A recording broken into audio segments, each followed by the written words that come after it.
Chapter 1360. The seventh dragon house's rooms were very spacious. After all, this was a place for holy dragons to rest in. Even the youngest dragon whelp was larger than an adult earth dragon, water dragon, or winged dragon. If the place was too small, it would be impossible for them to live in it, let alone an existence like Yuvlin, who was close to the largest holy dragon. Gawain's room wasn't small either. With Gawain living in it, more than half of the room was empty.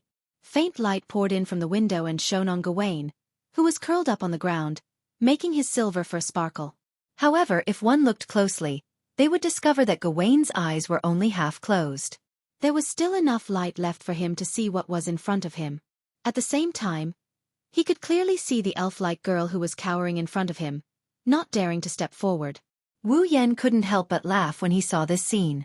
That fairy-like girl with pointy ears should be Gawain's master, right? In other words, this girl was the one who had ridden Gawain and fallen off his back. She was the one who had been afraid of Gawain and was rejected by Gawain. This girl had probably appeared here to figure out why Gawain had rejected her in an attempt to win him back. Wu Yen didn't know if this girl knew why Gawain had rejected her. However, Gawain had been pretending to be asleep the whole time, but he had been observing her. It seemed that Gawain was also testing his master. Look at her. Has he walked out of the shadows? If she had, Gawain would have responded to this girl immediately and reconciled with her, right? However, looking at the girl's behavior, Wu Yen began to sigh inwardly. Her shoulders were trembling slightly. Although there was longing for Gawain in her eyes, there was also an indelible fear. She kept a distance from Gawain. She wanted to go forward, but she didn't dare. This kind of behavior, this kind of distance, was too unnatural for a dragon knight and her ball. At the very least, as his master, the girl could go forward. She could rub Gawain's fur to express their closeness. The girl seemed to be thinking the same thing, but she kept hesitating on the spot. She seemed to be struggling. With Gawain's proud personality and consideration for his master, he definitely wouldn't accept her, right? The girl's goal in coming to the dragon house. In the end, if nothing unexpected happened, it would end in failure. She had no idea that her goal had been seen through. Even the result was predicted. Her eyes were filled with struggle. She raised her foot. She put it down, then raised it again. She put it down again, repeating it over and over again, her shoulders trembling. After a long time, the young girl still didn't choose to go forward. Her hands tightly gripped the uniform on her body as she softly called out. She called Gawain. When Gawain heard the girl call his name but did not step forward, a trace of imperceptible disappointment flashed across his eyes. He opened his eyes and looked coldly at the girl before him. He looked. Gawain was Gawain. No. Under Gawain's cold gaze, the fairy-like girl's hands began to tremble. She took a step back, tears welling up in her eyes. Gawain. The girl sobbed and called out sorrowfully. I beg you. Don't do this. I can't live without you. Rejected by her own ball and not even allowed to get close to him? For a dragon knight, this must be a very painful thing. In particular, her image was extremely lovable, making people unconsciously want to protect her. With that helpless and sad look on her face, no matter how hard-hearted a person was, their heart would soften for a second or two, right? However, Gawain had a heart of stone. He didn't even bother to respond. He turned his head away and acted extremely cold. Why did you reject me? Seeing Gawain's indifference, the girl's tears began to roll down her face. I've always treated you as my family. Why did you reject me? Treat me as your family? Then why are you afraid of me? Why are you riding me with fear? Why don't you dare to approach me? Should I be afraid of my own family? Roar. Gawain couldn't help but feel sorrow and anger. He raised his head and roared at the girl. The girl took a step back in fright. She looked at Gawain, who was roaring at her as if she was an enemy. Sorrow welled up in her heart. She couldn't stop her tears. She turned around and tried to escape. Bang! However, just as the young girl turned around and ran out, she suddenly bumped into something. With a cry of surprise, she fell backwards. Just as the girl was about to fall to the ground, a hand suddenly reached out and grabbed her, pulling her back. Ah! The girl jumped in fright. She hurriedly raised her head and looked in front of her. She was stunned. That was because there was a person standing right there. Clearly the thing she crashed into was the person in front of her. Are you all right? Wu Yan scratched his face and asked apologetically. I'm sorry. I didn't know you would suddenly turn around and run. By the time I wanted to avoid you, it was already too late. I'm fine. The girl mumbled. She quickly reacted and wiped her tears. She lowered her head. She probably didn't want others to see her cry. As long as you're fine. Wu Yan smiled and glanced at Gawain. Gawain didn't expect him to appear at a time like this. He shook his head with a smile. That. Wu Yan pretended to be confused. He looked at the girl. That's your fall, right? Hearing this, the girl's slender shoulders trembled violently, as if they would break at the slightest touch. She fell silent. However, Wu Yan had no intention of letting her go. Since it's your fall, why don't you go over? The girl was silent for a moment. She raised her head and looked at Wu Yan. Her eyes were filled with sadness. I wanted to go over but Gawain wouldn't let me. Is that so? Wu Yan looked at the girl and then at Gawain, whose head is full of question marks. He grabbed the girl's hand. The girl was stunned. She wanted to struggle but before she could, Wu Yan pulled her towards Gawain. Wait a minute. The girl quickly reacted and shouted. Don't get close to Gawain. He won't let anyone get close. Be careful not to get hurt. Roar. Gawain immediately roared. However, he didn't sound as fierce as before. Instead of calling it a threat, it sounded more like confusion. The girl who heard the change in Gawain's voice was stunned. Wu Yan took this opportunity to pull the girl to Gawain's side. Gawain immediately turned to look at the girl. His eyes were fierce but he didn't try to threaten her. Instead, there was a hint of dissatisfaction in his eyes. His dissatisfaction was naturally directed at Wu Yan. Gawain didn't want his master who was afraid of him to get close, however. Wu Yan brought her over. How could Gawain not be dissatisfied? If it weren't for Wu Yan, Gawain would have yelled again to intimidate him. The girl knew that Gawain would do that. She stood there in a daze, unable to react. Why won't Gawain refuse you? Wu Yan didn't answer the girl's question. Instead, he patted Gawain's head. You come and touch him. What? The girl was shocked. I said come and touch him. Wu Yan looked into the girl's beautiful eyes. Even I touched him. As his master, shouldn't you touch Gawain? The girl's expression changed. She couldn't help but look at Gawain. Resistance appeared in Gawain's eyes. However, Wu Yan slapped him on the head. You don't make a sound. Gawain immediately stopped responding. The girl looked at Wu Yan in astonishment. She's also very surprised. Gawain was actually so obedient to him. Then can I also? A trace of hope rose in her heart. The girl finally reached out to Gawain. However, at this moment, a scene appeared in the young girl's mind. It was the scene of her falling off Gawain's body. The girl stopped abruptly. Fear appeared in her eyes. Roar, seeing the girl like this, Gawain finally couldn't take it anymore and roared, waking the girl from her fear. You! The girl cried again. She turned around and rushed out of the dragon house without looking back. Looking at the girl running away, Wu Yan rubbed Gawain's head. He looked at Gawain, who was looking at him with a sad expression, and didn't say anything for a long time. Chapter 1361. There were a total of 4 student dormitories in the Ansari Academy. The male dormitory for the advanced class was called the Apollo Dormitory. It was where Wu Yan and Yashur lived. The female dormitory for the advanced class was called the Epona Dormitory. It was where Rebecca and Sylvia lived. Of the 2 dormitories for the basic class, the female dormitory for the basic class was called the Maeve Dormitory.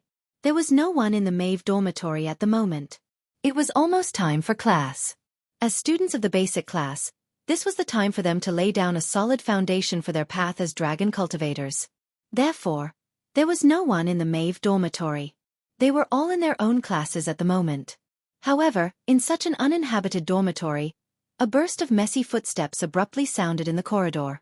If one looked closely, one would see a person running down the corridor. This person was the fairy-like girl who escaped from the 7th Dragon Dormitory. She was Gawain's master. Gawain was a true holy dragon. In other words, this girl was also a true dragon knight. However, this dragon knight with such extraordinary abilities was, in fact, only a student of the basic course.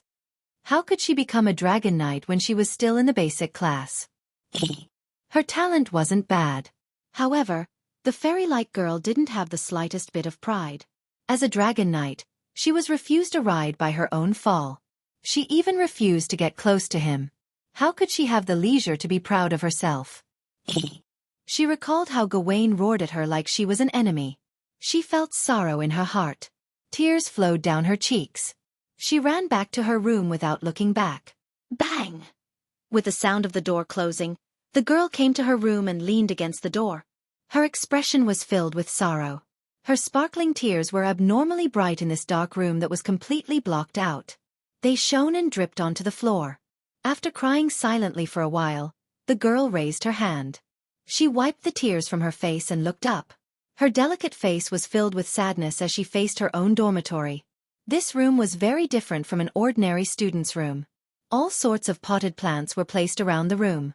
It was unknown whether they were placed randomly or according to their habits, but they were placed in a very orderly manner in this space that was neither too big nor too small. It didn't look like a normal girl's room at all. The room was filled with the fragrance of various plants. Except for a round table in the middle of the room, the rest of the furniture was basically filled with potted plants. The number of potted plants was astonishing. From the wall to the window, there were traces of plants everywhere, giving people the feeling that they had stepped into a small forest. And in the middle of the room, there was a coffin with white flowers at the bottom. There were potted plants all around, and in the center was a coffin. It was absolutely not an exaggeration to describe this feeling as strange. Perhaps it was because this scene was too strange, or perhaps it was because there were so many potted plants, but in this basic course dormitory where 3 people were supposed to share a room, only this fairy-like girl occupied this room alone. This could be considered the benefit of a dragon knight. The girl had lived in this room for nearly 3 years, so she didn't feel anything strange about it. She looked around at the tightly drawn curtains that didn't let in a single ray of light. It was very dark in the room. The girl casually took off her uniform and exposed her body to the air. Exquisite doll-like facial features, amethyst-like eyes, sharp ears, a delicate body that looked like it would shatter at the slightest touch, and a pitiful and mysterious charm. Such a delicate body could be said to be against the rules. It didn't look like it belonged in this world. The young girl didn't put on any other clothes and just walked into the coffin that was covered with white flowers. She hugged her knees and curled her fair body into a ball. Her purple eyes were filled with confusion about the future. The girl's name was Luca. Shalanin was a third-year student of the Ansari Dragon Academy's basic course. He was also a member of the Yekyubrad clan, known as the Forest Fairies, the Yekyubrad people. The Yekyubrad clan. They were commonly known as the Forest Fairies. Since ancient times, they had lived in the forest and lived in the forest. They were a race that was generally outstanding and beautiful. And Luca was a famous genius in such a clan. Just by looking at Luca's appearance, you could tell. Her sharp ears, delicate face, and imperfect but extremely alluring body were exactly the same as the fairies in fairy tales.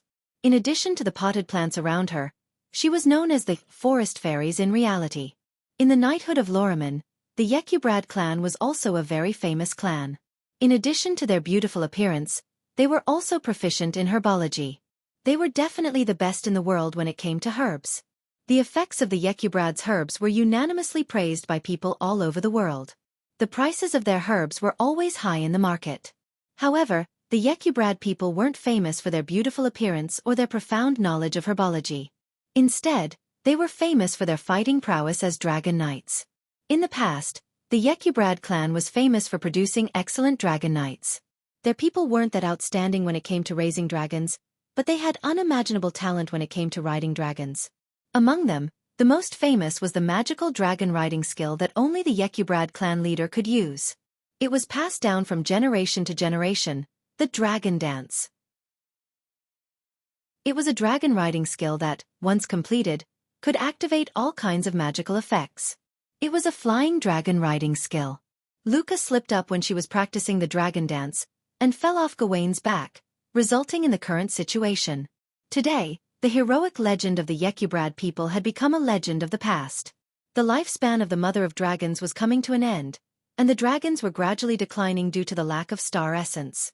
As a result, the decline of the dragons led to a sharp decline in the number of dragon nurturers among the Yekyubrad.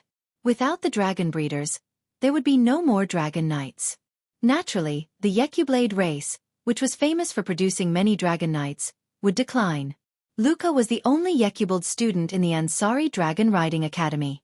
Therefore Luca, who had become a dragon knight in the basic course, was not only directly appointed as the next patriarch, but also received the qualifications to learn how to ride a dragon and perform a dance. She was also placed high hopes on by the Yekyublades. How disappointed would the Yekyublades be if they knew that their fall had refused to ride Luca, and that her star essence path had been cut off, and that she was facing the danger of death? Luca felt an unprecedented pressure when she thought of this. The reason why he had sealed himself in a room without any light was probably due to the immense pressure he was under, right? Under such circumstances, it was easy to imagine how helpless Luca would be. She wanted to go back in time and fly in the sky like Gawain. However, Gawain kept rejecting her. Luca didn't understand why Gawain kept rejecting her. She only knew that if this continued, Gawain would one day die due to the lack of star essence. At that time, she wouldn't even be a dragon breeder, let alone a dragon knight. How cruel would that be to Luca, who had high hopes placed on her? If Luca could confess to others that she fell off Gawain's back, they might be able to figure out why Gawain refused her. The problem was that the Yekyubrad people were a superior race when it came to riding dragons. Falling off a dragon's back was a great humiliation to them. There was no way Luca could tell others about this. She walked into a dead end. Luca didn't know how many times the helplessness and bewilderment in her heart had visited her heart, making her almost shed tears again. Gawain! She softly muttered Fall's name. Gawain's face appeared in her mind. Suddenly, the image of the figure who pulled Luca close to Gawain and made Gawain obey flashed across Luca's mind, startling her. How could he make Gawain obey him? Chapter 1362. Ansari Dragon Riding Academy. Student Council Office. The Student Council President, Lebecca, the Disciplinary Committee member, Sylvia, Yashu, Mascot Yak, and Wu Yen sat around the table in silence. Corset was standing behind Sylvia, pouring tea into a cup of water. At this time, Lebecca was dealing with some written documents. Yashur was helping her organize and arrange them. Ak was sitting there with a bored expression. Compared to Lebecca and Yashur, she was simply bored to death. Aside from Yak, there were two other people in the Student Council office who were also bored to death. Wu Yen. Sylvia. One of them was clearly an assistant who was supposed to help Rebecca, the president, but instead, he threw the job to Yaksu while he sat in his seat with a face full of fatigue. The other was a member of the Conduct and Discipline Committee. She had no fate with this kind of written work, so she also sat in her seat with an unnatural expression. Because of this, the entire Student Council office was filled with an awkward atmosphere. In the past few days, this awkward atmosphere had been playing out in the Student Union office for a while almost every day. It was extremely annoying. The main reason was because of Sylvia. Maybe Sylvia is still holding a grudge over the fact that she snuck into Wu Yan's room and slept in his bed for a night. That's why she's still holding a grudge. In the past few days, other than the Student Council office or the classroom, Sylvia would never appear in front of Wu Yan. Even in the Student Council office or the classroom, Sylvia would choose to sit in the seat furthest away from Wu Yan. Sometimes when they accidentally bumped into each other, they would rarely talk, making the atmosphere very awkward. Unlike Sylvia, Corset was the exact opposite. She always appeared around Wu Yan and was no longer limited to the morning. Sometimes, she would even stay in Wu Yan's room at night. It was very suggestive. However, only Wu Yan knew that the reason Corset appeared in his room at night was because she wanted Wu Yan to find a way. She wanted him to return to the state where he could talk to Sylvia naturally. As for other times, why would Corset appear beside Wu Yan from time to time? Even Wu Yan and Sylvia didn't know the reason, let alone outsiders. Of course. The main reason for this situation was Sylvia. She couldn't converse normally with Wu Yan, and every time they met, she would run away with a red face, causing the atmosphere to become awkward. As for Wu Yan himself, he had his own troubles. Sigh. Sitting in his seat, Wu Yan propped up his chin with one hand and looked out of the window. He let out an extremely sad sigh, like an old man with one foot in the grave. Here, Sir Loon. Corset, who had come to Wu Yan's side, put a cup of black tea on the table in front of Wu Yan with a funny expression. Have a cup of black tea to refresh yourself. Thank you. Wu Yan replied in a weak tone. He picked up his cup of tea and sipped it in a bored manner. Corset laughed even harder and Rebecca looked up at him. She first looked at Wu Yan and then at Corset. She spoke to Corset meaningfully. Corset, I feel like you're becoming Wu Yan's personal maid. Are you planning to abandon Sylvia? How could that be? Corset paused for a moment before answering with a smile. I'm just doing my duty. Duty? Rebecca asked curiously. Even if you're doing your duty, shouldn't you be doing your duty to Sylvia? Why is it Loon? What's the difference? Corset said with a smile on his face. Sir Loon will become my master sooner or later anyway. Rebecca didn't know what was going on and was surprised. Become your master? Yes, after all, Her Royal Highness and Sir Loon. PFFF. Sylvia, who was drinking black tea, spat it out and sprayed it all over Yashur, who was still sorting out the information. Yashur was stunned on the spot. However, Sylvia didn't even pay attention to Ashur. Her face flushed red as she frantically yelled at Corset. What are you trying to say, you talkative maid? Mama! Corset covered her mouth and giggled. Her Royal Highness is shy. Sylvia was immediately flustered. Her suspicious reaction caused Rebecca's beautiful eyes to narrow slightly as she put on a fake smile. Looks like I've missed out on something interesting during this period of time. Then, she looked at Wu Yan. Wu Yan is still as listless as ever, as if his soul has left his body. It's not that I'm scolding you. Rebecca rolled her eyes. You've been like this for the past few days. You're making people sleepy. Sleepy? Wu Yan leaned on the table in distress. I even feel like fainting right now. What's wrong with you? Rebecca couldn't bear to see Wu Yan like this. Is it because of those crazy fans? What? That shouldn't be the case.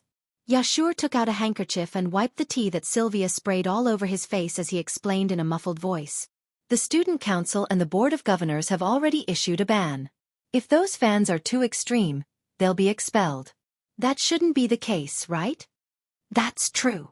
That's true. The fans are no longer as crazy as they used to be. Wu Yan's face turned green at the mention of this. But what about moderate? Moderate?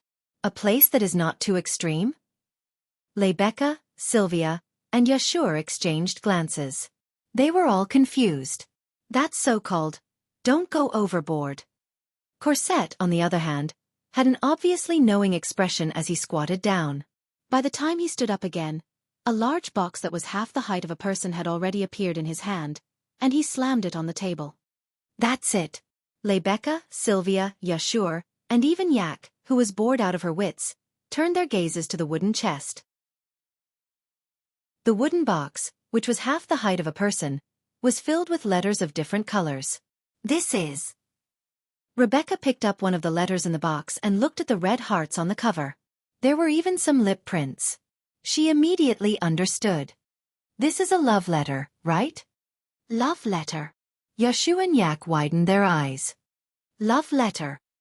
Sylvia, on the other hand, was like a cat whose tail had been stepped on. She abruptly jumped up from her seat and ferociously pulled out a letter from the wooden box. When she saw the red hearts and lipstick marks on the letter, her pretty face flushed hot. How shameless! Resisting the urge to tear the love letter in her hand into shreds, Sylvia's eyes burned with raging flames.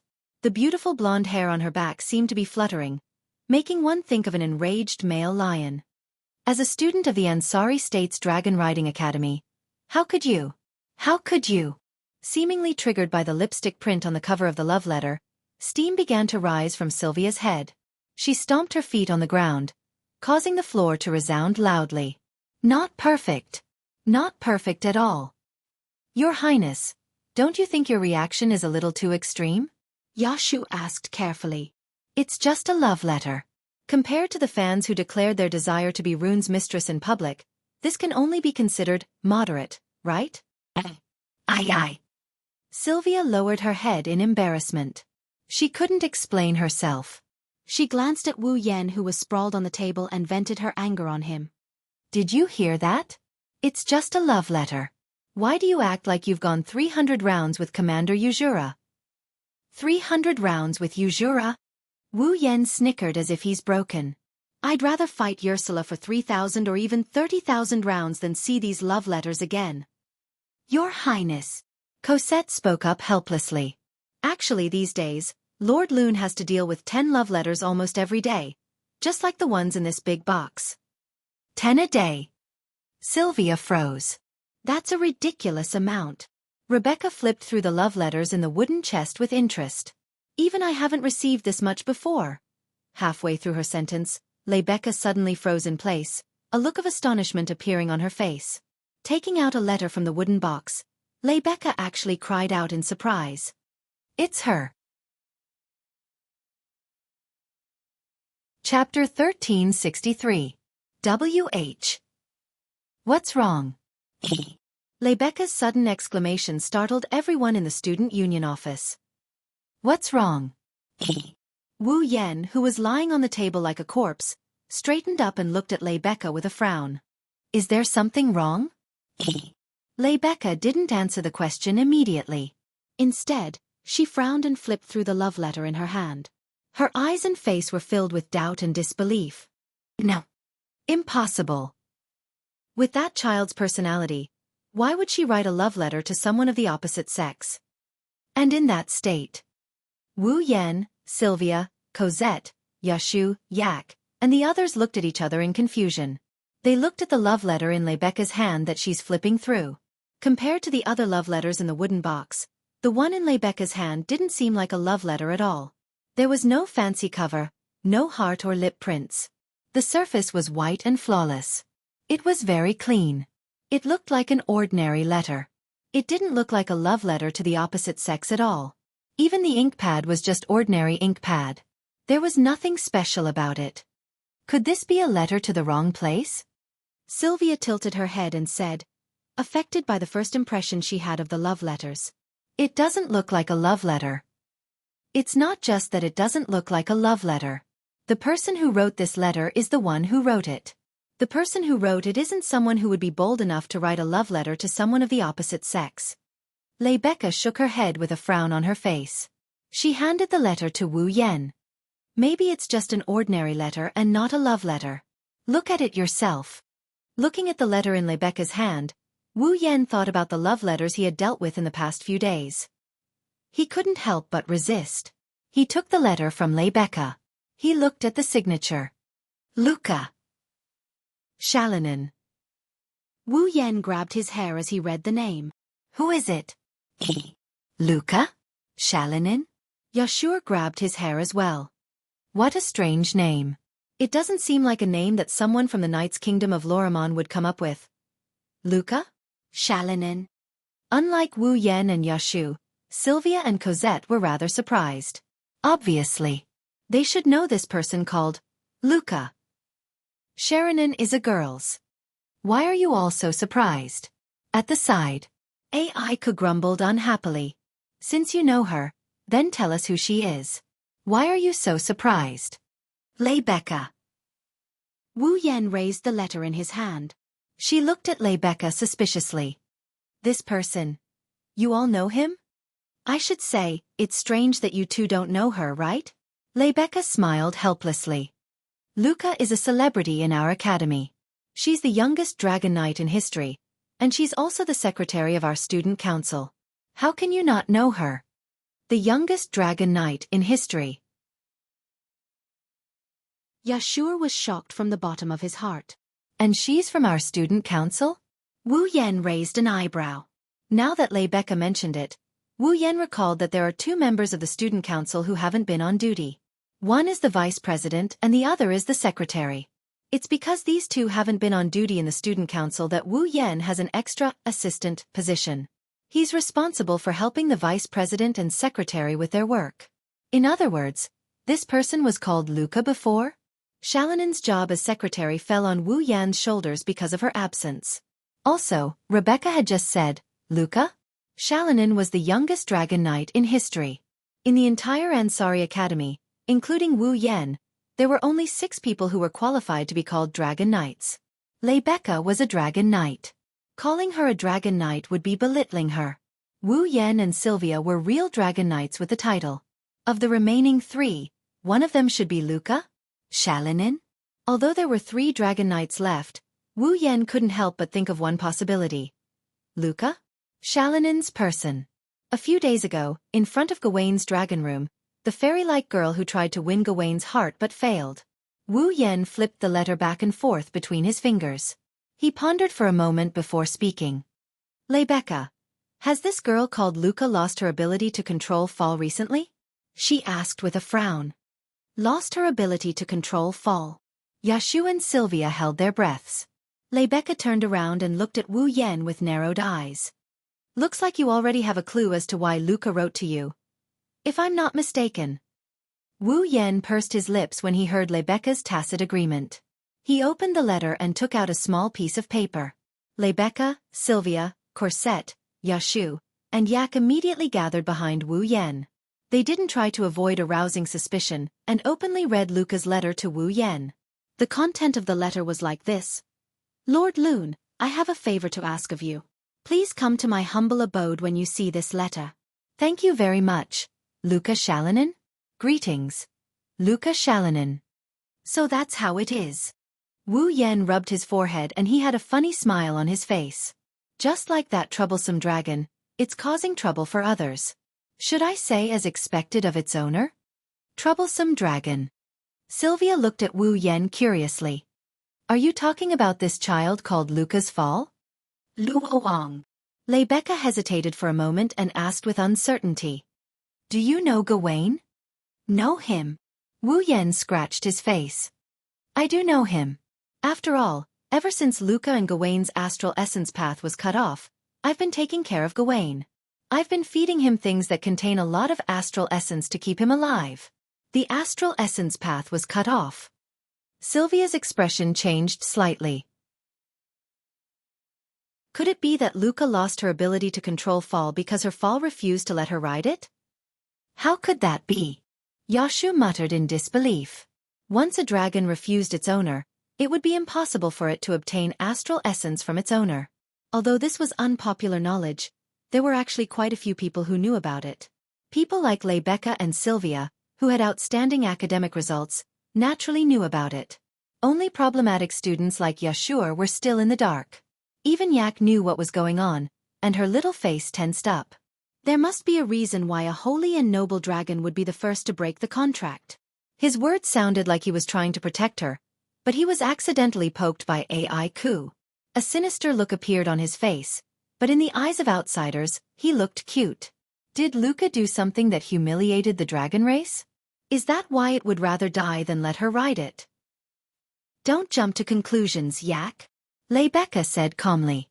While I can't say for sure that it's not Luca's fault, the real reason is still a mystery. We can't just blame Luca. President Lebecca is right. Sylvia stood up solemnly. A dragon wouldn't refuse its owner for no reason. Perhaps there's another reason. Rune! Lebecca looked straight at Wu Yan.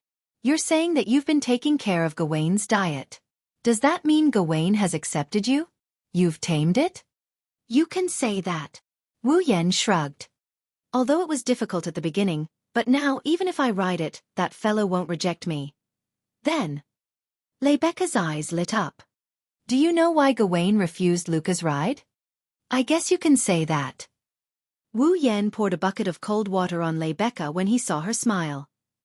But the situation isn't as easy to solve as you think. The smile that had just appeared on Lebecca's face collapsed. How should I explain this? Well, it's a bit complicated to explain. Wu Yan picked up the letter Luca wrote to him. He read the letter and his wine-red eyes turned around. Anyway, let's go meet this Luca first. Chapter 1364. Ansari Dragon Academy. Mafi Lodge. Isn't that President Lebecca? Where? It's true. President Lebecca came to Mafi Lodge. And Her Highness Princess Sylvia. Her Highness Princess Sylvia came too. That man. Is he Lord Rune? Lord. Lord Rune? Heavens! Even Lord Rune came. Lord Rune. Lord Rune. When Wu Yan, Rebecca, and Sylvia arrived at Maffei Lodge, the girls in the basic course class noticed them. When they saw Wu Yan, they went into an uproar. Since Maffei Lodge was a female dormitory, it wasn't convenient for boys to enter. Thus, apart from Wu Yan who was invited by Luca, only Rebecca and Sylvia accompanied her. Xianxia was very concerned about Luca losing her ability to control fall, but since the famous horsemen of the divine race, Empress True Red, and Princess Blue Ice were all here at the same time, a half-baked problem student like him wouldn't be of much use. So, he reluctantly left with Yak. Cosette didn't follow them either. She went back to prepare lunch. Thus, only Wu Yan, Rebecca, and Sylvia came to Maffei Lodge. Originally, the boys wanted to enter the female dormitory. They had to get the approval of the student council president first.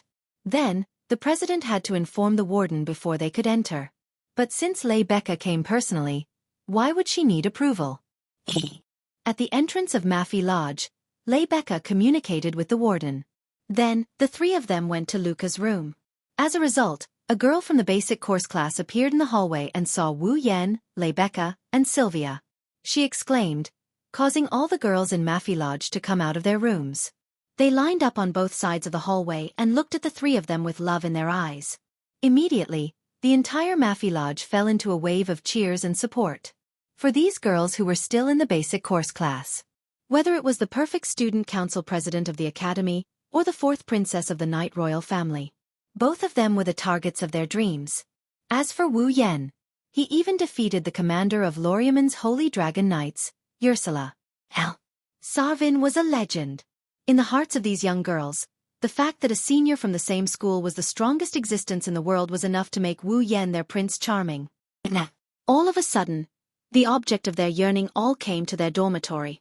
These girls were so crazy that even the dormitory supervisor could only stay downstairs. He could only smile bitterly as there was nothing he could do. Looking at the girls with hearts in their eyes and shrieking at the top of their lungs as if they would pounce on him at any moment, Wu Yan, who is already traumatized, shrunk his neck and angrily increased his pace. Ha ha! Rebecca laughed mockingly.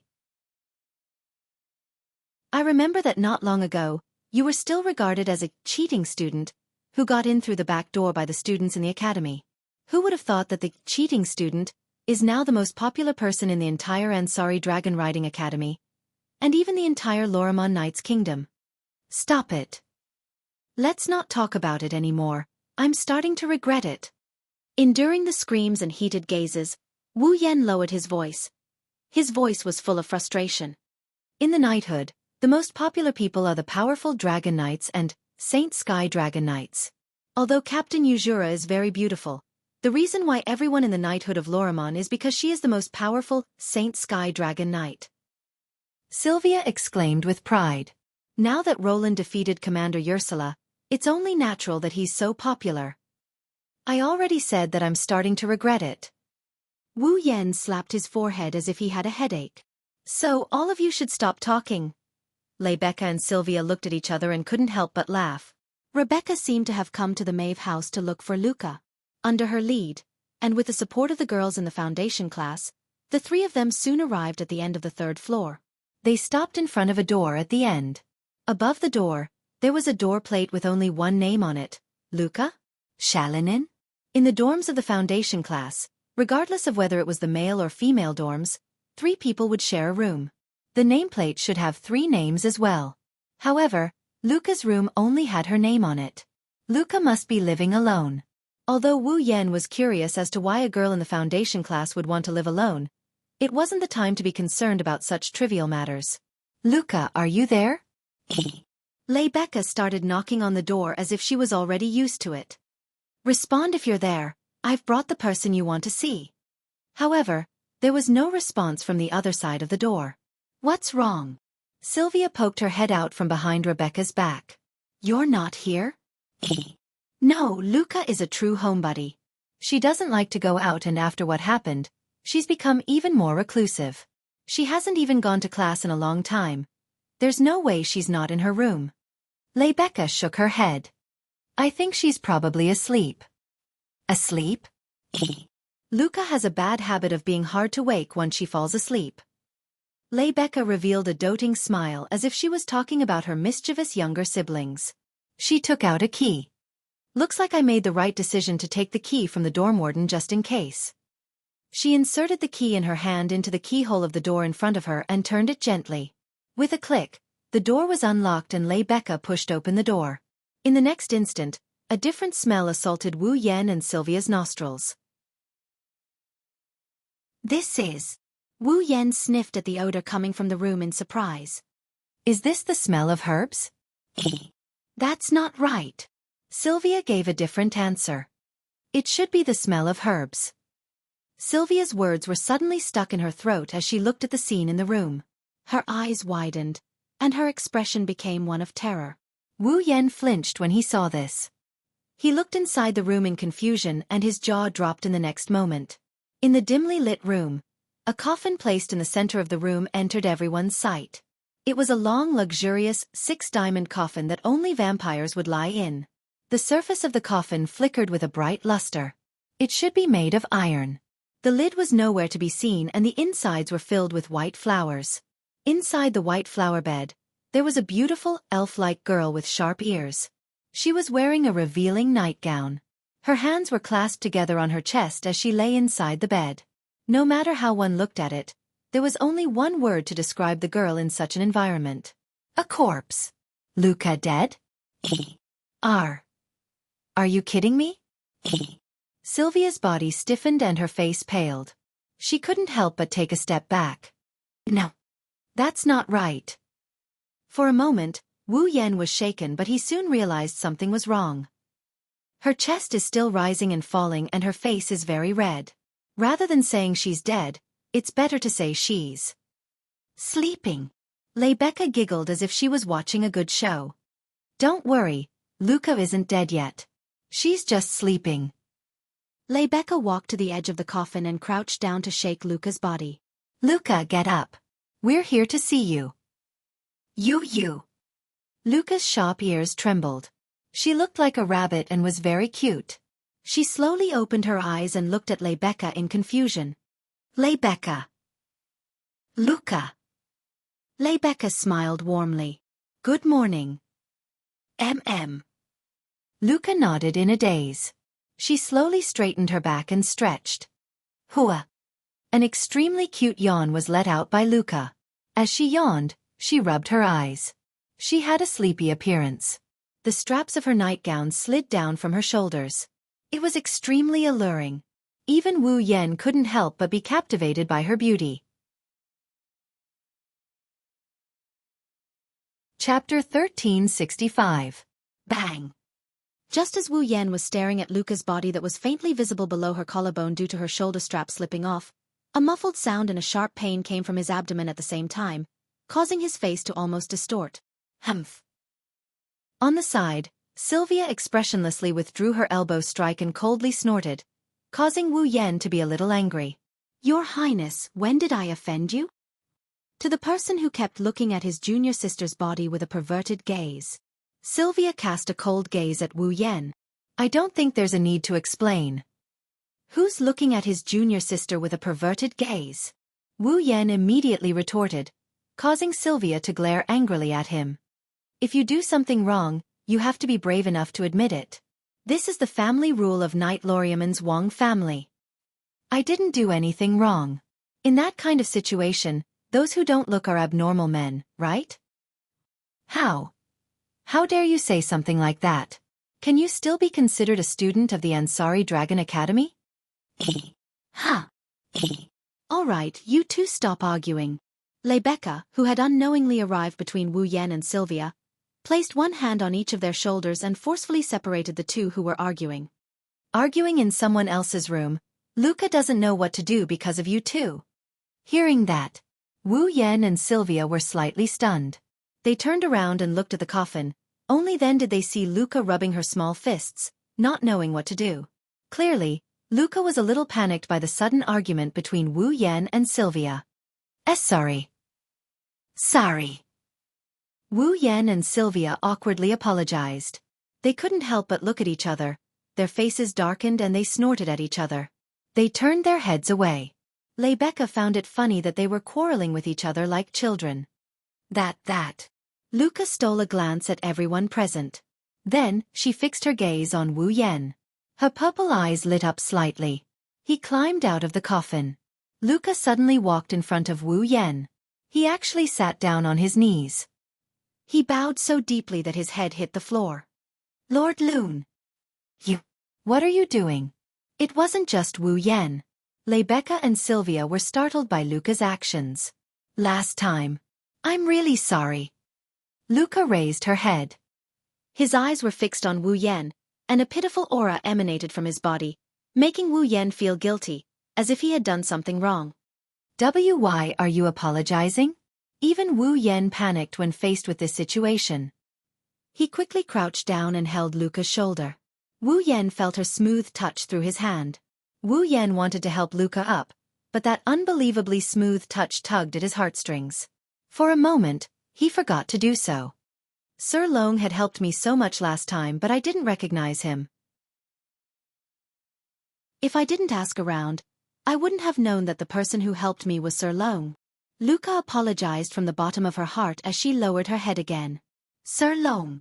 Luca apologized from the bottom of her heart and lowered her head again. Please forgive my rudeness, Lord Lune. No. I didn't take it to heart. Wu Yan froze when he saw Luca pressing her forehead to the floor like a servant who had done something wrong. He didn't know what to say. It was just that she didn't recognize him. Even if Luca's performance last time was indeed a little rude, there was no need for her to be so respectful just for an apology, right? Isn't this a little too much? Don't mention Wu Yan. Even Sylvia, who has been in a high position for a long time, felt that Luca's way of apologizing was a bit too exaggerated. She opened her mouth but no words came out. Rebecca, on the other hand, seemed to have thought of something. She put her mouth next to Wu Yan's ear and whispered a sweet explanation. Luca is a member of the Yequblade clan. The Yequblade clan is best at dragon riding, and they have their own pride in dragon riding. However, because of this, the Yequblade clan will give the highest respect to those who are also outstanding in dragon riding. You have the title of Divine Rider, and your dragon riding skill is already recognized as unparalleled in the world. I'm afraid that Luca has already treated you as the most respectable person in the world. There's something like that. Wu Yan didn't know if he should laugh or cry at the same time. He thought that Luca knew who he was, and that he was the one who defeated Ursula. That was why she was so respectful. He didn't expect that she was only interested in his dragon riding skills. Even Gawain didn't refuse Lord Lune. He even listened to Lord Lune. Lord Lune's dragon riding skills must be superb. Luca clasped her hands together and placed them in front of her chest as if she was worshipping something. However, her face was always weak, making people want to protect her and bully her at the same time. I didn't recognize Lord Roland last time. I deserve 1,000 deaths. Isn't that too much of an exaggeration? Wu Yan's expression turned bitter. He ignored the slippery feeling in his hand and helped Luca up. All right, I didn't take it to heart. You don't have to worry too much. Really? Luca carefully looked at Wu Yan. She only relaxed when she confirmed that Wu Yan didn't blame her. That's great. You're the one who's exaggerating, Luca. Wu Yan scratched his cheeks and he followed Luca's example. He sat down on the floor and cut to the chase. I've already read your letter. I can roughly guess why you've asked me to come here, but let me listen to your reason. Rebecca and Sylvia also turned serious as they looked at Luca. They were probably very worried about Gawain's condition as well. Luca lowered her head and fell silent. It took her a while to muster up the courage to meet Wu Yan's eyes. I hope Lord Roland can teach me how to not be rejected by Gawain. Teach you how to not be rejected by Gawain? Wu Yan closed his eyes. Why? Luca didn't know what to say. Because Gawain has been rejecting me. So I thought. Don't tell me. Wu Yan interrupted Luca. His wine-red eyes exuded a sense of pressure that made Luca shiver. Have you never thought about why Gawain rejected you? Reason. Luca was stunned. Let me tell you the truth, Luca. Wu Yan spat it out in a merciless manner. Strictly speaking, I'm on Gawain's side. Wah! Luca's slender shoulders trembled. On Gawain's side? Rebecca, who had been silent all this time, finally spoke. In other words, the reason why Rowan and Gawain rejected Luca was because of Luca? It's because of me. Luca couldn't stop herself from wavering. It's just as Sylvia said. A dragon wouldn't reject its master for no reason, let alone use its own life to reject its master. Wu Yan stared at Luca until she lowered her head in fear. Gawain might be a proud dragon, but he cares about Luca more than anyone else. Luca, I don't believe you don't understand this. Of course I understand. Luca's expression carried a hint of grievance.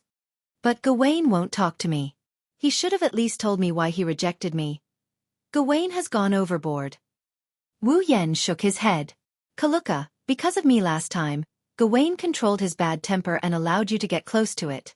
At that time, I also let you touch it, but why did you stop halfway?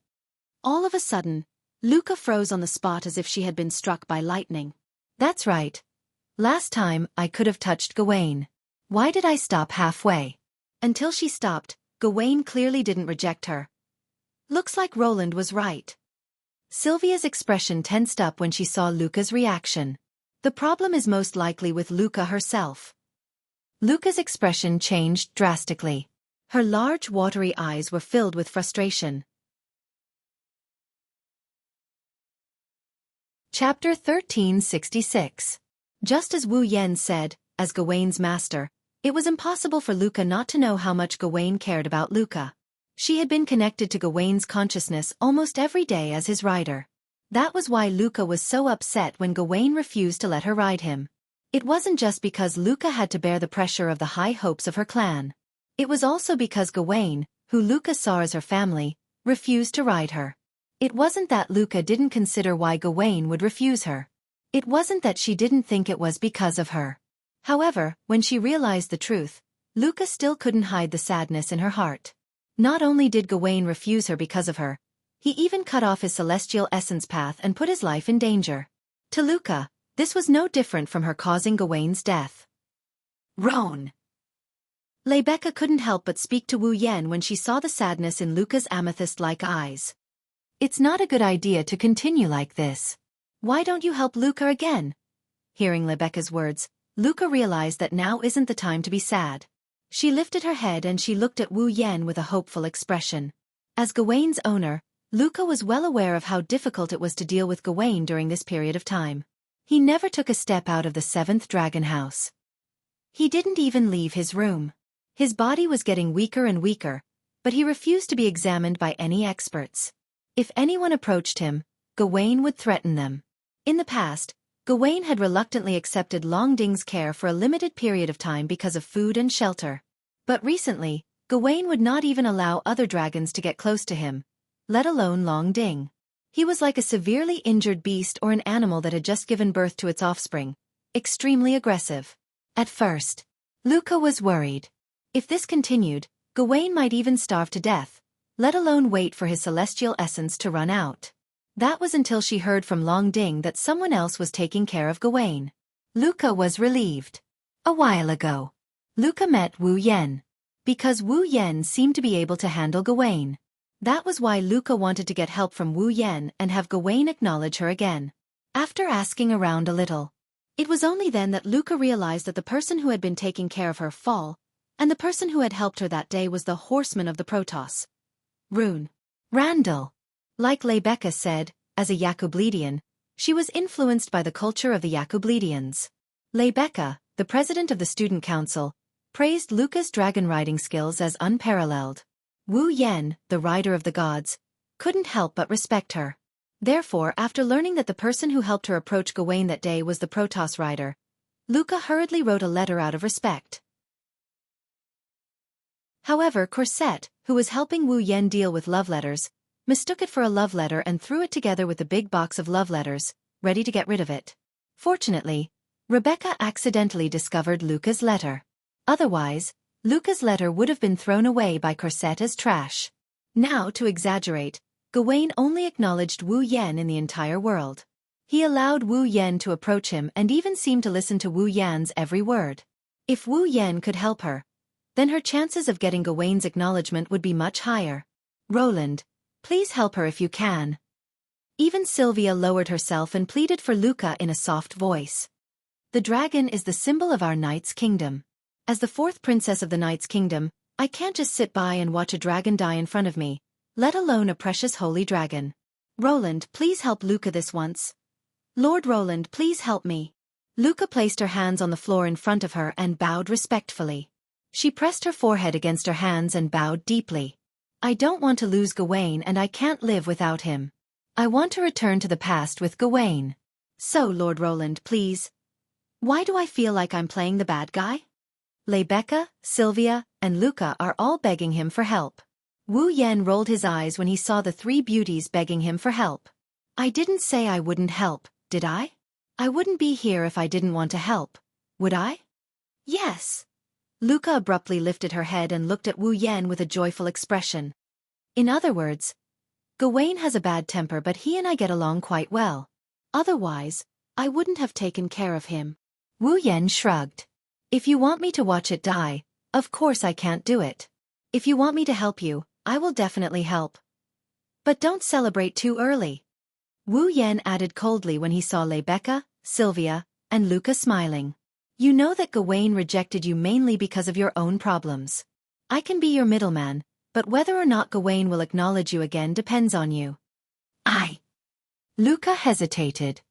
Why are you hesitating? Sylvia frowned. Your fall is facing the threat of death because of you. Now that you have a solution, shouldn't you go forward bravely to overcome all difficulties and save Fall's life? Luca shrieked when Sylvia reprimanded her. She shrunk her neck in fear. Sylvia, don't get too worked up. Luca has a very delicate personality. If you scare her like this, it will have the opposite effect. Rebecca pressed on Sylvia's shoulder and walked up to Luca.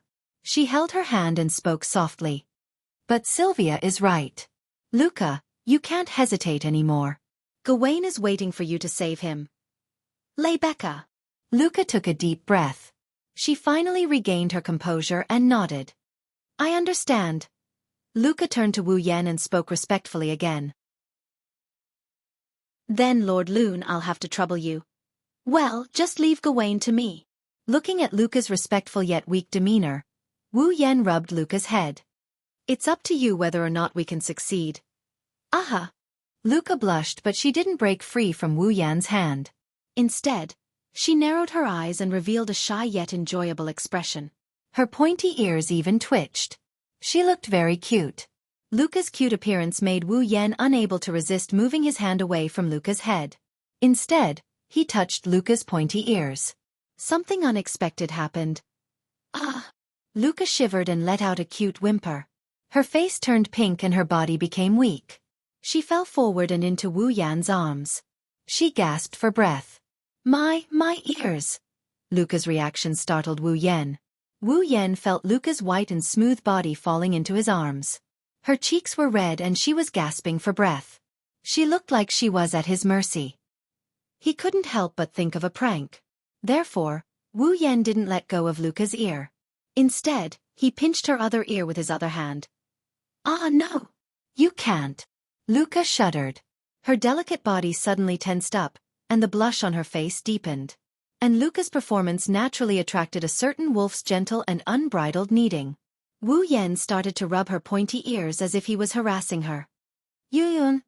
Luca felt like she was struck by lightning. Her tensed-up body turned limp as she laid in Wu Yan's arms. She kept panting, causing the air around them to be tinged with a pinkish hue. Wu Yan found this rather amusing. Just as Wu Yan was about to take it one step further, the temperature around him suddenly dropped to the lowest point as if it had frozen over, startling Wu Yan from his enjoyment.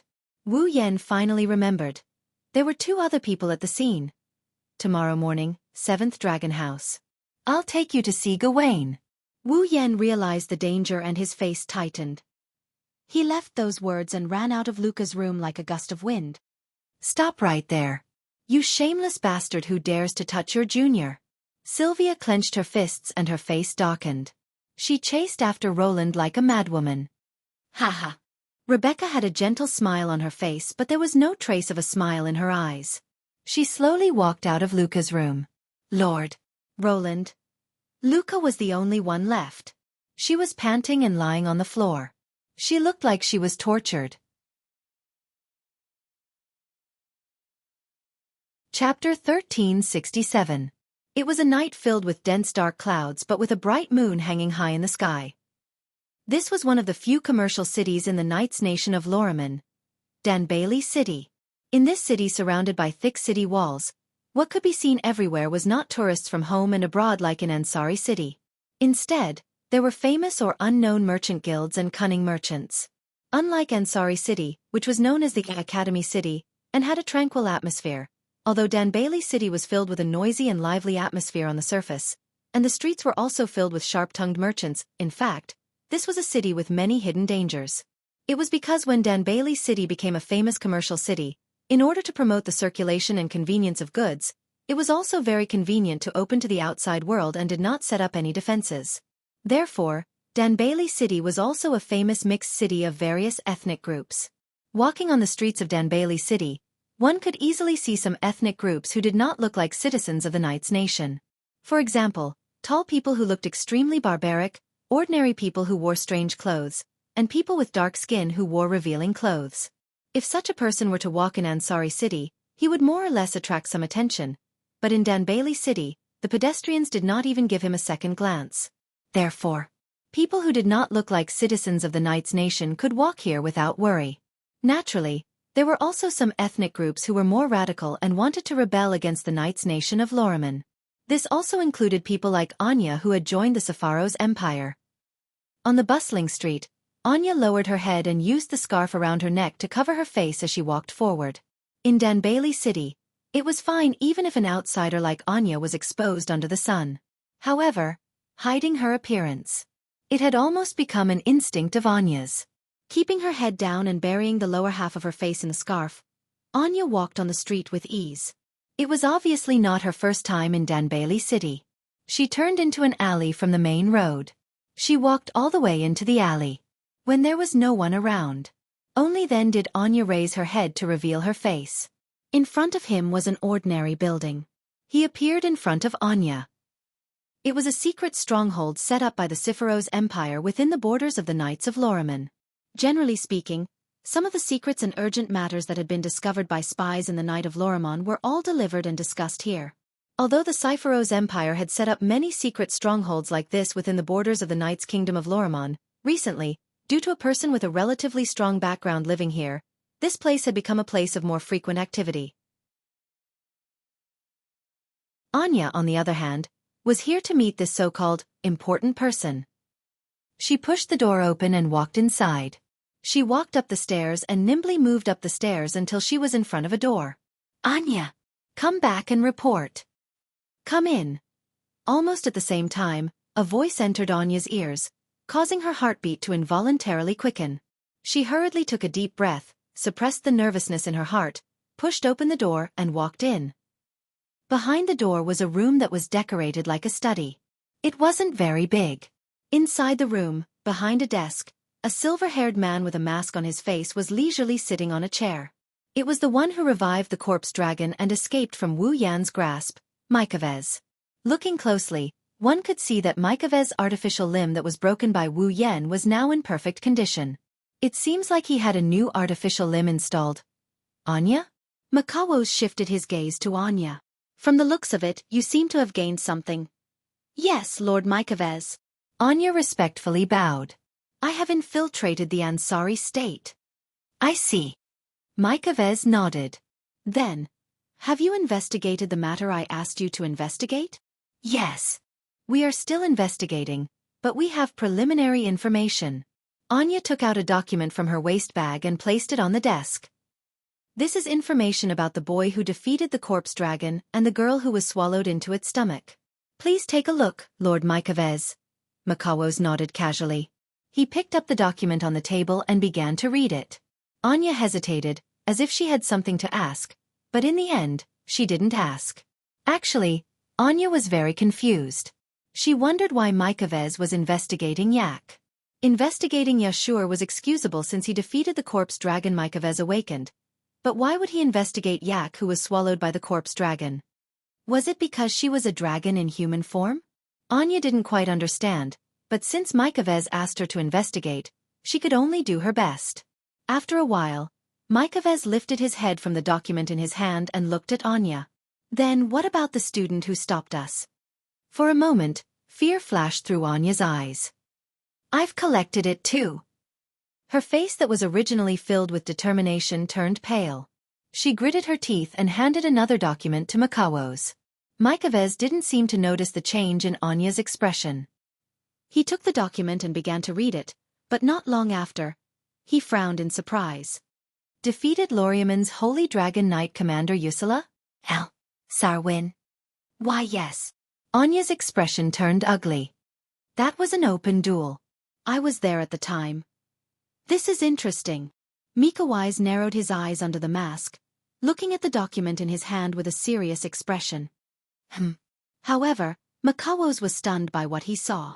A white dragon that wields white flames. Hearing Makawos' words, Anya's body trembled violently, and the expression on her face became even uglier.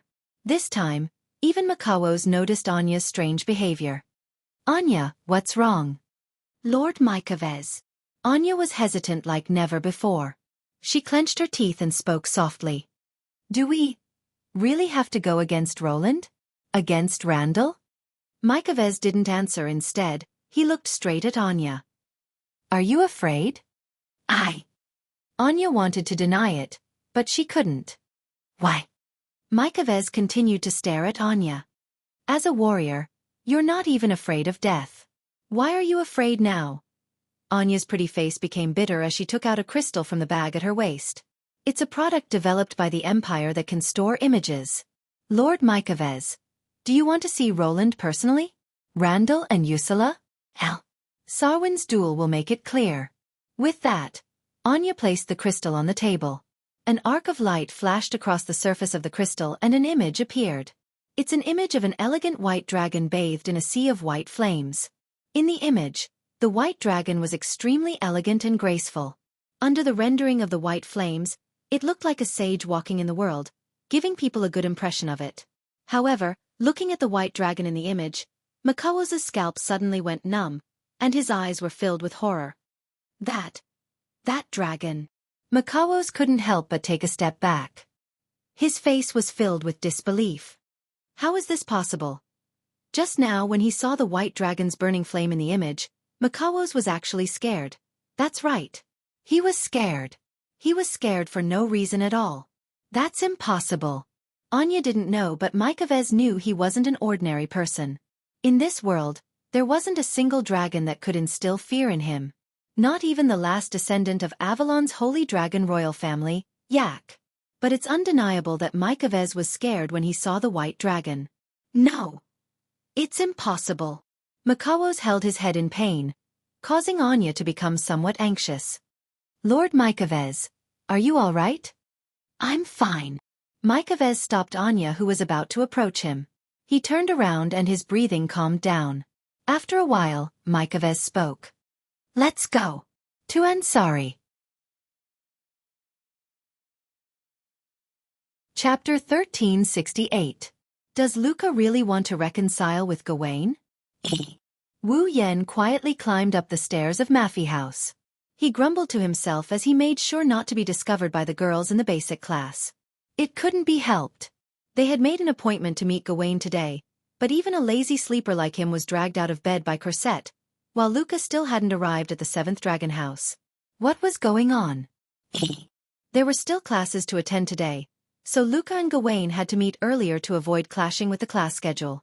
Everyone woke up early with the same thought in mind. Even Yashu and Yak were there, but Luca was still nowhere to be seen. Although Luca was very cute, everyone had woken up early because of her. However, she hadn't shown up all this time. Wasn't that a bit too much? Of course, Rebecca still gave an explanation. Luca has always been a homebody. In the past, other than when she was with Gawain, Luca always stayed in her room. According to her, she could only feel at ease in a room filled with the smell of herbs. Therefore, it was not easy to drag her out of her room. Due to this reason, Wu Yan was assigned the task of calling Luca over. It was because Luca respected Wu Yan the most. Rebecca, Sylvia, and the others had to inform the academy first. When dealing with an uncontrollable dragon, the slightest mistake could lead to danger. Furthermore, once the dragon went berserk, the buildings and whatnot would be destroyed without restraint. Without the consent of the academy, the student council would not be able to escape the blame if such a thing were to happen. So, Rebecca brought Sylvia to greet the academy first. Yashur and Yak, on the other hand, remained on standby since they had never seen Luca before. Wu Yan was the only one who could come to Luca.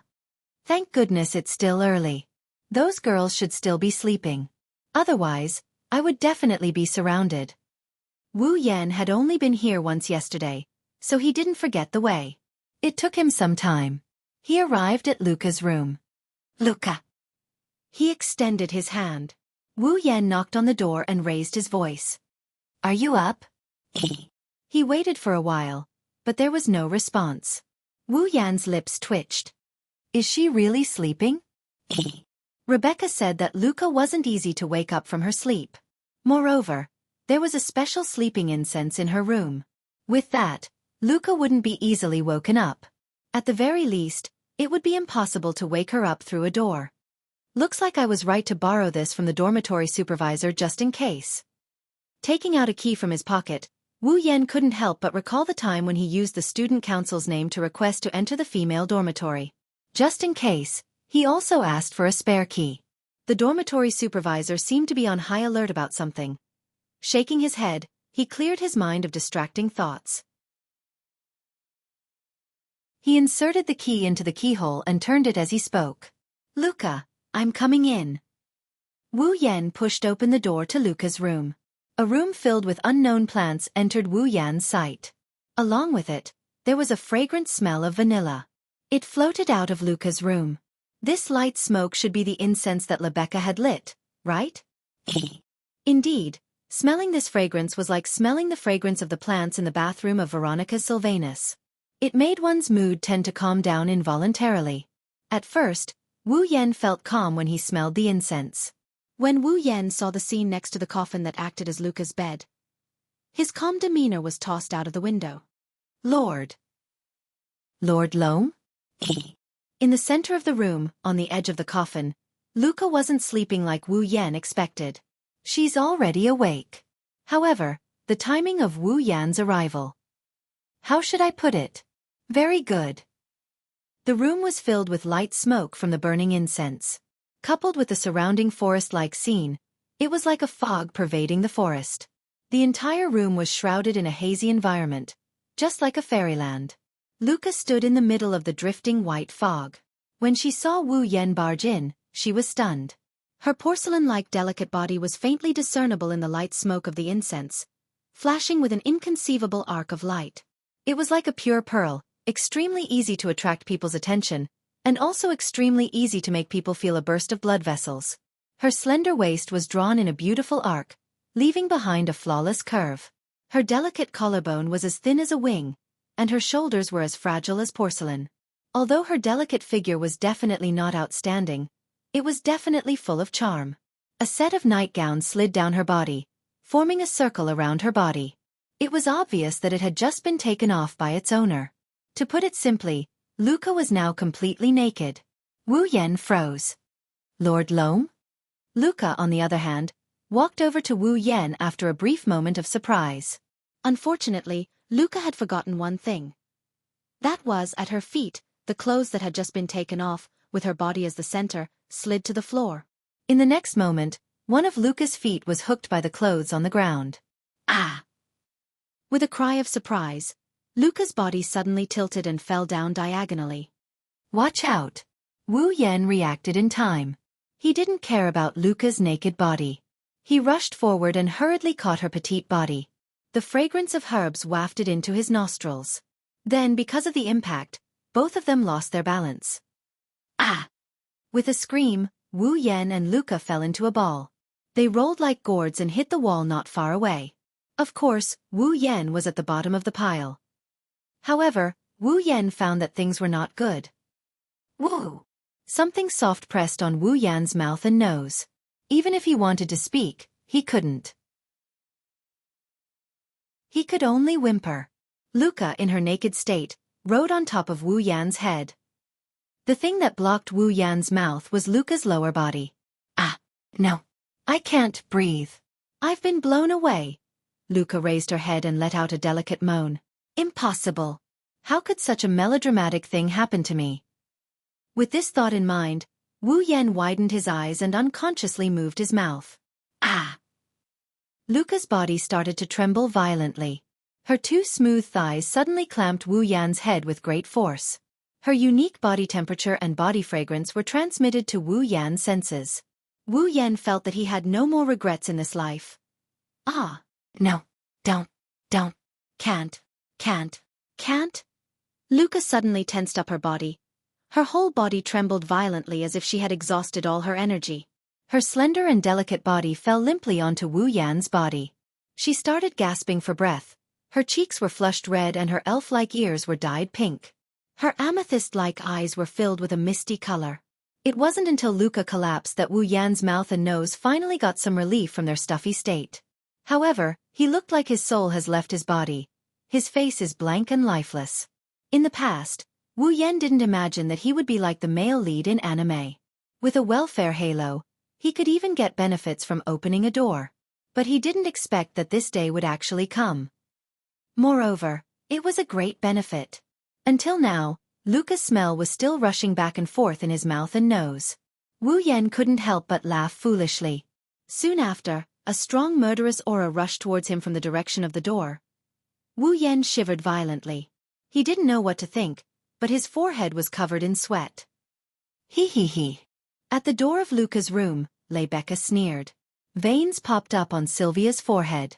Billowing black smoke rose from their backs as they walked towards Wu Yan.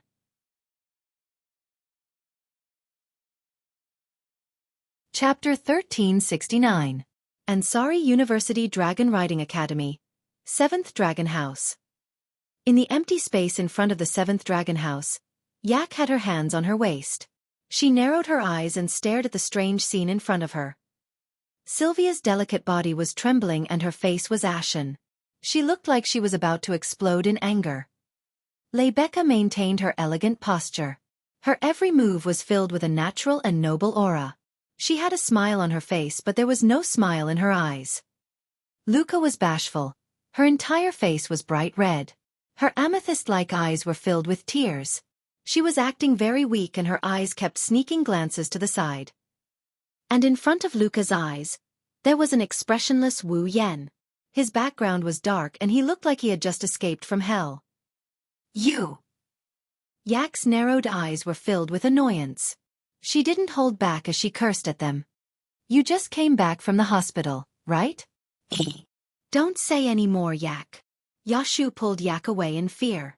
It feels very dangerous. You must not provoke them again. Yi Zichen said. Look at how useless you are. They are just a few female human creatures. Why are you so scared? Yak curled her lips in disdain. Do you think you have the right to call yourself my slave? I hate that right. I really don't want it. What did you say? All right, calm down. Yak seemed to want to send Yashu to the hospital as well. Rebecca let out a sigh of relief. She recovered her perfect image as the student council president and spoke calmly. Don't forget that we have more important things to do. We can't be like a certain someone and take advantage of a junior at a time like this and forget about the important things. I already said that it was a misunderstanding. Wu Yan subconsciously refuted. But in the end, he sighed bitterly. Forget it. No matter how I explain, you won't listen. Humph. On the side, Sylvia suppressed her anger and snorted. Taking action against a junior? What a shame. You are the public enemy of all females. As for the public enemy of all females, the iron fist of justice must be punished. This is the family rule of the royal family of Loramon. Before Sylvia could finish, she was interrupted by Wu Yan's imitating tone, and he added in a weird tone. I've heard this sentence countless times just now. Unfortunately, you're no match for me. You can't punish me. Hearing this, Sylvia immediately glared at Wu Yan, but there was nothing she could do. Her face was red with anger. This is outrageous. Be like a real dragon knight, and be brave enough to take responsibility. Your so-called responsibility is to let you punch me a few times, right? Wu Yan grinned and said, I'm sorry. This responsibility is too heavy. I can't bear it. You. That. Seeing that Wu Yan and Sylvia were about to quarrel, Sylvia hesitated. Luca was about to cry. It's all my fault. Please don't quarrel. That's enough. Let's stop fooling around here. Rebecca stopped them. No matter what, let's deal with Luca and Gawain first. That's right. Yashu also stopped them with a resentful expression. If we leave Gawain alone, Luca will be too pitiful. Lord Loon. Luca looked at Wu Yan anxiously, a trace of pleading in her eyes. Sigh. Seeing how easily Luca was aroused, Wu Yan rubbed his forehead. You're right. Let's not waste time. Let's go in.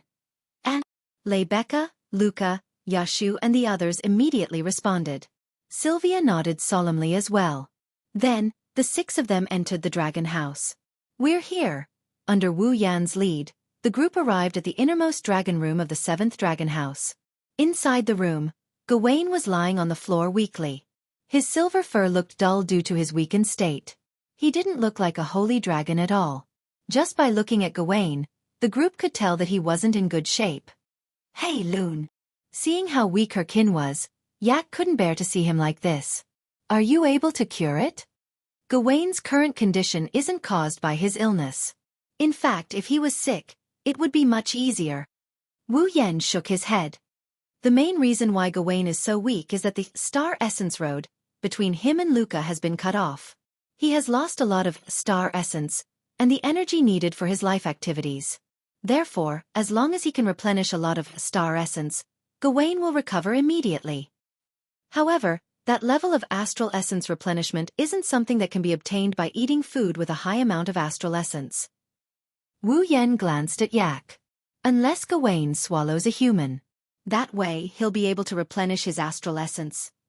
Don't say such a terrifying thing. A chill rose in Yak's heart, and her expression became ferocious.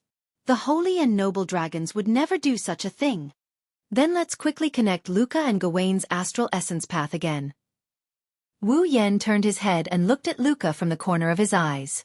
In any case, we can only rely on Luca. Go, Laika. Rebecca's heroic voice reverberated through the air. No matter what, let's greet Gawain first. Emmy? Luca shrunk her neck and looked at Wu Yan. It wasn't until Wu Yan nodded at her that Luca nervously clenched her fists and walked forward timidly. However, halfway through, Luca suddenly stopped and didn't go forward. It seemed like Luca wanted to talk to Gawain at this distance. Isn't this a little too far? Sylvia couldn't help but voice her own opinion. Since she's talking to her ball, she should be closer.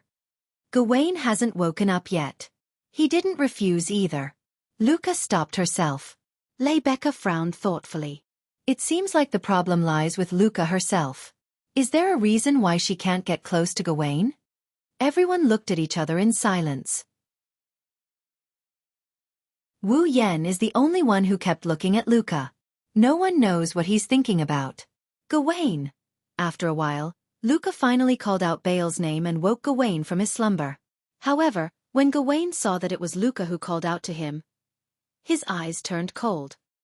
He turned away and closed his eyes again, not noticing that there were other people present. Gawain. Luca lowered her head when she saw this. She was dejected. What kind of attitude is that? Sylvia was also angered by Gawain's attitude. Is that the attitude he should have toward his master?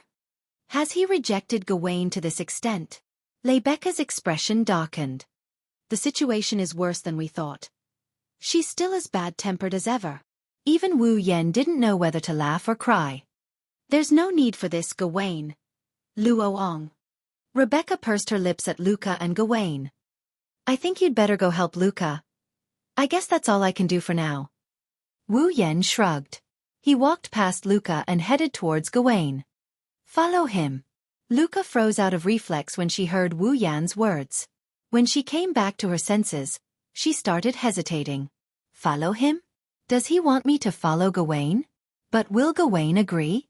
Luca felt uneasy when she thought of this. Wu Yan's voice drifted into Luca's ears.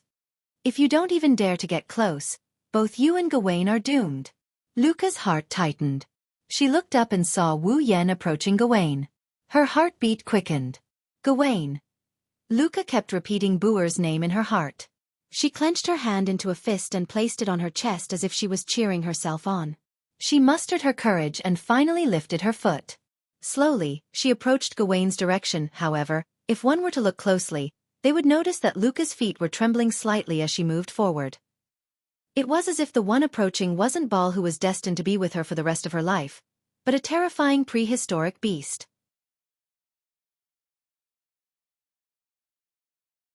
Chapter 1370. As Wu Yan and Luca got closer to Gawain, the atmosphere felt like a volcano is about to erupt.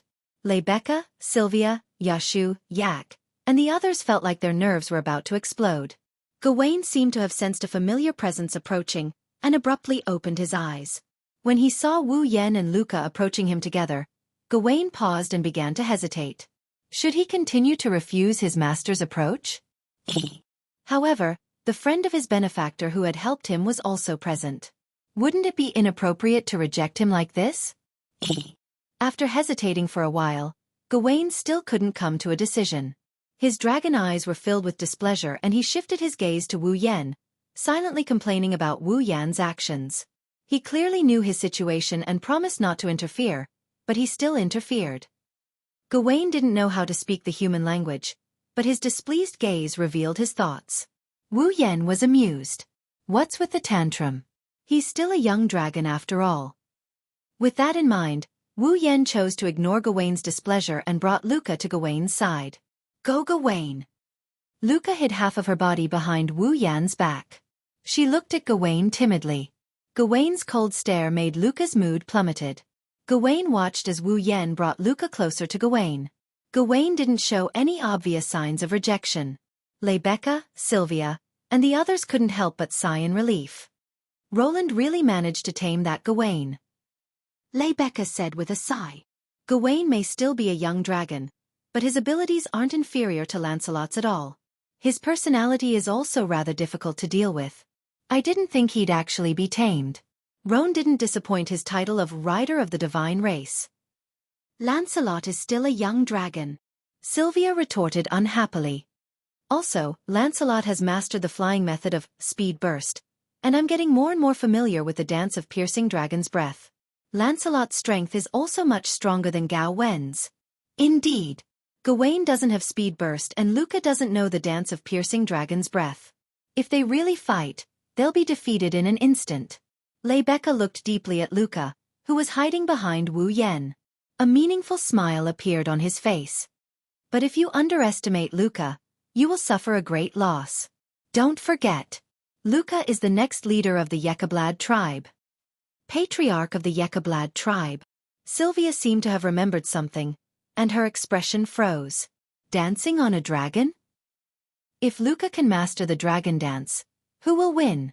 That's hard to say. Rebecca said before turning her gaze to the front. Of course, the prerequisite is that Luca has to gain Gawain's approval again. While Rebecca and Sylvia were talking, Wu Yan patted Gawain's neck and shook his head when he saw the displeasure in Gawain's eyes.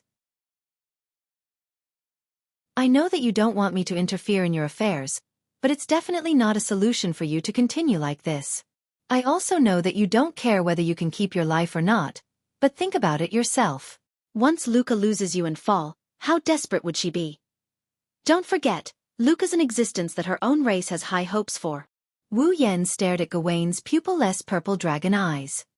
Once she loses the qualification to become a dragon knight, or even a dragon breeder, Luca's position in her tribe will undergo drastic changes. In that case, she might as well be dead. Do you want that to happen? Gawain's gaze immediately changed. If Luca can overcome her weakness and return to her previous state, wouldn't it be the best of both worlds? Wu Yan patted Gawain's neck. At least give Luca a chance. This time, the displeasure in Gawain's eyes disappeared. Only hesitation remained. Of course Gawain, who was willing to risk his life for Luca's safety, didn't want to see Luca face the situation that Wu Yan mentioned. But overcome. Can she overcome it? Gawain. Luca mustered up her courage and looked at Gawain with a pleading gaze. I don't know what I did wrong, but at least give me a chance.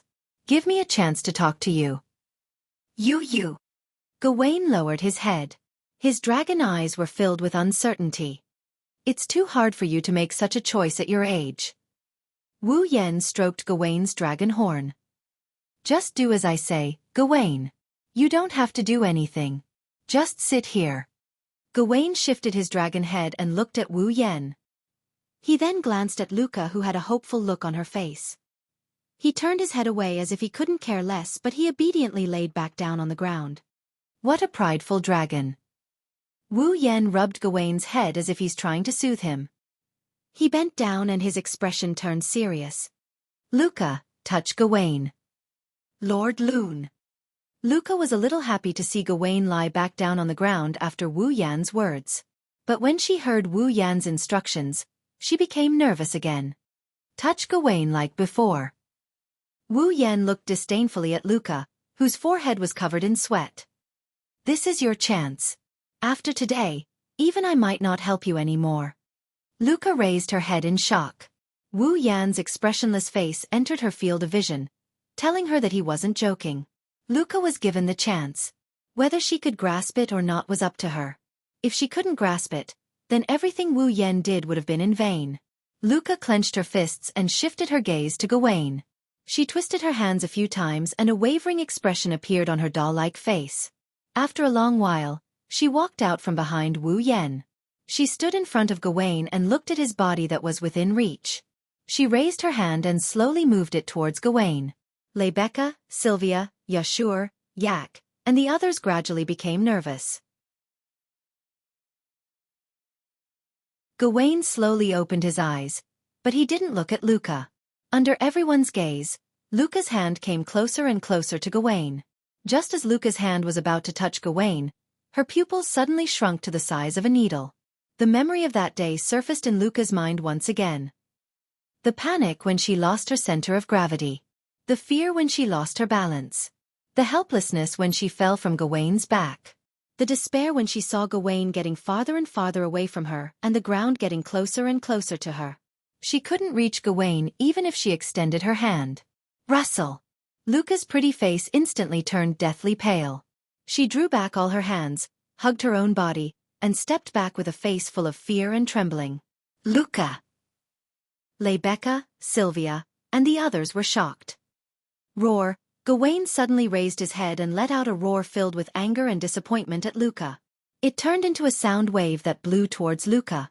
Ah! Luca finally reacted. Tears welled up in her eyes as she looked at the roaring Gawain. She turned around and chose to run again. However, Luca's footsteps soon stopped. This was because Rebecca and Sylvia were standing side by side in front of Luca, blocking her path. Luca! Rebecca's expression was unprecedentedly serious. Why did you suddenly stop? Why don't you dare touch Gawain? Why did you suddenly run? The three whys were like sharp arrows, piercing Luca's heart and making her body tremble. Luca! Sylvia raised her voice with a sharp glint in her eyes. Don't tell me you're afraid of Gawain? Afraid? Of Gawain? Luca was dumbfounded. I'm afraid of Gawain? In other words, Gawain rejected me because I'm afraid of him? How? As if she had lost all her strength, Luca's body softened and she knelt on the ground. Her expression was stupefied. Rebecca and Sylvia glanced at each other and lowered their heads in silence. In the dragon house, Wu Yan stroked Gawain's head. He looked at the kneeling Luca and slowly closed his eyes. The atmosphere in the dragon house was heavy.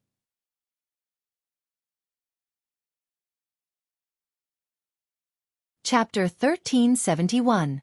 Ansari Dragon Riding Academy, Student Council Office. Wu Yan, Sylvia, Yashu, Yak, and Cosette are all gathered here. Other than Cosette, who is standing behind Sylvia, the rest of them sat around the table. None of them looked any better than the others. Obviously, at this moment, everyone present was in a very bad mood. Even Yak, who usually liked to cause trouble, had a gloomy face, completely devoid of vitality. Because of this, the entire student council office was filled with a gloomy atmosphere. It was deathly silent. After who knows how long, the door to the student council office was pushed open. Rebecca walked in valiantly. However, her face no longer had that confident and charming smile.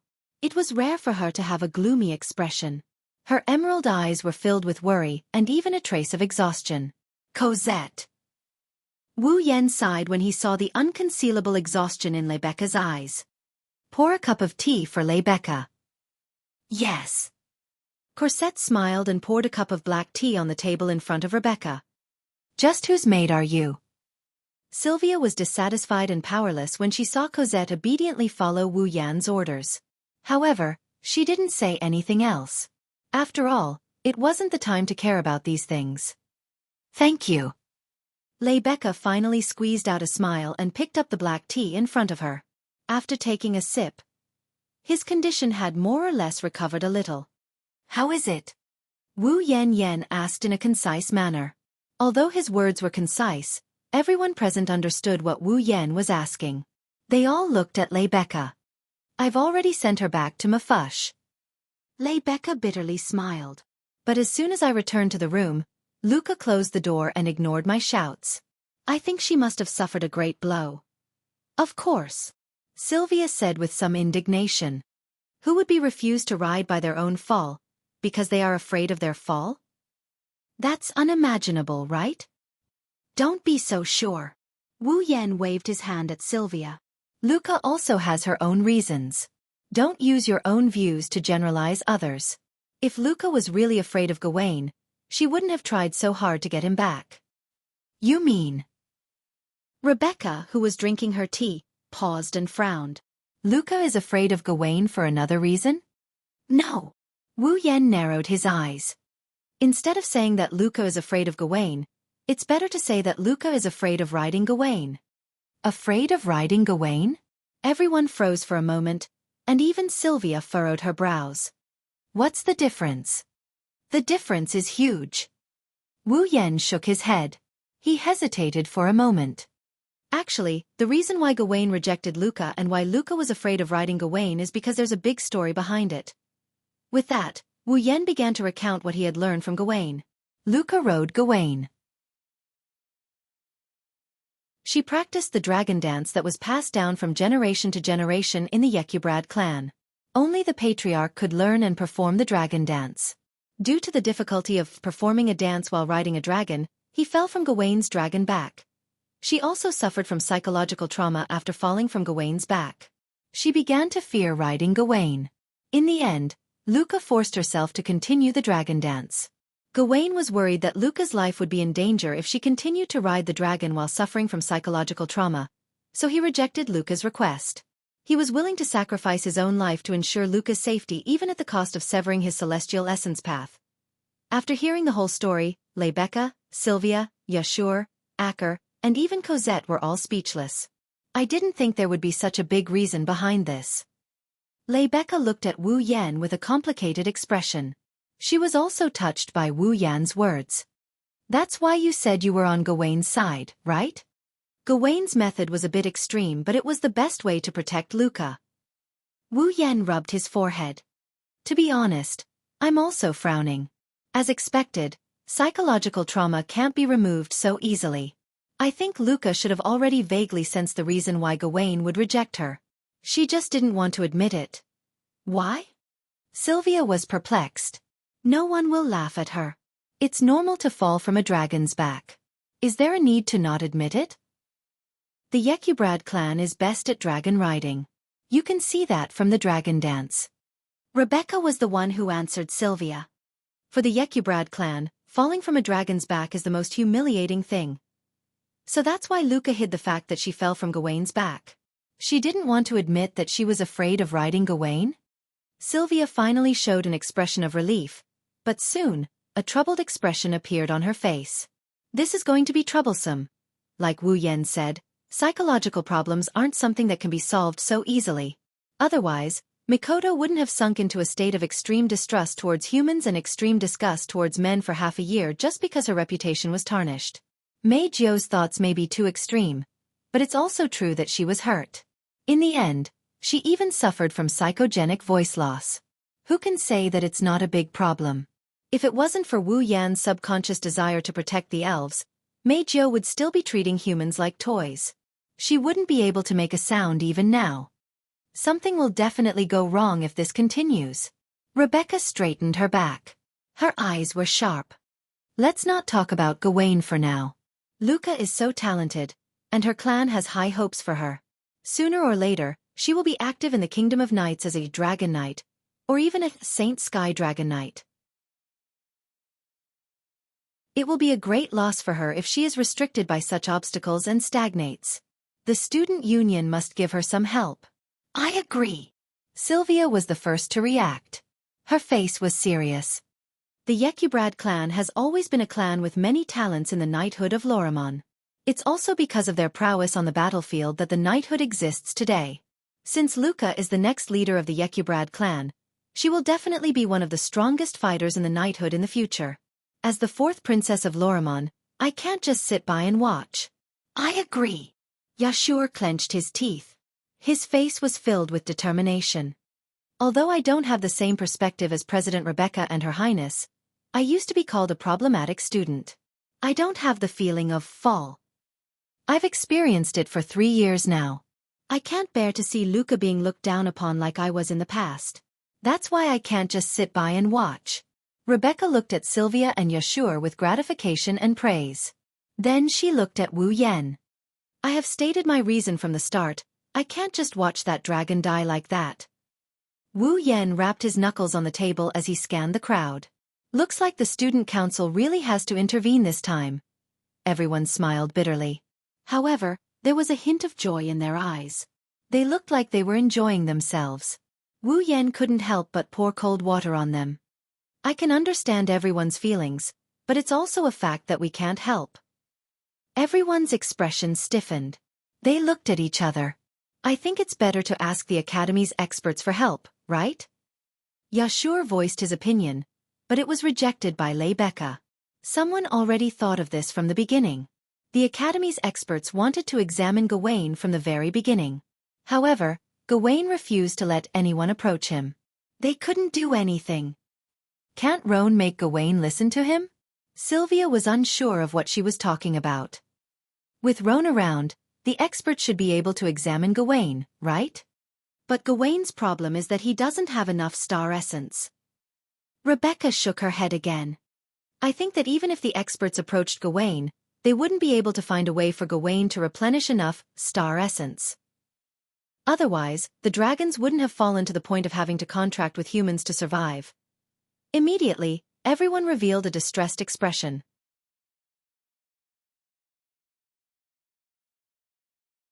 Chapter 1372. In the end, 3 days passed, but there was no progress in the matter between Luca and Gawain. During these 3 days, Rebecca and Sylvia went to Mafesh more than once. They wanted to know Luca's current situation with the excuse of visiting. Unfortunately, every time they went to Mafesh, the door was closed. They couldn't even see Luca's face. Luca also took away the spare key to the dormitory. The two had no chance at all and could only retreat. In other words, Luca had stayed in her room for 3 whole days and didn't take a step out. Originally, if she let Wu Yan go to Mei Fuxia, based on Luca's longing for Wu Yan and the fact that he helped her a while ago, Luca should be willing to let Wu Yan talk to her. However, Gawain's situation was also a problem. Without Wu Yan's care, Gawain's condition would definitely worsen. Left with no choice, they could only let Wu Yan take care of Gawain's matters while Rebecca and Sylvia continued to focus on Luca's side. This made Yashu and Yak very dissatisfied. After all, the two of them had not been of any help from the start to the end, nor had they been assigned to any side by Rebecca. They could only watch as everyone busied themselves while they watched from the side, unable to do anything. However, there was nothing they could do about it. Mafesh was a female dormitory and it wasn't convenient for boys to enter. Wu Yan took advantage of Luca several times when he went in. Rebecca and Sylvia naturally wouldn't allow Yashur to take advantage of Luca or the other girls.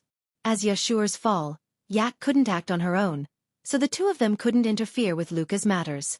As for Wu Yan's side, regardless of whether Gawain was willing or not to let Yashu take care of Gawain, Yak herself was very unwilling.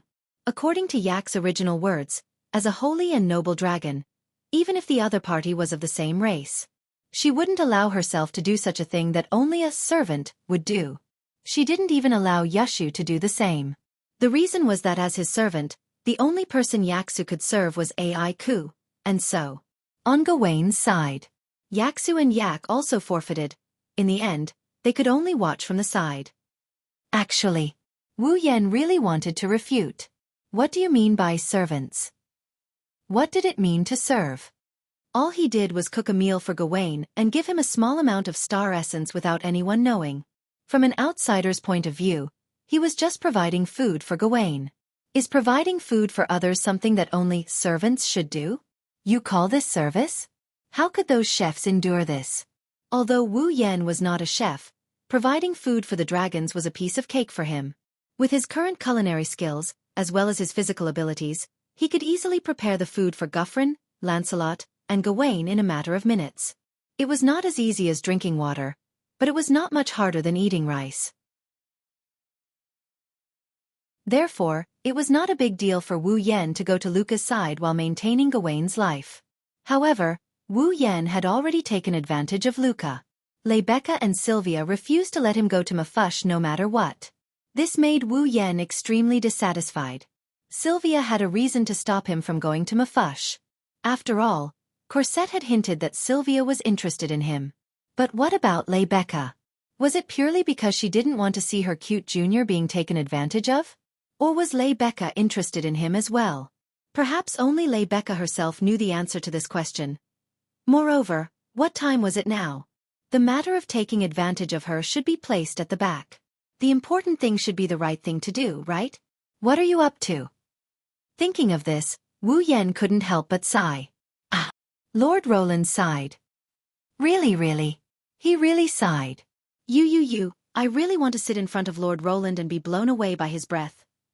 Yua, I can't believe you have such a perverted idea. But I also want to.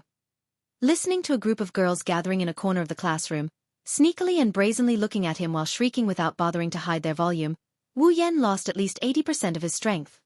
Even the classroom can't be peaceful? At this moment, a loud voice echoed from the entrance of the classroom. Lord Roland. Someone is looking for you. Someone. In an instant, the classroom fell silent. Someone is looking for Roland? In a corner of the classroom, Sylvia lifted her head from her book and looked towards the door. In the next moment, Sylvia held her breath, and everyone in the classroom fell silent. At the door of the classroom, a petite figure seemed to be hiding behind the door. She was looking into the classroom uneasily. It was a young girl with slightly curly platinum hair that reached her shoulders. The young girl was wearing a female uniform unique to the academy. Her appearance was like a sculpture, extremely exquisite. Her pair of amethyst-like pupils were very conspicuous. Her entire body exuded a delicate and fragile temperament like porcelain that made people want to protect her. Her pair of sharp ears were much longer than the average person's. She was like a fairy that had walked out of a fairy tale, beautiful and fresh.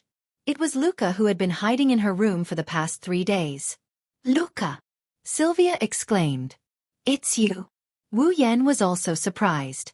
Not only Wu Yan and Sylvia, the entire classroom seemed to be in an uproar as they started discussing the matter. Isn't that the third-year Luca from the foundation class? Shalinin? Luca? Shalinin? Are you talking about the Yekablad? The youngest dragon knight in history? It's her. I recognize her. She's Luca? Shalinin. That Yekablad genius actually came to the classroom to look for Lord Loon. Luca might not be as popular as Rebecca in the Ansari Dragon Riding Academy, but she was definitely not at a disadvantage compared to Sylvia. She was a member of the Yekublade clan, the youngest dragon knight in history. Coupled with her delicate appearance and gentle temperament, many male students in the basic and advanced classes were her fans. Naturally, there were fans of Luca here as well. Luca's visit to Wu Yan would cause a stir no smaller than Rebecca's visit to Wu Yan last time. Luca, on the other hand, didn't realize why she's being stared at by so many people. She had a timid look on her face as she scanned the classroom. When she saw a surprised Wu Yan, Luca's eyes brightened up. Lord Loon. Luca! Wu Yan reacted and he quickly stood up. He came in front of Luca and he frowned when he saw how skinny Luca looked. I have a lot to say to you, but let me hear the reason why you came to see me first. Why, yes. Luca shrunk her head when she saw Wu Yan's angry expression, but she knew what was going on. Wu Yan was angry because he was worried about her and her fall. She, on the other hand, acted so shamefully when this lord was helping her. How embarrassing. With such thoughts in mind, Luca lowered her head like a child who did something wrong. She tried her best to explain the reason why she came looking for Wu Yan. That. Although I know it's unreasonable, I have one more thing that I want to ask Lord Long for. Is that so? Wu Yan didn't ask and continued to look at Luca. That. Luca's cheeks suddenly blushed, and she shyly lowered her gaze. Seeing that Luca seemed to have something difficult to say, the students immediately held their breaths and quieted down the classroom. Even Sylvia, who had wanted to come over, stopped in her tracks and stared at Luca closely. That. After a long time, Luca carefully raised her head. With a nervous expression, she said something that made the entire place freeze. Can you let me spend the night in Lord Loon's room tonight? Ha! Wu Yan was stunned. What? The whole class froze on the spot. Spend the night. Sylvia, on the other hand, widened her eyes as if time had slowed down. It was only when she finally reacted that she cried out in shock. Spend the night. In an instant, the temperature of the classroom dropped to the lowest point, as if it had been frozen, and an icy silence descended upon the entire classroom.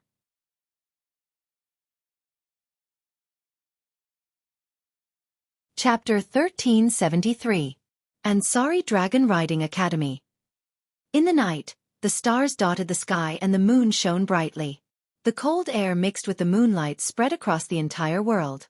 It was like a mist dotted with starlight, permeating the silent Ansari University's Dragon Rider Academy. At this time, there were only a few lights in the Ansari Dragon Riding Academy. The 4 student dormitories were all in darkness. One could faintly hear a lot of gentle breathing coming from inside the windows, proving that the students of the Ansari Dragon Riding Academy had fallen into a dream. The 7 dragon houses had all lost their light. All the dragons had fallen into a deep sleep. They let out a snort that was much louder than a human's. It was very rhythmic in the silent night, as if the dragons were singing a song. Although it wasn't pleasant to hear, it was very easy to calm one's mind. However, tonight, the Ansari Dragon Riding Academy was destined to not be peaceful. Near the Ansari Dragon Riding Academy, there was a building. It was a very old-looking sacred hall. In the middle of the sacred hall, there was a bell tower made of stone bricks. And on the bell tower of the sacred hall, one was tall and one was short. One big and one small, one male and one female, 2 figures stood there. The male's face mask could cover the area above his nose, leaving only 2 eye sockets. It was a cold mask. The female wore revealing unique clothes with a scarf around her neck. Her skin was dark and her long black hair was tied into a ponytail. It was Mykovez and Ania who came from Danbailey City. Standing at the highest point of the bell tower that was enough to have a panoramic view of the entire Ansari Dragon Riding Academy, Mykovez looked down at the Ansari Dragon Riding Academy that had fallen into darkness as the lights gradually faded. In his eyes, a trace of nostalgia actually flashed through. Ania guarded behind Mykovez. Her delicate figure was straight as she also looked down at the academy. Therefore, she didn't see the nostalgia in Mykovez's eyes. Otherwise, she would be shocked. The moonlight poured down without any hindrance. The moonlight shone on Mykovez and Anya. Bathed in the moonlight, Mykovez's cloak fluttered slightly in the night breeze. He was like an assassin in the dark, causing Anya to feel a chill in her heart from time to time as she stared at his back, but she quickly regained her senses. After an unknown amount of time, Makawos finally withdrew his gaze that was filled with nostalgia. He exhaled and couldn't help but sigh. It's as peaceful as before. Same as in the past? Ania was startled and looked at Makawos suspiciously. Mykovez, did you come to the Ansari Dragon Riding Academy often in the past? Seeming to have sensed the doubts in Ania's heart, Makawos turned sideways in a non-committal manner and opened his arms as though he wanted to hug the entire Ansari Dragon Riding Academy. Feel this peaceful atmosphere. Anya. It won't be long before this peace is broken. Mykavez, Lord. Anya hesitated as if she had something to say but didn't want to say it out loud. In the end, she brought it up. Are we really going to attack the Ansari Dragon Riding Academy? Don't you think this is a good opportunity? Makawos didn't answer but asked instead. He closed his eyes as if he was really enjoying the peaceful atmosphere. However, the words that came out of his mouth sent chills down one's spine. The Ansari Dragon Riding Academy is the Dragon Cultivation Academy of the Knighthood. In this knighthood where dragons coexist, it wouldn't be an exaggeration to say that the Ansari Dragon Riding Academy is the foundation of the knighthood's prosperity. Don't you think it's a good choice to use this place as an experiment site? Makawos slowly opened his eyes. A cold gleam flashed through his eyes like a sword.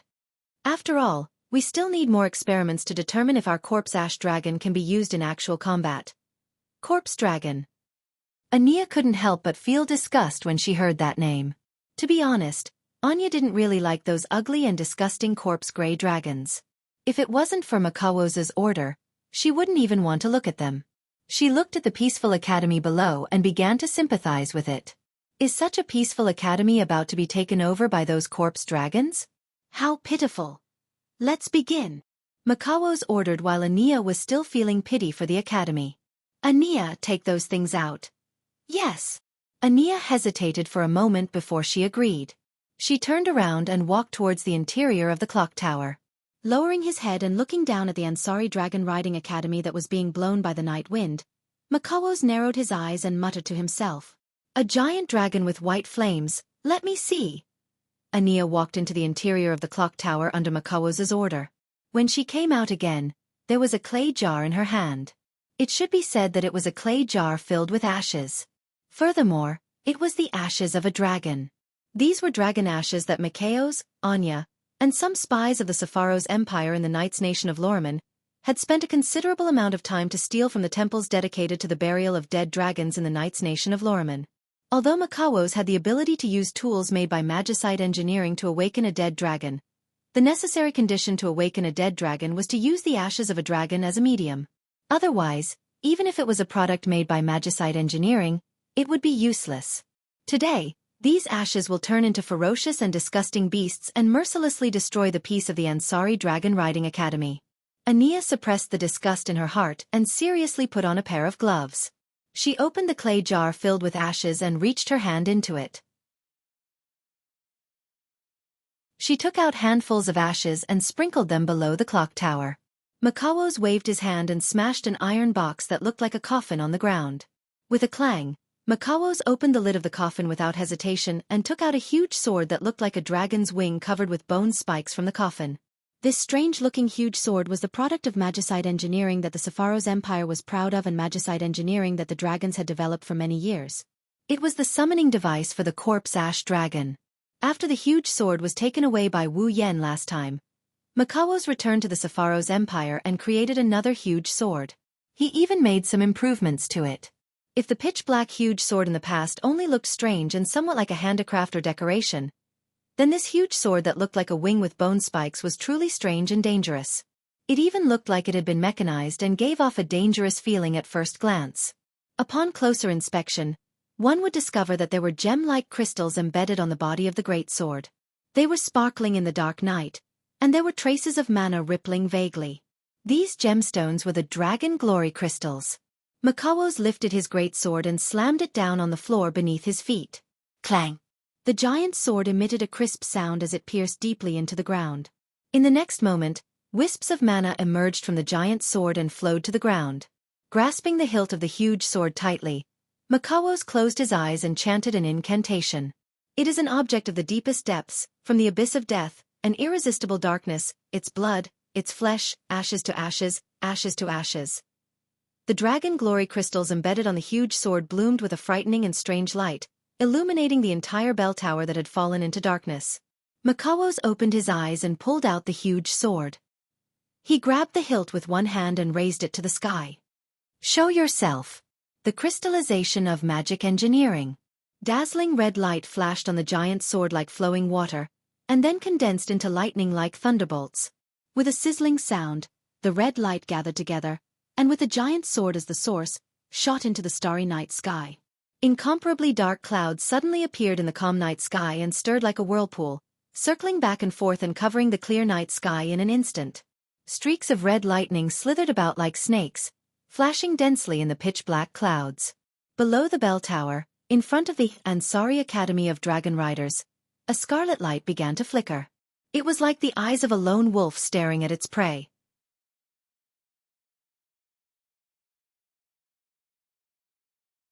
Chapter 1374.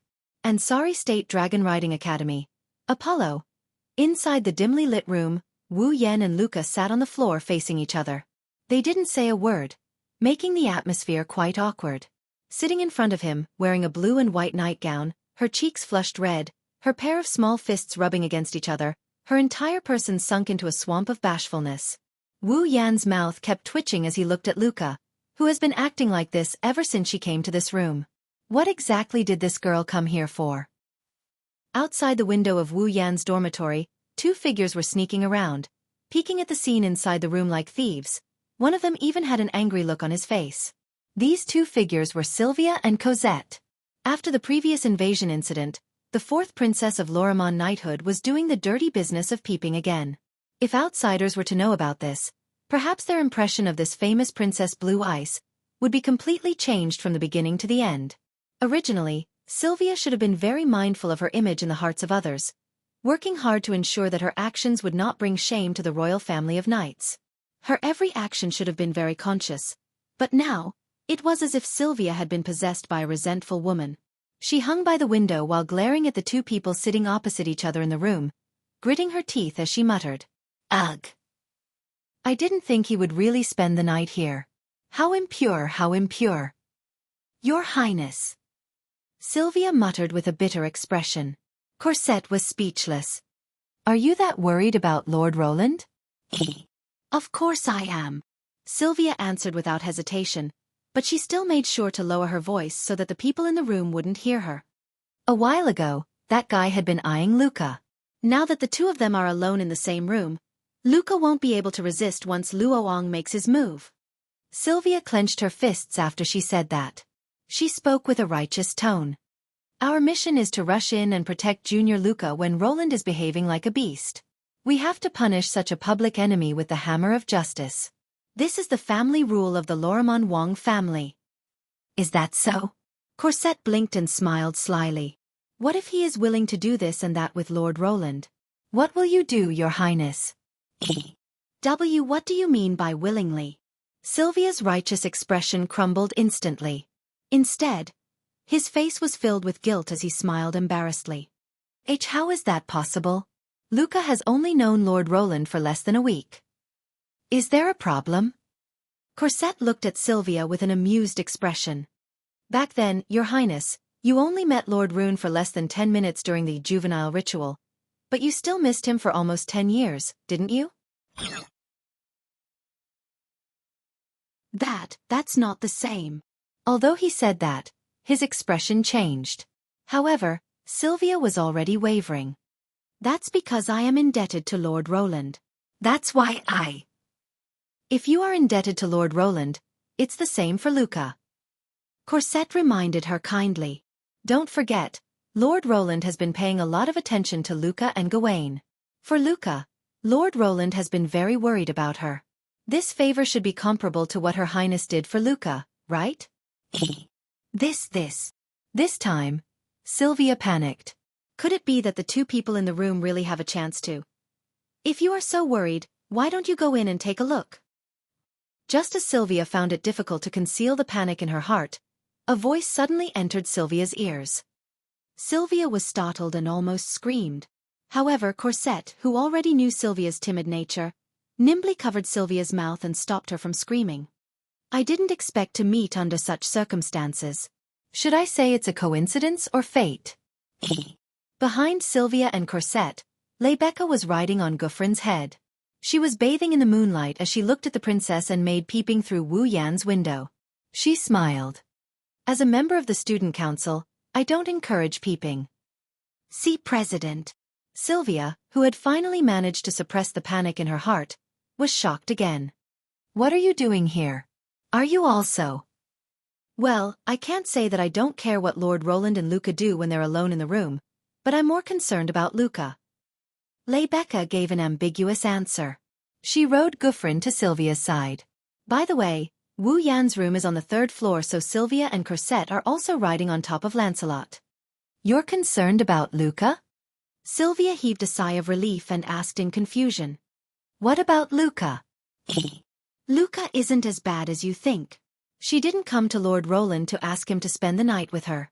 She's definitely not trying to do anything weird. Rebecca glanced at Sylvia, who was blushing. With that child's personality, she must have something to do with Lord Roland. If I'm not wrong, it should be related to her or Gawain. Sylvia calmed down after hearing Rebecca's words. Indeed, although he had not known Luca for a long time, with Luca's gentle and weak personality, she dared to request to spend the night in public. Either she really could not suppress her inner feelings, or there was definitely something going on.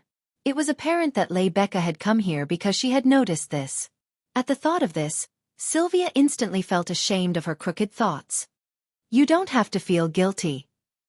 Rebecca seemed to have seen through Sylvia's thoughts. She smiled with a complicated expression. You're a girl in love after all. It's normal for you to be a little blind sometimes. Elle in love. Sylvia's face turned red. No. It's not like that. Sigh. Rebecca ignored Sylvia's weak refutation and sighed. Really, that man is really sinful. He's making me angry. Angry. Sylvia's heart tightened for some reason. She hesitated for a moment before asking carefully. President, you also have feelings for Lord Roland. It's right that you don't deny having feelings for him. Rebecca didn't hide her feelings and revealed a natural and unrestrained smile to Sylvia. But whether he's worth entrusting my life to is something we'll have to wait and see. Sylvia fell silent. After a long while she sighed. He really is a sinful man. At the same time, inside the room, sitting across from each other, Wu Yan couldn't help but break the awkward silence between the two of them when he saw Luca's blushing face fidgeting around. Hey, Luca, you must have something to tell me since you're spending the night with me, right? Wu Yan scratched his face and said helplessly. Are you really here to serve me in bed? Serve. Serve you in bed. Luca's already red face turned even redder because of Wu Yan's teasing words. She clenched her fists and said shyly. If Lord Roland needs to serve me in bed. Can you wait until I'm done? Wu Yan almost fell to the ground. This girl really does want to serve me in bed? Imperfect. Too imperfect. Sylvia trembled in anger when she heard the conversation in the room. He actually wants to make a move on his junior. He should be punished by the heavens. Lord Roland is in the wrong. Even Cosette angrily reprimanded him. Sylvia nodded repeatedly. However, Cosette's next words almost made Sylvia fall to the ground. Ming Ming, if you want to serve me in bed, just tell me. I can do it too. Cosette, I can't pretend I didn't hear that. Sylvia said angrily. My maid is actually this kind of person, it's... Well, your highness, don't mind it. Cosette waved her hand with a smile. Anyways, after your highness marries Lord Roland, I will have to accompany you in your marriage. Serving the future master is also a maid's benefit. You. Sylvia's hands trembled. Rebecca looked at the flustered Sylvia and the smiling Cosette and shook her head with a bitter smile. I have committed a grave sin.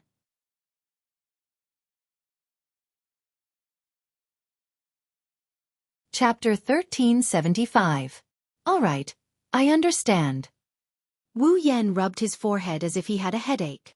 Let's put this aside for now. Don't you have something you want to say to me? And Luca dilly-dallied for a while. After wasting a long time, she finally stopped blushing. Her small fists clenched together and a trace of nervousness appeared on her face. Lord Loon, I want to ask you something about Gawain. I guess so. Wu Yan wasn't surprised. He nodded and gestured for Luca to continue. Seeing this, Luca's delicate little face instantly became downcast. Her eyes also revealed a strong sense of loss.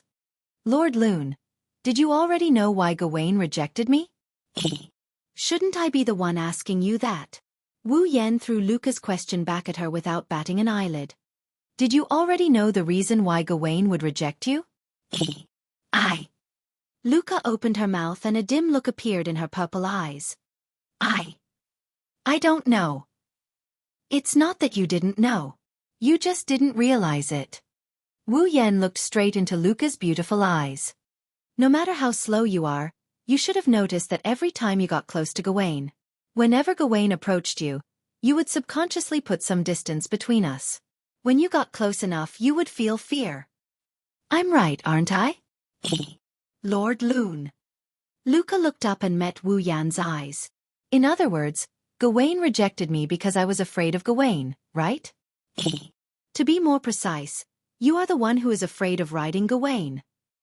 Wu Yan corrected her and closed the distance between them. No matter what, Gawain did it for you. You can't deny that. Luca's shoulders trembled when she heard Wu Yan's words. Tears welled up in her eyes. As expected. It's all my fault. That's why Gawain is so weak. He might even die. He finally understood the reason why Gawain had refused to let him ride his mount. For the first time, Luca was concerned about something other than her own riding. She cared about Gawain's life. It was clear that Luca was more concerned about Gawain's life than whether or not she could ride fall. Luca and Gawain. Although there was a serious gap between the master and servant now, they still put each other's affairs first from the beginning to the end. Should I say, as expected of master and servant? Luca, now is not the time for you to be sad. Wu Yan said coldly to Luca, who was on the verge of tears. Because of my care, Gawain hasn't reached the point where he has to sacrifice his own life to protect you. However, he is indeed getting weaker every day. If this continues, Gawain will die one day due to the lack of star essence. Are you willing to watch Gawain die? Luca sobbed and shook her head like a rattle drum. Then you should know that the hope of saving Gawain lies with you alone. Wu Yan held Luca's astonishingly thin shoulders. You have to be strong and overcome the trauma in your heart. Only then can you regain Gawain's recognition and re-establish your star essence path with Gawain. Return to the relationship you had before. Return to the relationship we had before. Luca looked at Wu Yan a little shaken. But can I do it? Gawain will be fine. As long as you recover, he will return to you immediately. No matter what, you are the master he is willing to risk his life to protect. How can he not acknowledge you? Wu Yan stroked Luca's cute little head. Don't worry, I will help you too. Lord Lune. Luca stared blankly at Wu Yan, who was gently stroking her head with a gentle smile. She blushed and quickly wiped away her tears. She nodded vigorously. I understand, Lord Lune. It's good that you understand. Wu Yan breathed a sigh of relief and smiled. You are here to serve me in bed. How can I not help you? Ugh. Luca's small and delicate pointy ears turned red from the roots. Kaboom! Just as the atmosphere between the two of them began to become intimate, a bolt of lightning suddenly struck down from the dark sky, bringing with it a deafening sound of thunder. Ah! Luca shrieked, and with tears in her eyes, she reflexively threw herself at Wu Yan. Wu Yan was caught off guard and ended up hugging her warm and fragrant body. However, before he could get a good feel of the soft body in his arms, a shriek that is 1,000 times more miserable than Luca's shriek came from outside the window. The shriek is so shrill that it's even more frightening than the thunder from before. Ah! Hearing the screams coming from the window, Luca's face paled. She thought it was some kind of supernatural being. She closed her eyes and her arms around Wu Yan's waist tightened. Separated by a thin layer of pajamas, Luca's beautiful body was pressed into Wu Yan's embrace. An astonishingly soft sensation kept coming from his front, but he didn't have the leisure to enjoy it. He looked towards the window and grumbled in a resentful tone. Are you going to keep hiding? As the voice slowly faded away, the entire space fell silent. But not long after, The originally tightly shut window was suddenly pushed open, revealing 3 beautiful faces outside the window. In the end, Rebecca didn't seem to realize that she was caught peeping.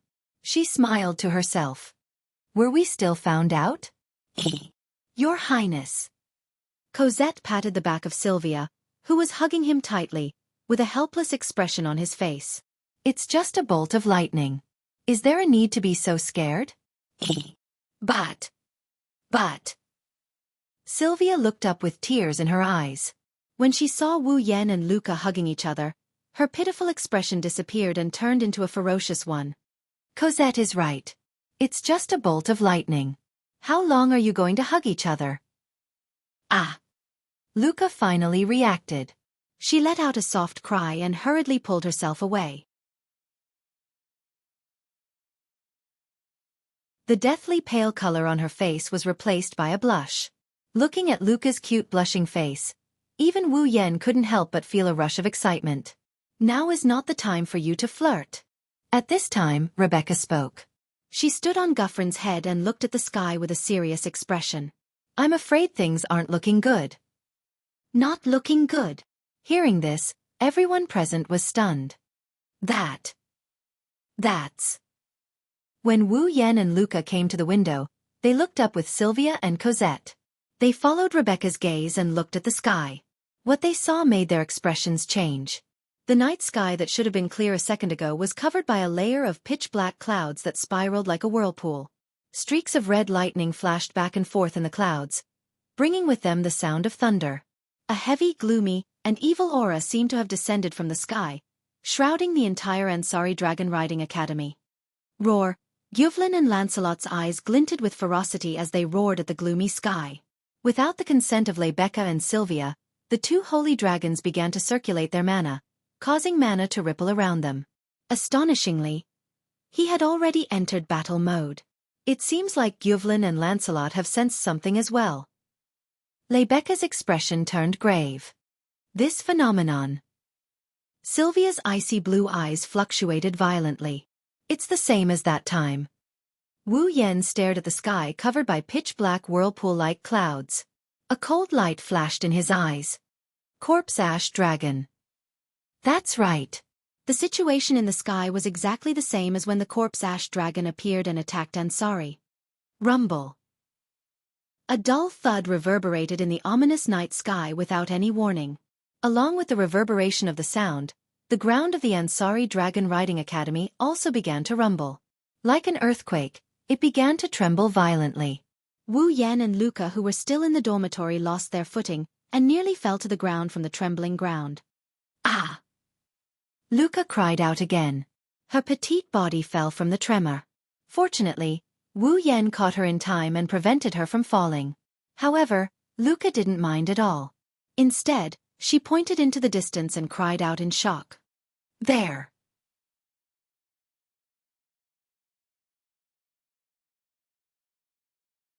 Chapter 1376.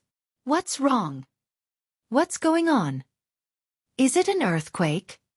The students in the 4 dormitories located in different directions of the academy opened their windows one by one, looking out of the window with faces full of panic.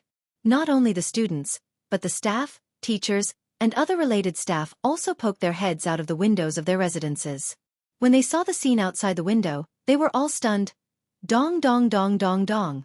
The muffled sound was accompanied by the shaking of the ground, gradually causing chaos in the entire academy. That shocking sound was as if there was some huge ferocious beast running on the ground, causing the empty space in front of the academy to raise a cloud of dust that covered the sky and covered the earth. Not long after, the dust dissipated. What appeared behind the smoke and dust was a terrifying army. They were naked, pitch black, and looked like they had beast-like eyeballs all over their bodies. Their eyes flashed with a wolf-like ferocious light, drooling from their mouths. They looked extremely disgusting. Looking at the appearance of those dragons, I'm afraid none of the citizens of knighthood would admit that these monsters were dragons. However, judging from their appearance, they were indeed dragons. Moreover, they were like an army that had formed into groups of dragons. Groups of winged dragons with naked bodies spread their wings and soared high in the night sky, looking like earth dragons. Groups of earth dragons with their naked bodies were galloping across the open space. They looked like water dragons, but their bodies were naked. Groups of water dragons were swimming against the current of the river. Under the cover of the night, black aliens that looked very similar to pterosaurs, earth dragons and water dragons, but their bodies were naked and shrouded in an evil aura, were charging in the direction of the academy. These ugly pitch-black creatures that looked like pterosaurs, earth dragons, and water dragons were none other than the corpse ash dragons. Looking at their numbers, there were at least 700, 800, or even 1,000 of them. Now, such a terrifying army of corpse ash dragons. They were charging towards the academy from the sky, the land and the river. Roar, roar, roar, roar. In the next moment, an evil and frenzied roar sounded. Gradually, it descended under the night sky that was covered by the pitch-black swirling clouds. This caused everyone to feel a chill in their hearts. His scalp went numb. What is that? Monster. Run. In the 4 dormitory buildings, a group of students who were still waiting by the windows screamed in horror when they saw this scene. They fled from the dormitory in a panic. Hoo hoo hoo. It was an ominous roar. Corpse Ash Dragon's army finally arrived at the academy. Bam!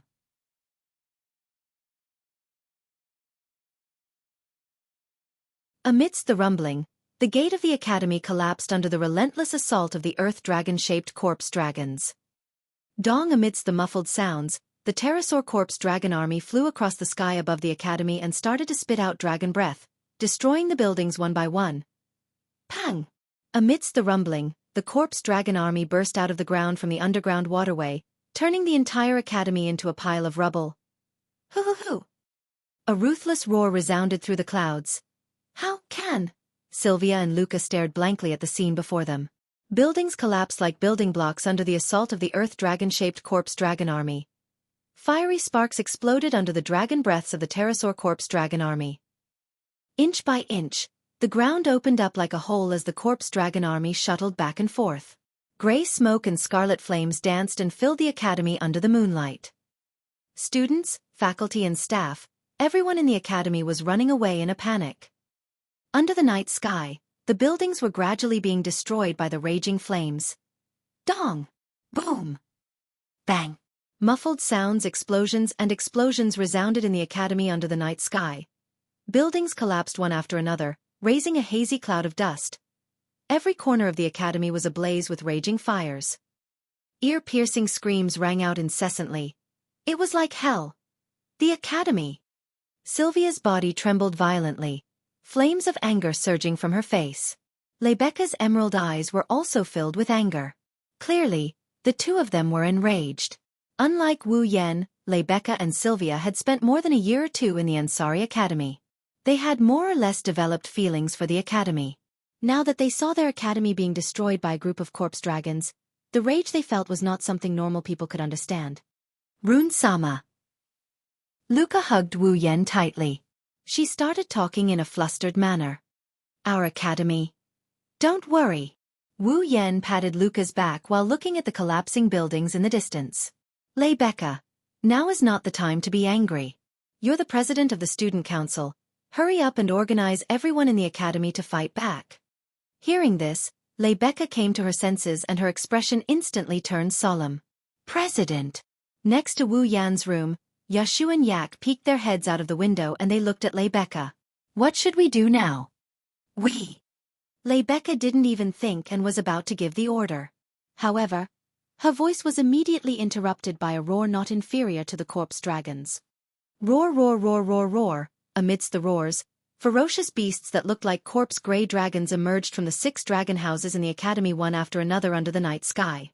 Pterosaurs flapped their wings like strange birds. The earth dragon moved its limbs like a lizard. It was a water dragon that was twisting its body like a huge snake. Finally, the dragons sleeping in the dragon house began to wake up and came out. In the next instant, the real pterosaurs, earth dragons, and water dragons clashed with the pterosaurs, earth dragons, and water dragons. The academy instantly became a battlefield between the dragons and the dead dragons. The dragons are making their move too. Rebecca's eyes lit up. Our masters are running away in panic, and it's the Falls who are fighting the enemy bravely? Wu Yan glanced at the students and teachers who were still running away and mocked himself. How ironic. Even if they're dragon cultivators, they're only in their teens. It's inevitable for them to panic in this situation. Rebecca shook her head and smiled. That's why the student council is needed. With that, she opened her arms and closed her eyes. In the name of Rebecca? In the name of Randall, I hereby command you. Present the holy knight armor you forged to me. Roar, Gyuvlin abruptly roared. Mana surged from his body, forming two magic arrays less than 10 centimeters away from each other. The magic arrays rippled and enveloped Rebecca. The magic arrays slid across Rebecca's voluptuous body. One melted her clothes into light, while the other condensed into a set of armor that looked like a tight suit. When the two magic arrays shattered, the sacred tight armor on Rebecca's body flickered with a cold and fiery light. Then, Rebecca extended her hand and a golden magic array flew out and rotated in front of her. Appear! A demonic spear that kills in one hit. Its name is Kai Guru. Borgu. A huge black and red spear that resembled a drill emerged from the golden formation and landed in Rebecca's hand. She suddenly grabbed it. Yak! Got it. If this academy is destroyed, I'll be in trouble too. Yak closed her eyes like a meditating nun and began to chant an incantation. Helmet, neck guard, chest plate, back plate, waist plate, hip plate, skirt plate, shoulder plate, arm plate, elbow plate, forearm plate, iron gloves, thigh plate, knee plate, shin plate, iron boots. Spurs. The moment the last incantation fell, a white radiance followed by a powerful magic power wrapped around Yashur's body. Yashur could feel that the star carving on his left arm was heating up, causing him unbearable pain. And when the pain reached its peak, a set of silver knight armor made of pure magic appeared on Yashur's body, making him unable to feel any weight at all. Seeing Rebecca and Yashur equipped with the holy knight armor, Sylvia clenched her teeth and gripped Lancelot's reins. Although we don't have the holy knight armor, Lancelot and I have no intention of being spectators. Roar! Lancelot roared and echoed Sylvia's words. The war had begun.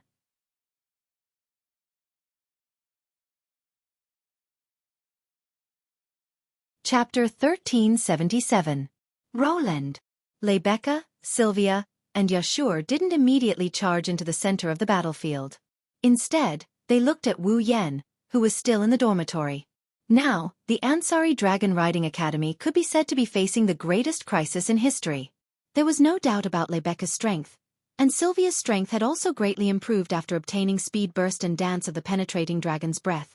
While Yasha's paladin armor had a time limit and was merely a hastily assembled replica. At the very least, Yasha's strength definitely wouldn't be weaker than Sylvia's while the armor was still in effect. But there was a big problem with this. After all, what was happening in the Ansari Dragon Riding Academy wasn't a battle, but a war. Facing thousands of corpse ash dragons, Sylvia's burst of speed had a time limit, as did Yashur's holy knight armor. Although Rebecca had the strength of the 8th rank, on the battlefield, a single person's strength was limited. By the time the holy knight armor ran out of mana, Rebecca would be powerless to reverse the situation. Fortunately, they still had Wu Yan on their side. Whether it was Rebecca, Sylvia, Yashur, or Yak, they couldn't forget him.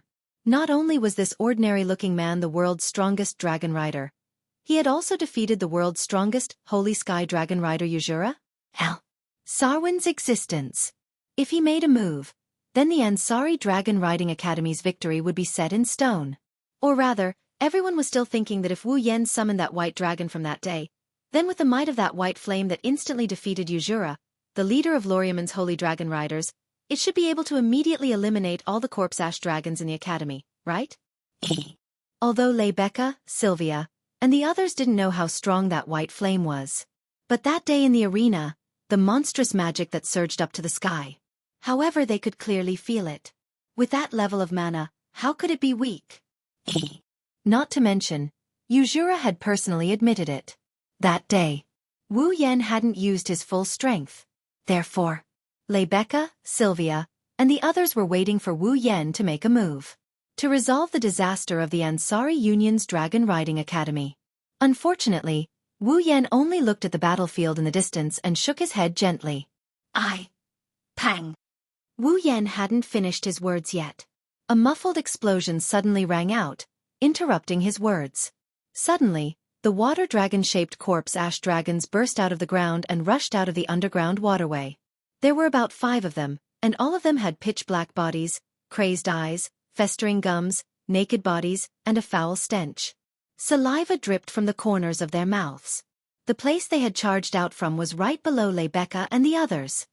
Roar! Ear-piercing roars echoed through the night sky. A group of water dragon corpse ash dragons looked up with ferocious glints in their eyes. They fixed their gazes on Rebecca and Sylvia, who were riding on Guffrin and Lancelot. It's a corpse ash dragon. Rebecca and Sylvia's expressions changed. Roar! The water dragon corpse ash dragons opened their mouths and roared. Then, a dazzling flash of light accompanied by dense mana flames burst out and blasted towards Rebecca and Sylvia. Careful! The sudden attack made Rebecca and Sylvia's reactions slow by half a beat. However, Guffrin and Lancelot reacted in time. Roar! The 2 holy dragons let loose enraged roars, and the magic power surging over their bodies swelled.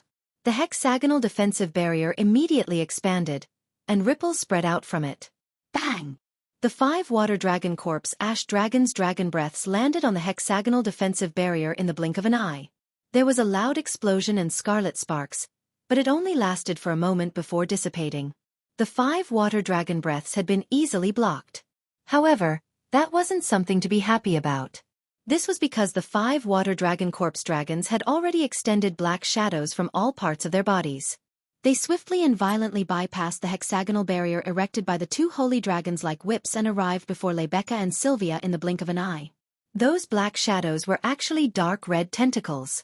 The next moment, Rebecca and Sylvia, who hadn't reacted in time, were completely entangled by the tentacles. This is... Seeing Rebecca and Sylvia completely entangled by the tentacles, Wu Yan gaped in shock. These corpse ash dragons actually knew how to play with tentacles? President Rebecca. Your Highness. Wuxia was also stunned for a moment, but he quickly stretched out his hand, intending to break those tentacles, but in the end, he pounced on empty air. The slippery tentacles wrapped around Rebecca and Sylvia's limbs and slender waists. With a tug, the 2 beautiful girls were suspended in the air. Damn it. Let me go. As if having a bad premonition, let alone Sylvia, even Rebecca looked rather flustered. And the facts proved that their bad premonition was indeed real. What are you trying to do? Stop. As Rebecca and Sylvia struggled with all their might, the dark red tentacles nimbly slid past their bodies and began to burrow into Rebecca's armor and Sylvia's uniform. New. Rebecca and Sylvia immediately let out coquettish gasps that made one's heart go numb. Rebecca and Sylvia got tangled up and harassed by the tentacles. Who knows what parts they shouldn't be touching under their clothes. The 2 girls blushed and their panting became more coquettish. Wu Yan was dumbfounded by what he saw. What kind of dragon is this? It was one thing to play with tentacles, but to play with such evil tentacles, how perverted must the person behind these tentacles be to create something like this? Just as Wu Yan was stunned by the surreal scene before him, a sorrowful cry rang out beside him. No. While Wu Yan was at a loss for what to do, one of the water dragon corpse ash dragon's tentacles came into the dorm and wrapped around Luca, who was hugging Wu Yan. Luca screamed as she was dragged away. The tentacles with visible veins wrapped around Luca's limbs and dragged her out of the room through the window. She was also hung upside down in the air.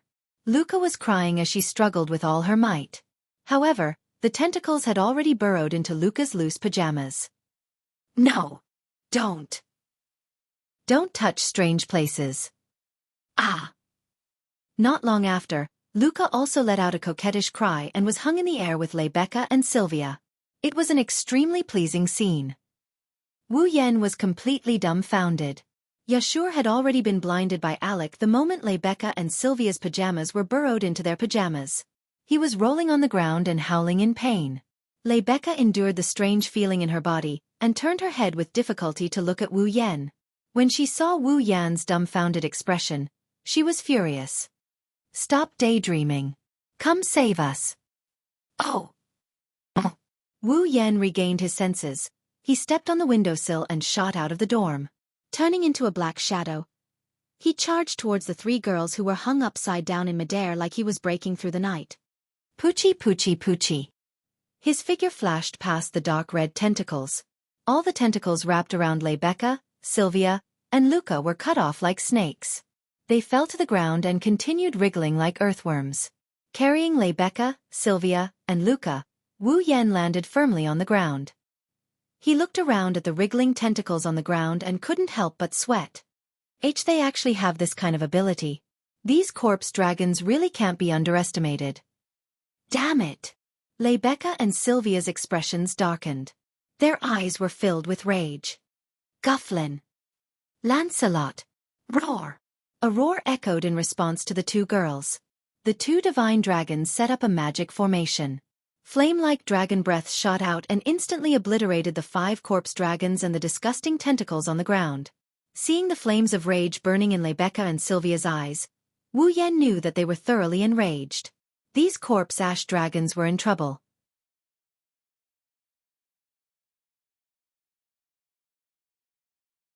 Chapter 1378. Roland, make your move. This time, Rebecca didn't ask for Wu Yan's opinion. Instead, she spoke in a deep voice as if she was giving an order. Evidently, Rebecca was enraged by the fact that the student council president of the Ansari Dragon Riding Academy, a Xianxia Dragon Rider Academy, had shown such a wretched side in front of others. Sylvia was about the same. Her eyes were filled with ferocity, causing Wu Yan to feel a little resentful. However, he had no choice but to refuse Rebecca and Sylvia's request. No, go ahead. Looking at Luca, who is hiding behind him, and looking at the battlefield in the distance, Wu Yan answered her like this. I still have some matters to attend to. What time is it now? Why are you still? Sylvia was about to reprimand Wu Yan when Rebecca stopped her. Rebecca narrowed her eyes thoughtfully when she saw Wu Yan looking at Luca. She seemed to have understood something and smiled. I understand now. Then we'll go first. President. Sylvia looked at Rebecca in shock. It was a matter of life and death for the entire Ansari Dragon Academy. What could be more important than protecting the Ansari Dragon Academy? All right, just listen to Roland. Rebecca didn't answer. Instead, she called out to Guffrin and turned around. She rode on Guffrin's head again. Let's go, Guffrin. Roar. Guffulin roared in response. His body turned into a flash of red lightning and flew toward the battlefield in front of him. Wait. Sylvia quickly got on Lancelot as well. She glared at Wu Yan and Luca before grumbling. Be careful. I'm not so weak that I need someone to take care of me. Wu Yan chuckled. You should worry about yourself. Humph. Sylvia snorted. Beside her, Corset hugged Sylvia's waist. Under Lancelot's lead, they flew towards the battlefield. How long are you going to lie there for? Aiku kicked Xianxia, who was still covering his eyes and rolling on the ground in pain. She grabbed him by the collar and dragged him towards the battlefield.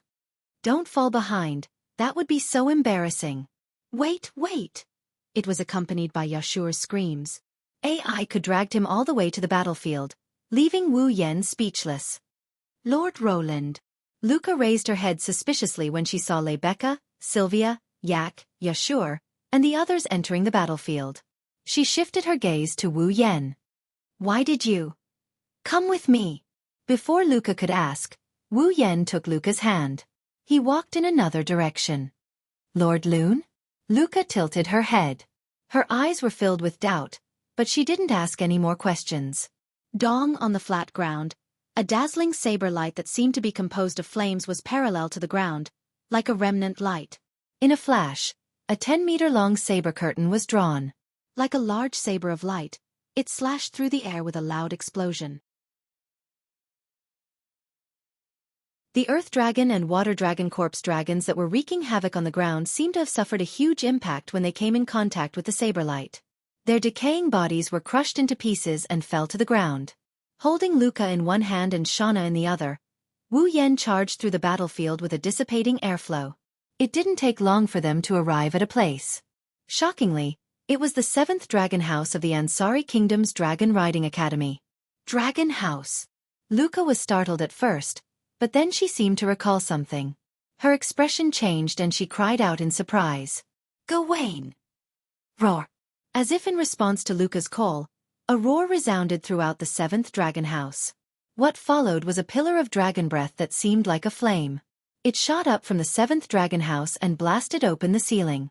Gawain's average-sized body shot out from the ceiling and into the sky. Luca was overjoyed at first, but then she cried out in surprise, "Gawain!" This was because behind Gawain, who had rushed out of the seventh dragon sarcophagus, there were about 10 dragon-shaped corpse ash dragons flying out from the seventh dragon sarcophagus. They were like huge strange birds, waving their tentacles and lashing at Gawain like whips while following behind Gawain and attacking him fiercely. Gawain tore through the air and flew through the sky above the seventh dragon house, avoiding the tentacles that whipped at him and the pursuit of the pterosaur corpse dragons. However, it didn't take long for Gawain to slow down. If Gawain was in his peak condition, he should be able to easily deal with the 10 pterosaur corpse dragons. After all, Gawain was a holy dragon even though he was only a young dragon. Unfortunately, Gawain had not received enough star essence for a long time.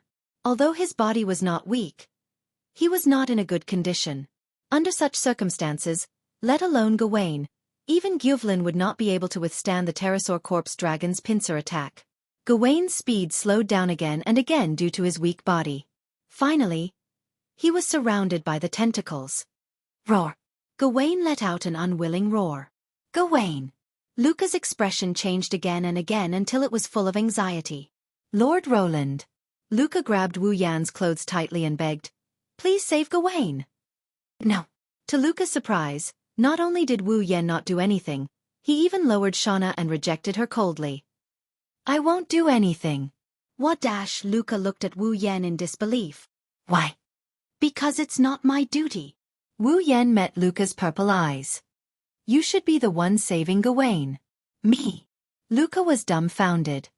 "Gawain severed his star essence path to protect you and weakened his body. Otherwise, Gawain would have been able to deal with those corpse dragons in a matter of minutes. In other words, Gawain is in this state because of you." Wu Yan's voice pierced Luca's heart like a sharp arrow. "As Gawain's master, shouldn't you take responsibility and save Gawain who has been protecting you all this time?" How can I save Gawain?" Tears welled up in Luca's eyes. She was so anxious that she was about to break down.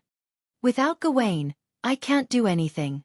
Lord Roland, I beg you, please save Gawain.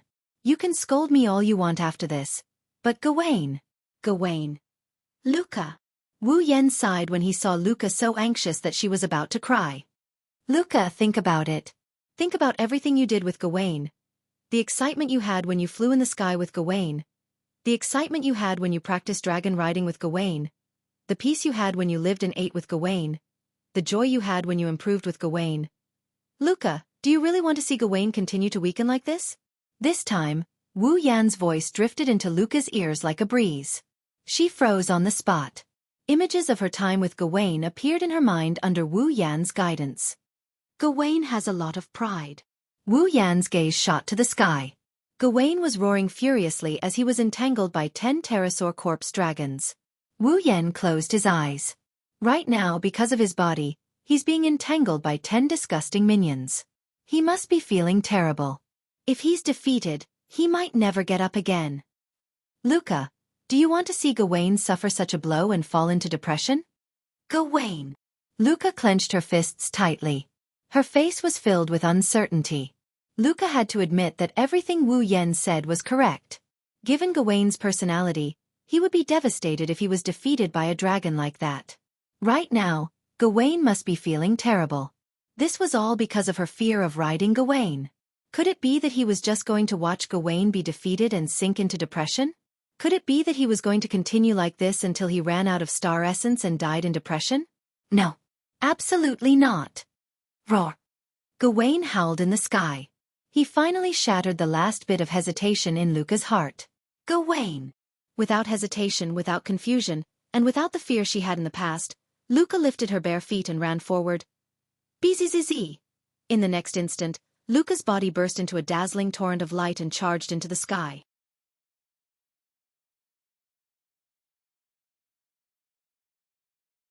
Chapter 1379. Hum. The dazzling torrent of light turned into a bridge that resembled the Milky Way, rising from the ground into the sky. Then, with a turn, it descended from the sky like a veil made of starlight, landing on Gawain's body. In an instant, Gawain's body was also dyed with starlight. It was as if he had rushed into the Milky Way. His body flickered with an extremely rich radiance. The torrent of light formed from starlight melted into Gawain's body at a speed visible to the naked eye. Along with it, Gawain's aura grew stronger and stronger. Gawain was gradually recovering to his peak state. That's. Looking at the dazzling torrent of light that resembled the Milky Way, Wu Yan's eyes lit up. It's star essence. Yes, the composition of the Milky Way torrent of light was the essential energy that maintained the life of this planet, star essence. Now, a huge amount of star essence was replenishing Gawain's body that was extremely lacking in life energy. It was allowing him to gradually recover to his peak state. This also proved that Luca and Gawain's star essence path. It had been re-established. Before long, the torrent of light formed by star essence finally subsided. It turned into specks of starlight and dissipated into the sky. Roar! Gawain abruptly opened his eyes and let out a roar filled with extreme excitement.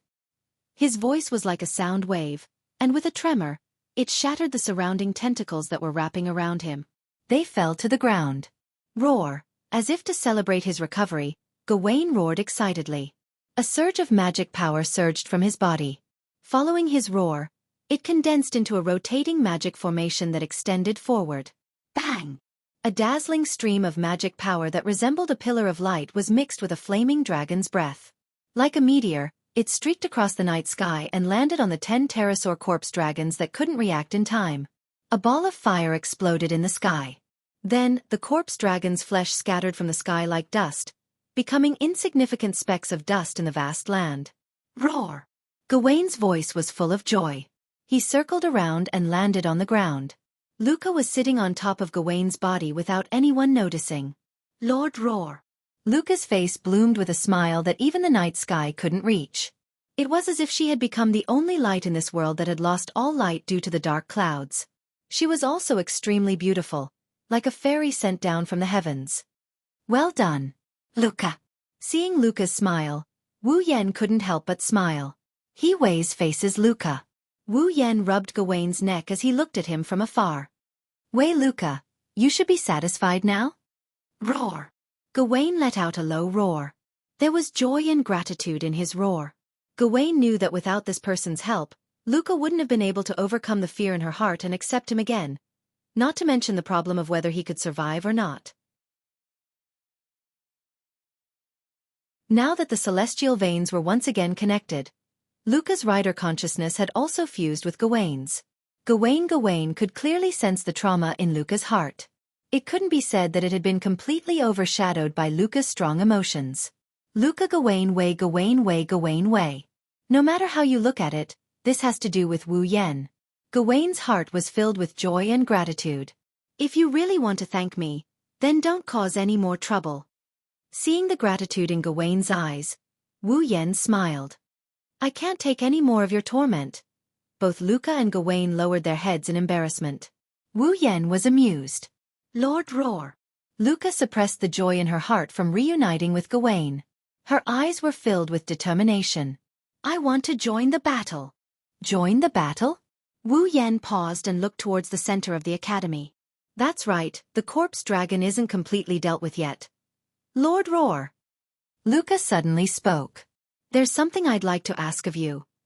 Another request? Wu Yan crossed his arms curiously. Then, we won't be spending the night together this time, right? Luca blushed and shyly shook her head. No, I want Lord Roar to ride Gawain with me. Ride Gawain together? Wu Yan gasped. Ha! Yes. Luca's clear eyes revealed a strong will. I want to challenge the dragon dance again and calm this chaos, but I can't guarantee that I won't be afraid. You mean? Wu Yan's tone was uncertain. You won't be afraid with me around? Lord Roar. If it's Lord Roar. Luca closed her eyes for a moment. When she opened them again, her expression was firm. With Lord Roar by my side, I think I can. Wu Yan scratched his cheeks and he helplessly grinned at Luca. I really don't know what to do with you. Wu Yan jumped onto Gawain's back and sat behind Luca. He reached out and hugged Luca's waist. Now, you won't be afraid anymore, right? Wu Yan whispered into Luca's sharp elf-like ears. Just give it your all. I will hug you. I will never let go. Okay. Luca felt the warmth on her back and the whispers in her ear. She nodded firmly. Gawain! Roar! Using a roar as a response, Gawain raised his head to the sky and let out a long howl. Magic power surged from his body and soared into the sky. The wind whistled in her ears. Luca gripped the reins tightly and looked forward. She looked back and saw the smiling Wu Yan. Luca was a bit absent-minded. Lord Roar. Can you hold me tighter? Like this? Tighter. Like this? Tighter. You. Wu Yan bitterly smiled. As if he wanted to melt Luca into his body, he tightened his grip around Luca's slender waist. Then, how about this? Whoosh! At the same time, Gawain increased his speed to the maximum. Like a white meteor, he streaked across the sky. A powerful centrifugal force began to take effect. If it were anyone else, this speed would be enough to make them lose consciousness and cause them to become anemic and dizzy. If they weren't careful, they would have been thrown off. However, there's still a gap between this speed and speed burst. Wu Yan was able to ride Lancelot even under speed burst. His expression didn't change at all, let alone on Gawain's back. He hugged Luca tightly and stared at her. Under Wu Yan's gaze, Luca's body began to emit star-like light. Gawain's body also began to emit a gentle light. Following his flight path, he left a trail of light in the night sky. Gawain was drawing in the night sky. He was drawing as if he was dancing. Moreover, the pattern Gawain was drawing was an extremely complicated geometric magic formation. It wasn't until the huge geometric magic formation was completed that the full appearance of the pattern was exposed to the night sky. It was a circle with a shape like a dragon's head in the center. It was at least 100 meters in diameter. It was very strange. It was a star carving. The star carving that blotted out the sky was reflected in the pitch-black night sky. It emitted a gentle halo. A vast amount of magic power fluctuated from it and turned into ripples that reverberated in the air. Luca suddenly opened her eyes. Dragon Rider Dance. First dance. Purifying Honey Rain. Once the Dragon Rider Dance was completed, all kinds of magic effects could be activated. At this moment, the night sky of the Ansari Academy blossomed with dazzling light. In the sky, a meteor-like rain of light suddenly fell from the sky, landing on the entire Ansari Dragon Riding Academy. Bathed in the rain of light, the corpse dragons didn't even have time to make a sound before their bodies exploded into powder and covered the ground. The powder was the ashes of the original dragons. In less than a second, the hundreds and thousands of corpse ash dragons, which gave everyone a headache, were all turned into ashes and disappeared from the world. Luca held Gawain's reins and leaned into the warm embrace behind her. Her purple eyes were filled with dazzling splendor.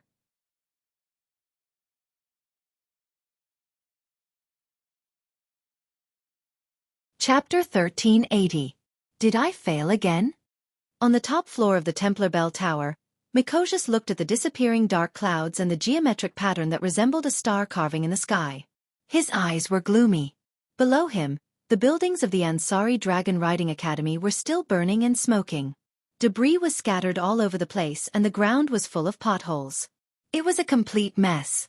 It could be said that if Mikovez's goal was to destroy the Ansari Kingdom's Dragon Rider Academy, then even though he couldn't say that he had achieved his goal, it wouldn't be considered a failure to destroy the academy to such an extent.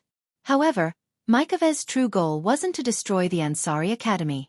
He wasn't interested in destroying the Ansari Academy.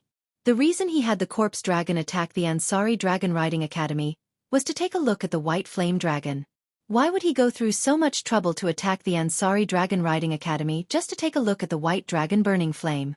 It might not be worth it to others, but to Mikosis, it was very important. This was because Mikoski was still unwilling to believe that there was actually a dragon in this world. A dragon that could strike fear into his heart with just an impression. He wanted to prove if there was a dragon in this world that could strike fear into his heart. Attacking the Ansari Union's Dragon Riding Academy was definitely worth it for Mikawos. After all, Mikosius' true identity was still. It really is you, Mikosius. While Mikosius was immersed in his own imagination, a voice that he had only heard once but would never forget rang out. It echoed throughout the bell tower. Mikosius' pupils shrunk. Lord Mikatos. Anya was also shocked. She turned around and pulled out a dagger, standing in front of Mikatos to protect him. Both of them looked into the bell tower at the same time. Soon after, a few figures entered their field of vision. Wu Yan, Lebecca, Sylvia, Luca, Yashur, Yek. The 6 strongest members of the Ansari Dragon Riding Academy. At the same time, he appeared in front of Makawo's and Anya in the bell tower of the sanctuary. You! A trace of shock appeared in Anya's eyes. Why? Why are you here, right? Lebecca was wearing a slightly charred, paladin armor. She focused her gaze on Makawo's and Anya like a chain. Could it be? Do you think you're hiding well? You! Ania's gaze turned ferocious. She seemed to want to say something, but Mikavez held her shoulder and stopped her. Although I don't think we're very good at hiding, if we can. I hope you can give us an answer. Yashur stared at Makawo's and answered his question. It was Luca who discovered you. Luca? Mikavez narrowed his eyes. She shifted her gaze and cast it on Luca. I see. Are you from Yekablad? Yes. Luca nodded in response. I'm from Yekablad. I was born with a certain ability to sense nature. Although I didn't discover you at first. Luca turned her gaze to Makawo's side and pointed her finger forward. But I discovered that it was emitting an ominous magic power. In the direction that Luca was pointing at, there was a giant sword that was emitting a dark, swampy and viscous magical energy. It was stuck in the ground. It was the giant sword that awakened the corpse dragon. You're Makawo's, right? Sylvia stepped forward and clenched her fists. Her icy blue eyes were filled with anger. Last time, you had the corpse dragon attack Ansari. This time, you almost destroyed the Ansari Dragon Riding Academy. I swear I won't let an evil existence like you do as you please. Makawo's raised an eyebrow and let out an evil laugh. As expected of the 4th princess of the royal family of knights. Even if you're just a student, you're still a dragon knight. But that's not strange. After all, even Veronica, who's known as the Iron Valkyrie, didn't get fall and become a dragon breeder, but you did. If you're not at this level, then I'm very disappointed. You? What are you talking about? Sylvia suddenly had an indescribable feeling that something was wrong as she listened to the familiar words of the royal family of knights that came out of Mikavez's mouth. It's like this person in front of her is familiar to her as well. But, how is that possible? Humph. Seeing that Sylvia was shaken, Makawos turned his head away without saying a word and looked at Yak, who had been silent all this while. His eyes shone with an evil gleam that had never been seen before. I finally meet you, descendant of the royal family of Avalon. Royal family of Avalon? They heard it from Wu Yen before. This time, it came from Makawos' mouth. Lebecca and Sylvia were stunned. Avalon. Yashur had a confused look on his face. Who are you? On the other hand, Yak was on guard as she stared intently at Mikawosi. What's the royal family of Avalon? You still don't know? Makawos glanced at Yashur in surprise. Looks like you don't qualify as a knight. You're just a brat? You! Yashur was furious. I've always been curious. How do you know so much? Wu Yen suddenly spoke. Even the descendant of the royal family of Avalon knows about it. You, a citizen of the Empire, know more about the dragons than the knights. What is your true identity? Rune? Randall, you're even more surprising than I thought. Since you don't know, I'll tell you. Makawos looked at Wu Yen with a different gaze. In ancient times, the origin of the dragons, the sage dragon king Impoke, disappeared. However, his bloodline was left behind and split into 2 major branches. Makawos pointed at Yak. One of the bloodlines is the Avalon Holy Dragon royal family, which is the little brat beside you. Yak.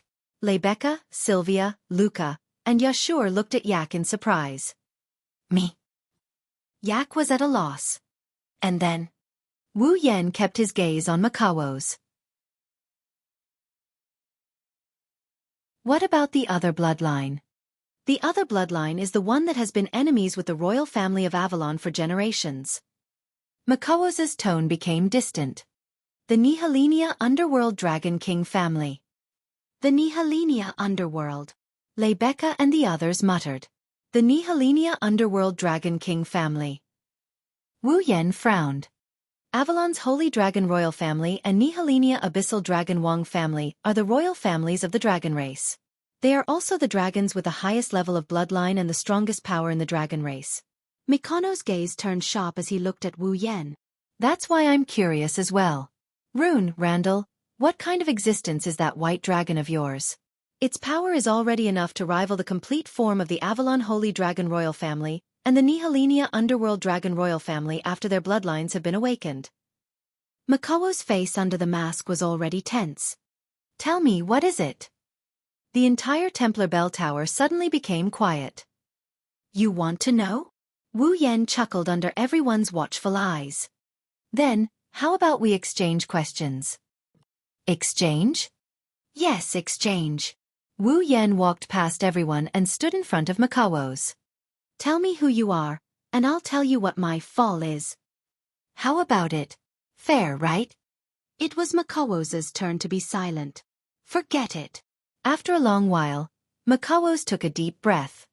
I'll figure it out one day. Let's end it here for today. Makawo's. Lebecca and Sylvia immediately barked coldly. Trying to escape? Wu Yan's gaze turned cold. Do you think I'll let you escape again? Calm down, Randall. Makawo's brought Anya to the edge of the bell tower's railing. After a while, there will be an even bigger feast. At that time, let's decide the victor. Leaving this sentence, Makawo's and Anya jumped down from the clock tower without hesitation. Stop.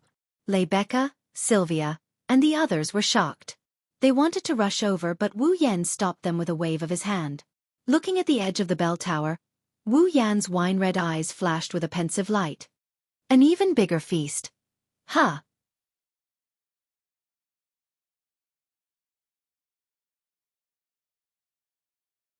Chapter 1381. That's terrible. When Wu Yan returned to the Ansari Dragon Academy, he took note of the current state of the academy. Only then did he realize how much damage Makao's corpse dragon army did to the academy. Buildings that were supposed to have a long history were completely reduced to rubble and sawdust, scattering on the ground like garbage. The buildings that were lucky enough to escape being completely destroyed were all charred black like charcoal, with wisps of smoke rising from them from time to time, proving the scale of the fire that burned them last night. The ground was full of potholes and holes so deep that one could see the sewers everywhere. They were caused by the water dragon corpse dragons breaking out from the sewers.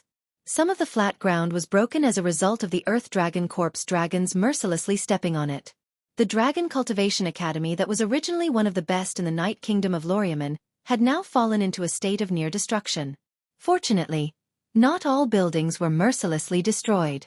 There were still some that managed to escape the destruction of the war, so the Ansari Academy with a long history did not need to be rebuilt.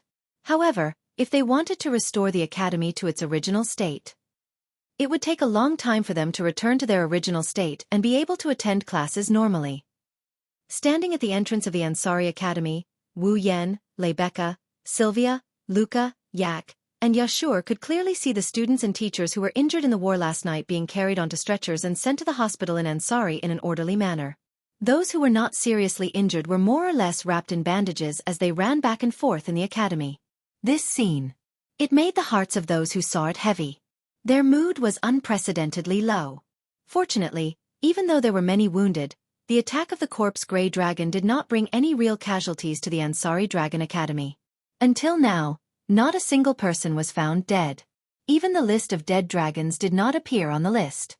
This result. It could only be described as a miracle. Of course, the miracle was all thanks to Lebecca, who calmly organized the resistance as the president of the student council. She calmed down the panicked students and teachers and joined hands with Fall to resist the corpse dragons. This reduced the number of unnecessary casualties. Sylvia and Yashur also served as the frontline combatants and tanked most of the firepower from the corpse dragons. It could be said that more than 30% of the corpse dragons that were slaughtered last night were killed by Sylvia's penetrating dragon breath and Yashur's intrinsic device. In the end, Luca used the first dance of the dragon dance, the purifying honey rain, to purify all the remaining corpse ash dragons into ashes. It allowed the Ansari Academy, which was reduced to a cruel battlefield, to escape the fate of destruction. It also allowed the students and teachers to avoid the path of death. In other words, in the battle against the corpse dragons last night, if Lebecca, Sylvia, Luca, Yak and Yashur were not there, even if there were no casualties miraculously, the Ansari Academy would not have been able to escape the fate of destruction. In this battle, the student council stole the limelight and became the heroes that saved the Ansari Academy. On the other hand, Wu Yan, the most powerful dragon rider that everyone had their eyes on, did not achieve much in the battle. No one even saw his whereabouts, which made people suspicious. If it was someone else, the students and teachers might start to suspect that the person had escaped from the battlefield or was the helper or even the culprit behind the corpse dragon's attack. However, if it was Wu Yan, the people might be suspicious, but they would not really believe it. After all, with Wu Yan's strength, there was no need for him to escape from the battlefield. As for him being the helper or the culprit behind the corpse dragon's attack, that was even more ridiculous. With Lei Becca, the student council president, vouching for him, who would think so?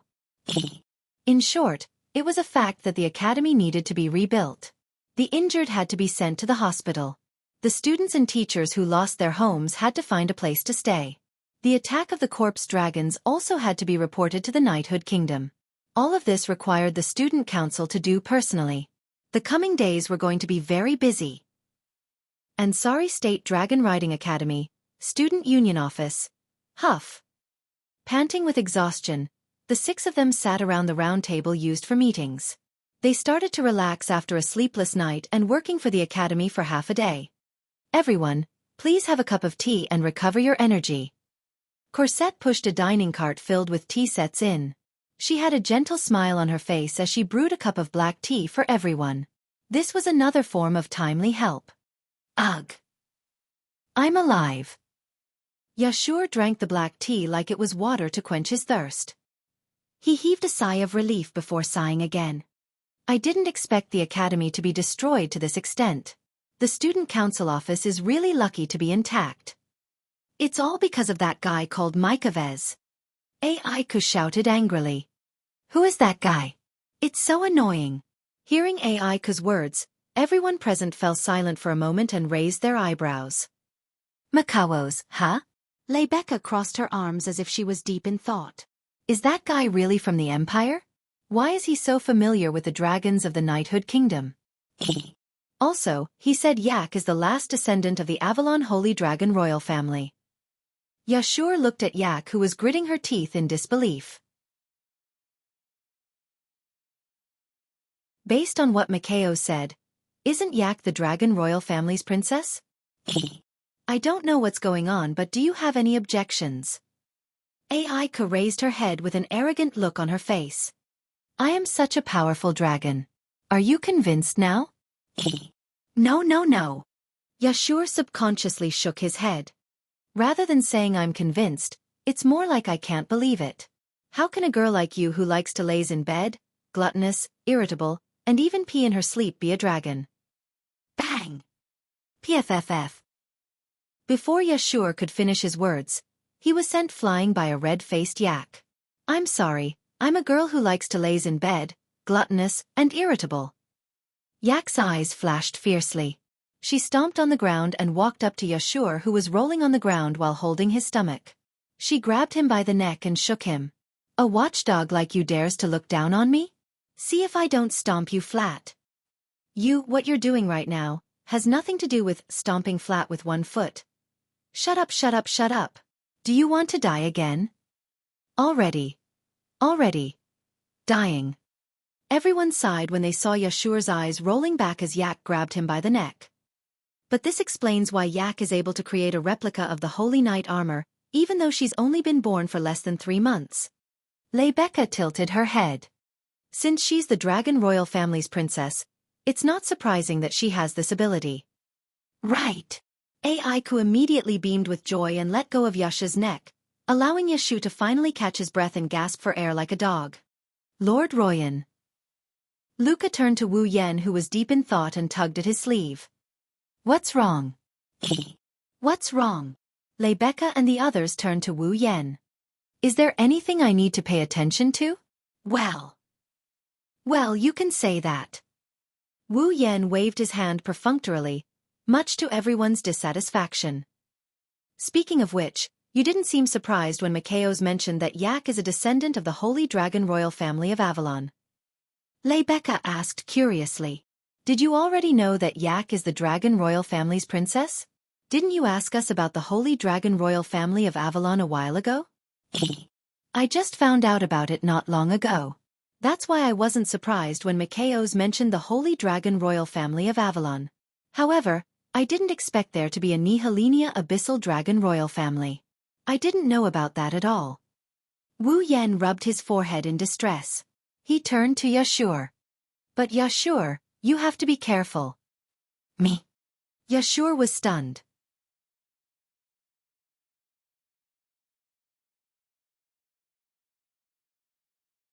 Chapter 1382. Pay attention? Pay attention to what? Rebecca, Luca, Yashur, Yak, and the others all looked at each other in confusion. They clearly didn't know what Wu Yan meant. You guys. Wu Yan laughed bitterly. Don't tell me you didn't hear what Micah said? Looking at Yashur, Wu Yan's gaze turned serious. If what Micah said is true, then the Neha Abyssal Dragon royal family and the Elvelyn Holy Dragon royal family have been fighting each other for generations. Sooner or later, the other party will find Yak, the last descendant of the Elvelyn Holy Dragon royal family, and engage in a cruel battle where either you die or I live. Yashio, if you continue to be so sloppy, I'm afraid that when Yak is killed by someone, you will still be in the dark. Yashur's pupils suddenly contracted. A chill surged from the depths of his heart and filled his entire body in an instant. Yashur felt as if he was in an ice cellar. His entire body was cold. Only now did Yashur realize what kind of danger he was about to face. He also realized that he had neglected something important. I am not afraid, Yak said, but her pretty face was slightly pale. Whether or not she was the last descendant of the Elvelyn Holy Dragon royal family, Yak was only born for less than 3 months. She was still a young dragon. She had to face the threat of death at this age. It was impossible for Yak not to be afraid. She was only putting up a strong front. Rune is right. Yashur, you have to be careful. Rebecca seemed to have realized the severity of the situation, and her expression turned serious. Judging from Acker's powerful magic power to create a replica of the Holy Knight armor, when it was still a young dragon, if the Nihilinia Underworld Dragon royal family, who had been enemies with the Avalon Holy Dragon royal family for generations, were to reach adulthood, then how powerful can it be? Just thinking about it is terrifying. The more she spoke, the more serious her expression became. Yashio, you have to be careful and protect Yak well. I understand. Yashio nodded solemnly with a heavy expression on his face. No matter what, I won't let anything happen to Yak.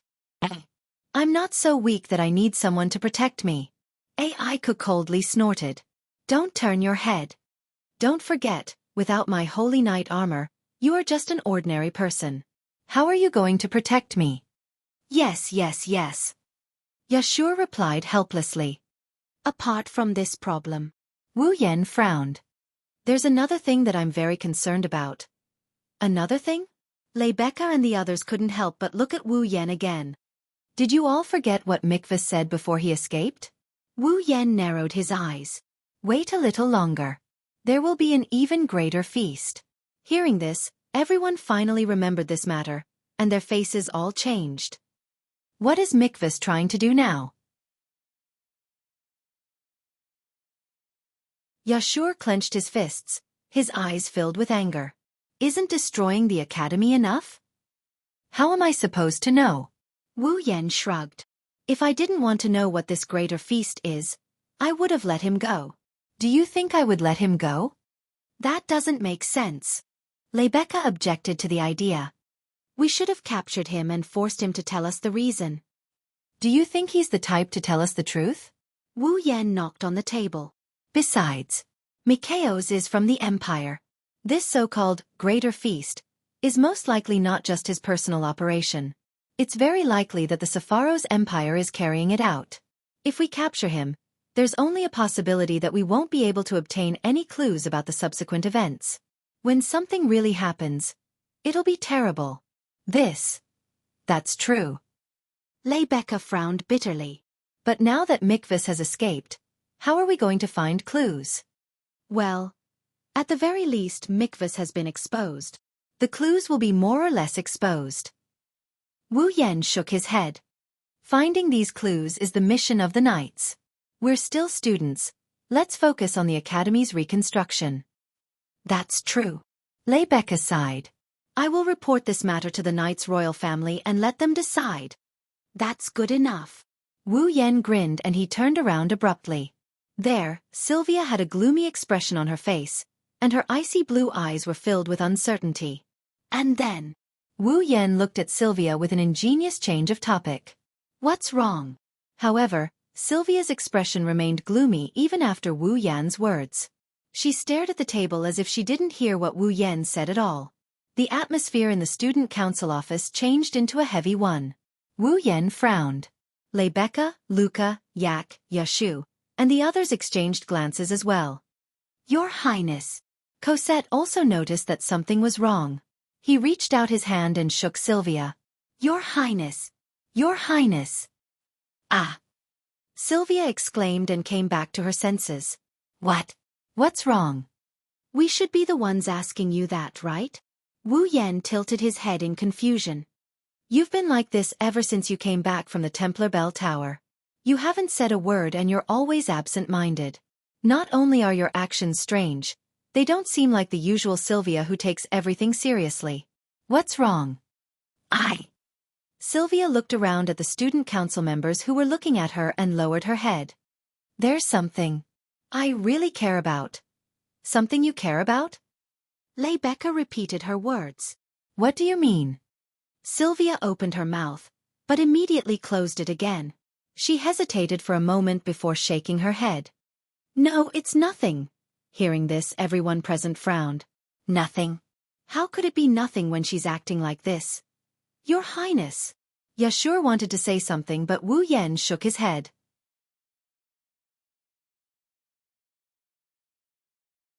Seeing this, Yashio couldn't say anything and could only sit down obediently. Since that's the case, let's talk about something else. Rebecca stood up and changed the topic. The report on the Academy's damage has just been sent over. Rebecca picked up a report from the table. According to the statistics of the damage, fortunately, only one of the 4 student dormitories was damaged. I'm afraid it's not habitable anymore. Rebecca's gaze shifted to Wu Yan and Yashur. They had a bad feeling about this. Only one. Yashur couldn't help but gulp as he asked in a trembling voice. This dormitory, could it be? That's right. Rebecca shrugged. It's Apollo dormitory. As expected. Yashur was dazed. In other words, Wu Yan sighed. We don't have a place to stay, right? You can't say that. There are a few old dormitories in the academy that survived. We've decided to temporarily let the boys of Apollo dormitory live there. However, due to the limited conditions, it's more like a refuge. Rebecca smiled mischievously. So if you two can't find another place to stay, you'll have a miserable time. How can this be? Yashur looked like he'd suffered a blow. What about me? What about me? Yak was anxious. I'm also staying in Apollo dormitory. Are you going to let me stay in a refuge? I won't agree. Yak, you can stay in my room for now. Rebecca gave Yak a reassuring look. My place isn't big, but it shouldn't be a problem for you. If you agree, you can stay with me for now. I agree. Yak nodded without hesitation and abandoned her master. I just found out I'm the dragon princess. I don't want to stay in a refuge. Yak, you. Yashur shrugged and looked at Wu Yan. Hey, Rune, do we have to stay in a refuge? Who knows? Wu Yan rolled his eyes at Yashur. Let's take it one step at a time.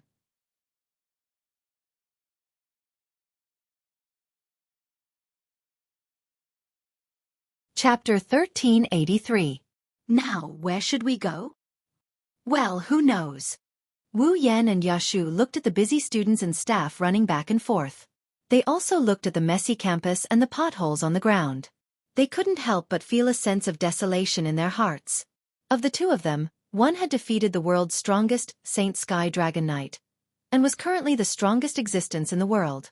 Although the other was only a dabbler, he was a true Saint Sky Dragon Knight, for a limited period of time after equipping the Holy Knight armor. His status was comparable to that of a noble, but at this moment, he was even more destitute than the average commoner. They couldn't even find a place to stay. Who could be more miserable than them? Of course, Wu Yan and Yashur could choose to stay in the old school, but Lei Becca said that life there was comparable to a shelter. Wu Yan didn't want to live there. Although Yashu didn't care too much about it, and he could accept living in a shelter, he still wanted to see if there was a better place before he was completely driven to a dead end. No matter what, only students who had advanced to the advanced class had the right to live alone in a room. The students in the basic class all shared a room with 3 people. When he was still in the basic class, Yashio had already wanted to live in a single room. In the end, after a few days, Yak popped out. Yak even took his bed. The living conditions in the old school must be even worse. If possible, Yashur didn't want to live such a hard life anymore. At the very least, he should struggle before he resigned himself to his fate. Fortunately, he had Wu Yan to accompany him. Otherwise, Yashur would have agreed to stay in the old school long ago. Looks like we can't stay in the academy anymore. Wu Yan rubbed his forehead and glanced at Yashur. Anyway, in this situation, the academy won't be able to hold classes for long. You won't be able to attend classes in the academy for the time being. Why don't you make a trip home? My home is far away. I'm afraid the car ride will last until the academy is rebuilt. Unless a holy dragon is willing to take me back. Yashur lowered his head in distress. So, I can't go home. What do you plan to do if I go home? It's the Ansari Dragon Riding Academy that was attacked, not Ansari City. It's not like I don't have money. Wu Yan waved his hand. At most, I'll go out and find a hotel and stay for a while. Hotel? Yashur's eyes widened. It will take at least 3 months for the academy and Apollo's abode to be completely rebuilt. Even with the help of the Dragon Chi magnificent crystals, it would still take a month.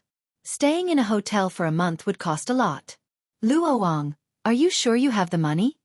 Wu Yan pursed his lips. Without saying a word, he took out a pouch. He threw it onto Yashu's body. Yashio hurriedly reached out and caught it.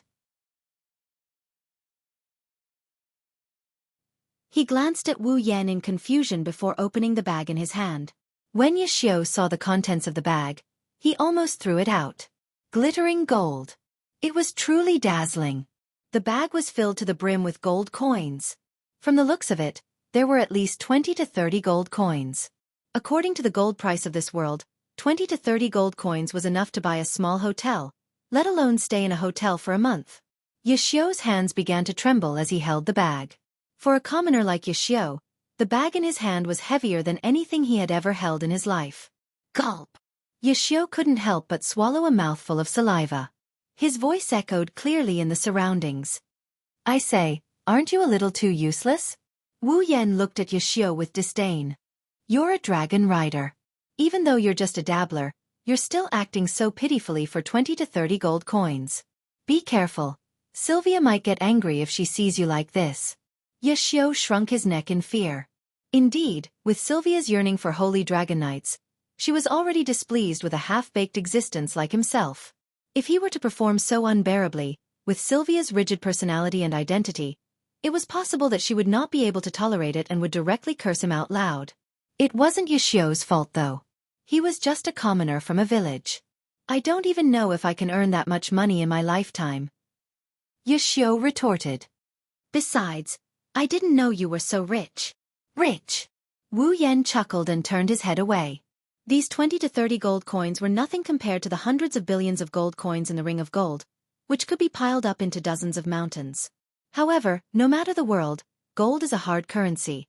This is something Wu Yan has experienced firsthand. Are you coming too? Wu Yan asked Yashio. How about we stay in a hotel together? Me. Yashio was stunned for a moment before he quickly shook his head. No, we'll have to stay here for at least a month. I don't have that much money. I'm the one who invited you, of course I won't let you pay for it. Wu Yan was speechless. Xiao shook his head anyway. That's even more out of the question. How can I accept your help to pay for a month's hotel accommodation? Aren't you a little too restrained? Wu Yan glanced at Xiao with an amused look. To me, this amount of money is nothing. That's not enough. Xiao refused. Then what are you going to do? Wu Yan clicked his tongue. You're not going to stay in a shelter, are you? If there's no other way. Xiao sighed. That's the only way. You. Wu Yan was speechless. A petite figure ran over from afar as if looking for something.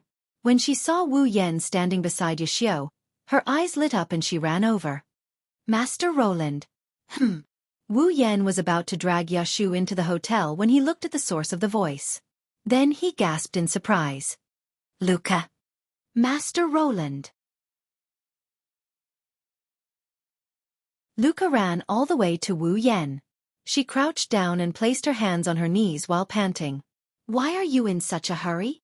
Wu Yan walked to Luca's side and patted her on the back. Luca's heart warmed up by this. Master Roland is really gentle. That. After catching her breath, Luca started fidgeting. She looked at Wu Yan with a hopeful look. Master Roland, have you found a place to stay? Not yet. Wu Yan felt a little helpless. I'm going to find a hotel with Xiao. How can that be? Without waiting for Xiao to correct her, Luca raised her voice and shook her head with a resolute expression. How can I let Master Roland live in a hotel? Ha. At the side, Xiao laughed in embarrassment. Unfortunately, I can't afford to live in that kind of place. What else can I do? Wu Yan ignored Xiao's grumbling and scratched his face. Do you want me to live in the old school? Of course that won't do. Luca immediately objected. Soon after, her pretty face turned red, and her determined eyes turned into hope. If Master Roland doesn't mind, I can offer my room to Master Roland. Wah! Xiao was shocked. Stay in your room? Wu Yan blinked as well. He looked at Luca's pretty face that is filled with hope and doubt. What about you? Me? Luca lowered her head. She was a little shy and nervous at the same time. Of course. I'm going to serve Master Roland. Ha! This time, it was Wu Yan's turn to be shocked. The bag full of gold coins in Xiao's hand also fell to the ground, and a flabbergasted expression hung on his face. Serve him? Did I hear wrong? Rune-sama also invited me to your room to spend the night. I am just being polite. Luca clenched her fists. She looked at Wu Yan with a pitiful look in her purple eyes. Can't I? Can't I? Well, it's not that you can't. Wu Yan looked away and didn't want to see Luca's pitiful expression. But won't it be inconvenient for you? No. Of course not. Luca answered without hesitation. I'm living alone. There's nothing inconvenient about it. Living alone? That's dangerous, isn't it? Wu Yan's lips twitched. He couldn't even retort. Xiao was also stunned.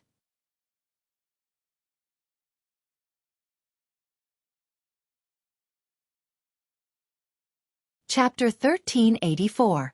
Ansari Dragon Academy. At this time, the noise of the Ansari Dragon Academy that had been noisy for the whole day gradually quieted down. Everyone began to return to their own residences as the night deepened. They were ready to have a good night's rest and wait until tomorrow to continue the reconstruction of the Ansari Dragon Academy. Lebecca and the other members of the student council organized everything in an orderly manner. Even though the Ansari Dragon Academy had been attacked by the Corpse Grey Dragon Army last night, the students and staff had recovered from the nightmare. They adjusted their mentality and returned to normal. Because of this, the rebuilding of the Ansari Dragon Academy had students who were not supposed to be involved in it. They came to help and sped up the process a lot. After all, the students of the Ansari Dragon Academy were all dragon cultivators. Other than the first-year students who had just entered the academy, the rest of the students had their own fall. With the help of the dragons, it was hard not to speed up the process. In addition to the assistance of the dragon chi crystal that allowed people to use dragon magic, it only took one day for the rubble and wood shavings on the ground of the Ansari Kingdom's Dragon Riding Academy to be cleared away. The burnt buildings were also demolished and rebuilt. The potholes on the ground were almost repaired. Even the building materials needed for the reconstruction were moved into the academy. It could be said that everything was ready. The only thing left was to rebuild. It seemed like the real rebuilding work would begin tomorrow morning. However, because of the Corpse Grey Dragon Army's attack on the Ansari Dragon Academy last night, no one in the Ansari Dragon Academy had slept the whole night. Therefore, before that, they had to have a good night's rest. Therefore, when night fell, the noise in the Ansari Dragon Academy was almost gone. Other than the destroyed Apollo's dorm, the lights in the other 3 dorms were turned off early. Long, drawn-out breaths could be heard. Meanwhile, in the open space of the academy, the dragons were sprawled on the ground, deep in slumber. It couldn't be helped. When the Corpse Grey Dragon Army invaded, the dragons in the Ansari Dragon Academy were awakened and realized the situation was bad. The group of dragons also rushed out of the dragon house. The dragon house had been damaged to a certain extent by the collective charge, not to mention the Corpse Ash Dragon's attack from behind. Even the ceiling of the 7th dragon house, which was specially provided for holy dragons, had been blasted apart by Gawain's dragon breath. The other 6 dragon houses naturally didn't fare any better. With the 7 dragon houses destroyed, the dragons could only sleep on the empty grounds of the academy. And in Maeve Cottage, the light in one of the rooms was still on. Below the window of the room, Gawain was lying on his stomach, fast asleep. This room was naturally Luca's room. In a room that looked like a small forest, Luca, in her nightgown, was grinding some herbs. He was even humming a rare song. Obviously, he was in a very good mood. Tonight, or rather, until the Apollo cottage was rebuilt, Wu Yan might have to stay in this room and live under the same roof as Luca. Because of this, Yashu had no companions and no longer had the mood to look for a new place to stay. When Wu Yan decided to stay in Luca's room, he planned to go to the old academy and live like a refuge. However, Wu Yan dragged him out of the academy and to the city to look for a hotel. He couldn't just ignore his gay friend. No, his friend after receiving an invitation from a girl, right? If that's the case, even Wu Yan would feel embarrassed. Therefore, regardless of whether Yashu was willing or not, Wu Yan dragged him out to look for a hotel. After all, as long as he threw money at him, with Yashu's commoner personality, he would have to accept it even if he didn't want to. Therefore, Wu Yan told Luca to come back first. After helping Yashu find a hotel, he would come back to find Luca. Thus, Luca had some time to prepare. She divided the herbs in her hand into 2 portions. She put one portion into a teapot and poured hot water over it so that it would suffocate on its own. The other portion was placed into an incense burner and laid flat on the ground. Luca picked up the teapot and carefully shook it. Then, she placed it by her feet and took out a sparkling and translucent gem from her bosom. That was the Dragon Chi Magnificent Crystal. Luca raised the Dragon Glory Crystal in her hand, and chanted the incantation to activate her dragon magic. Burn! As soon as he said that, the magic power in the Dragon Chi Magnificent Crystal turned into a flame and exploded in the incense burner in front of him. The herbs that had been ground into powder immediately started burning. Seeing this, Luca hurriedly picked up a lid and covered the incense burner. The next moment, a strange smoke floated up from the vent of the lid. Luca picked up the incense burner and smelled the fragrance coming from it. A trace of satisfaction appeared in her purple eyes. In this case, it should be fine. Luca, are you there? Outside the door, a voice suddenly sounded, interrupting Luca, who was talking to herself. It also gave Luca a slight fright. Lord Roland? It's me. Wu Yan's voice sounded. I'm here. Is it convenient for you to open the door? Of course. I'm here. Luca hurriedly held the incense burner in her hand and looked around in panic. Then, she trotted to the side and put the incense burner in the corner of the wall. After making sure that the aroma was still in the air, she walked to the door of the room. Lord Roland. Opening the door, Wu Yan, who stood outside, appeared in Luca's field of vision. His pair of wine-red eyes seemed to have deepened in the night, captivating Luca a little. My apologies for the delay. Wu Yan scratched his cheek and spread his hands. Yeah, sure, that guy. He's treating me like an outsider. He was still trying his best to resist me in front of the inn. If it wasn't for my brute strength, I might not have been able to beat him. That's because Lord Roland is too gentle. Luca smiled shyly. I think Senior Yashur must be very grateful to Lord Roland. Don't say that. It's just a small matter. Wu Yan's expression was slightly embarrassed. Being praised for being gentle in public, this is the first time Wu Yan has encountered such a situation. Lord Roland, please come in. Luca opened the door completely and stepped aside. Her beautiful amethyst-like eyes were glowing strangely. She stared straight at Wu Yan. That look made Wu Yan's heart inexplicably cold. Luca's bright eyes. How should he put it?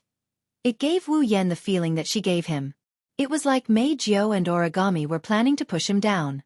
It was as if they were going to eat him up. But, how is that possible? Luca's personality is very delicate and introverted. She shouldn't be able to push her sweetheart down like Mei Jiao and Origami, right? Probably? With that in mind, Wu Yan walked into Luca's room with a bit of hesitation. As soon as he entered the room, he smelled an unusually pleasant fragrance. Is this the incense you usually light? The hesitation on his face and the suspicion in his heart disappeared because of the pleasant fragrance. Wu Yan's expression immediately relaxed. It smells good. Smelling this should make you sleep well at night, right? Why yes. For some reason, Luca's voice sounded a bit nervous. Even her action of closing the door was a bit hurried. It was as if she was afraid that Wu Yan would run away. She closed the door forcefully and hurriedly. This is not the usual Luca at all. If Wu Yan noticed this scene, even if he thought that Luca was harmless, he would still be suspicious. But now, he was relaxed because of the pleasant fragrance in the room and didn't notice Luca's abnormal behavior. Seeing that Wu Yan's expression was normal, Luca secretly sighed in relief. She walked to a small round table in the center of the room and sat down. At the same time, she picked up the teapot that was placed there. Pouring a mouthful of steaming coarse tea into a cylindrical cup with edges and corners, Luca's sparkling eyes met the cup. Lord Roland, please have some tea. No need. Wu Yan sat opposite Luca. While smelling the fragrance in the room, he waved at Luca casually. Drinking tea at night will make it hard for you to sleep, so don't drink it. Luca uttered such a sound in surprise. Her expression became flustered as if she didn't expect things to turn out this way. She even unconsciously rubbed her hands together. Sitting opposite Luca, no matter how relaxed Wu Yan was, it was impossible for him not to notice Luca's behavior. He immediately felt strange. Luca, what's wrong?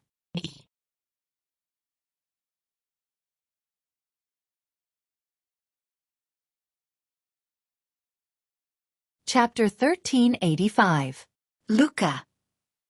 Luca is so flustered that she's on the verge of tears. Wu Yan felt suspicious and at the same time, he couldn't help but feel a bit guilty.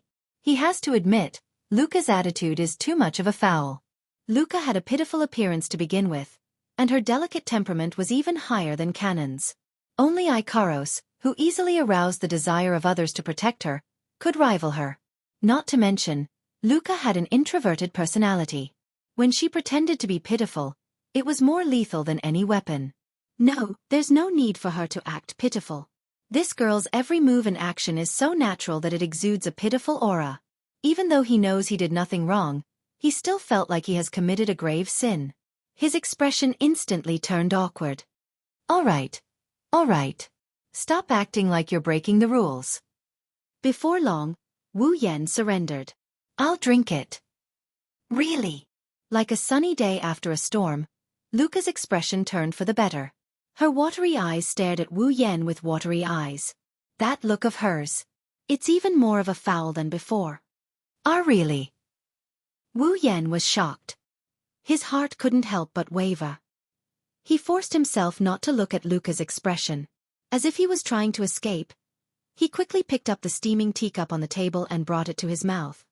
HM? A mouthful of hot tea slid into Wu Yan's mouth. It flowed down his throat and into his stomach. In the next second, it was as if a ball of carefully prepared honey had exploded in his body, and a wave of warmth spread in his stomach. For a moment, it filled Wu Yan's entire body. Yet, the taste was unusually cool. It was contradictory to the extreme. Yet it felt natural. It was incredible. This tea. Wu Yan looked at the tea in the cup in astonishment. He didn't even think about it before he blurted out his comment. Incredible. As long as Lord Loon likes it. Luca seemed happy to see Wu Yan drink the tea. His eyes curved slightly. This is tea made from herbs. I have already mixed it. Although it is not a famous tea, it is my own invention. That's really amazing. Wu Yan took another sip of the hot tea. Even though it was hot tea, it tasted cool. To be able to fill his body with warmth after entering his stomach was definitely not an exaggeration to say that it was incredible. What kind of tea is this? This is spirit herb tea. Herbal tea? Luca nodded and explained. The Yekyublade people are good at herbalism, but the herbs are used according to different ways. Different compounding methods, different types. It is divided into many fields. Some teas made from herbs that have a good effect on the body are called spirit herb teas. So it's good for the body. Wu Yan had some admiration. That must be very expensive, right? This is a tea that I mixed myself. I can't comment on the price. Luca used a calm expression to state a fact that no one could ignore.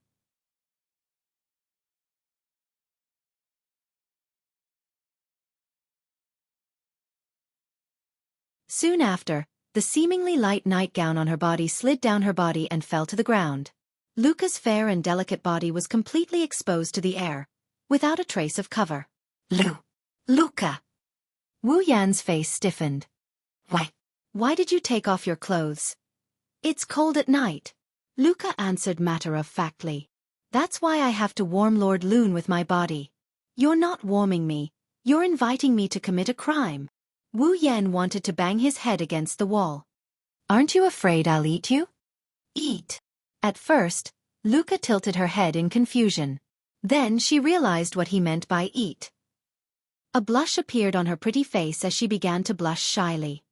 If Lord Long doesn't mind. But, Lord Long, after this, please come with me to the village of Yekyublade. I have to introduce Lord Long to my adoptive father. Meet your parents? Wu Yan couldn't stay calm anymore. Is she implying that I have to take responsibility if I can't control myself? Could this be the legendary forced marriage? Wu Yan felt his head start to hurt. It seems the month he's about to spend in Luca's room isn't as peaceful as he thought. Wu Yan felt something was wrong with his body. The blood in his body seemed to have started to flow faster, and a strange heat was surging through his body. His mouth felt dry, and at the same time, an unknown evil fire appeared in his heart. Wu Yan was stunned. He didn't know what to think and he looked at Luca with his mouth agape. You drugged the tea. Of course not. Luca shook her head like a rattledrum, but this time, Wu Yan doesn't believe her. Then why do I feel hot all of a sudden? That's. Luca turned her head away awkwardly. That's the effect of the tea. Effect? Wu Yan had a bad feeling about this. What effect? That. Luca was like a child who had done something wrong and answered in a mosquito's voice. Strengthening energy. Looking at Luca's naked and alluring body, listening to her answer, he felt the lust rising in his heart and his vision turned black. He knew he was going to be sad tonight.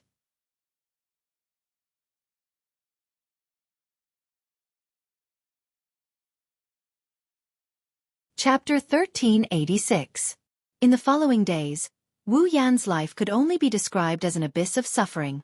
The reconstruction of the Ansari Dragon Riding Academy was in full swing. As a member of the student council, the amount of effort needed to contribute to the rebuilding of the academy would definitely not be small. Among other things, Wu Yan is in charge of calculating the funds needed to rebuild the academy, assigning jobs to the staff, students, and dragon race members. Also, he is in charge of the types and designs of the buildings being rebuilt. Wu Yan is in charge of all of this. Logically speaking, these tasks should be handled by the president of the student council. After all, the person who made all the arrangements for the reconstruction work was already considered the person with the highest authority in the reconstruction work of the academy. As the president of the student council, it was only right for Lebecca to handle these matters.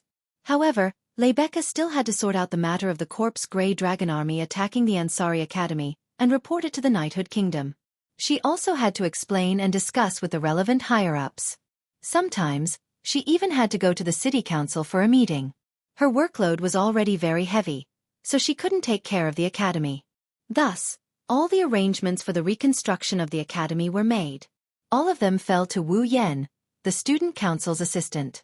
The position of assistant was originally meant to fill in for the absence of the vice president and secretary of the student union. It was established to support Rebecca, the president of the student council. Now that Rebecca was busy and couldn't participate in the reconstruction of the academy, Wu Yan naturally had to take on the responsibility as her assistant. This wasn't an easy task. The Ansari Dragon Academy was no ordinary academy. It was known as the Academy City, so one could imagine how vast the Ansari Dragon Academy needed to be rebuilt. The workload was huge. At least, Wu Yan felt that ever since he took on this job, he didn't have time to rest except at night. No, he didn't even have time to rest at night. Of course, the reason why he didn't have time to rest at night wasn't related to the construction of the academy. It has nothing to do with the rebuilding of the academy. It's mainly because of Wu Yan's roommate, Luca. Luca was the secretary of the student council. In other words, after Wu Yan joined the student council, Luca had been absent. Her work. It was all done by Wu Yan as her assistant. However, the reason why Luca was absent was because Gawain refused to let her ride him. She was so depressed that she didn't even attend classes. It was understandable that she didn't work in the student council. Since Luca and Gawain's relationship had recovered, the secretary naturally returned to the student council. To be honest, Luca helped Wu Yan a lot during the reconstruction of the academy during the day. She made sure that Wu Yan didn't even have the time to take a breather. Although he didn't have the time to rest, the work went smoothly and it was quite relaxing. But at night, Luca would change and become Wu Yan's biggest problem. It was because this girl seemed to be thinking about something more than friendship with Wu Yan all the time. When he really lived in Luca's room and stayed with her, Wu Yan realized that he had underestimated Luca. Luca had a slender personality. She was usually quiet and expressionless. She was a fresh and refined girl like a fairy. She was also very weak in her bones. She was a typical soft girl. With Luca's personality, even if she really had an unusually good impression of someone, she might be hesitant and unable to make up her mind to confess. And if she was asked to take the initiative to push down the opposite sex like Meijio and origami, it was something that she would never do even if she was beaten to death. This was Wu Yan's impression of Luca. So, it wasn't until he started living with Luca that he felt the need to change his impression of her. Indeed, Luca was a typical soft girl. It was impossible for her to push the opposite sex. However, she would try her best to make Wu Yan take the initiative to push her down. Luca couldn't seduce him, but she dared to drug him. She couldn't take the initiative, but she dared to be extremely passive. On the first night alone, Luca made Wu Yan drink some spiritual strengthening herbal tea. It was conceivable that she, who became bolder and bolder, came up with some horrible methods to make Wu Yan turn into a wolf. It wasn't until later that Wu Yan found out that Luca had been lighting up incense sticks in her room that can relax one's mind and strengthen one's energy. She's trying to break down Wu Yan's resistance against her. Coupled with the fact that Luca would occasionally use all sorts of methods to turn him into a wolf that he couldn't even fathom, she would even sleep with him naked at night. Wu Yan didn't know how many times he almost pushed this little vixen down. Unfortunately, every time when Wu Yan almost turned into a wolf, Luca would stubbornly add a sentence. I hope that Lord Loon will come with me to the village of Yekibrad after this and meet my adoptive father, the current chief of the Yekibrad tribe. According to the customs of the Yekibrad tribe, bringing the opposite sex back to meet the chief or parents meant an engagement. In the future, they would have to be married together. Pushing her down was a small matter. Marriage was a big matter. What a scumbag. Therefore, Wu Yan couldn't do it until he was sure that he really had some kind of feelings for Luca. Because of this, Wu Yan spent the night in an abyss of suffering. He was hugging a delicate and soft girl in his arms, and she was completely naked. She had even given him some formula to strengthen his energy and break down his resistance, causing his body to react very faithfully. In the end, he couldn't even eat her skin and bones. What a painful thing that would be. If this doesn't count as an abyss of suffering, Wu Yan would feel that his life before this was way too good. However, after a long period of sex, Wu Yan and Luca got along better. Luca was no longer as respectful to him as before. Although she kept calling him Lord Roland, her tone and behavior were no longer as respectful as before. Now they were getting along like friends. Moreover, whether it is at work or in life, Luca has always rushed to help Wu Yan, taking care of Wu Yan. She's more considerate than anyone else. Now, she's even washing Wu Yan's underwear. She's just like a good wife and a loving mother. Wu Yan's heart has been tugged at by her.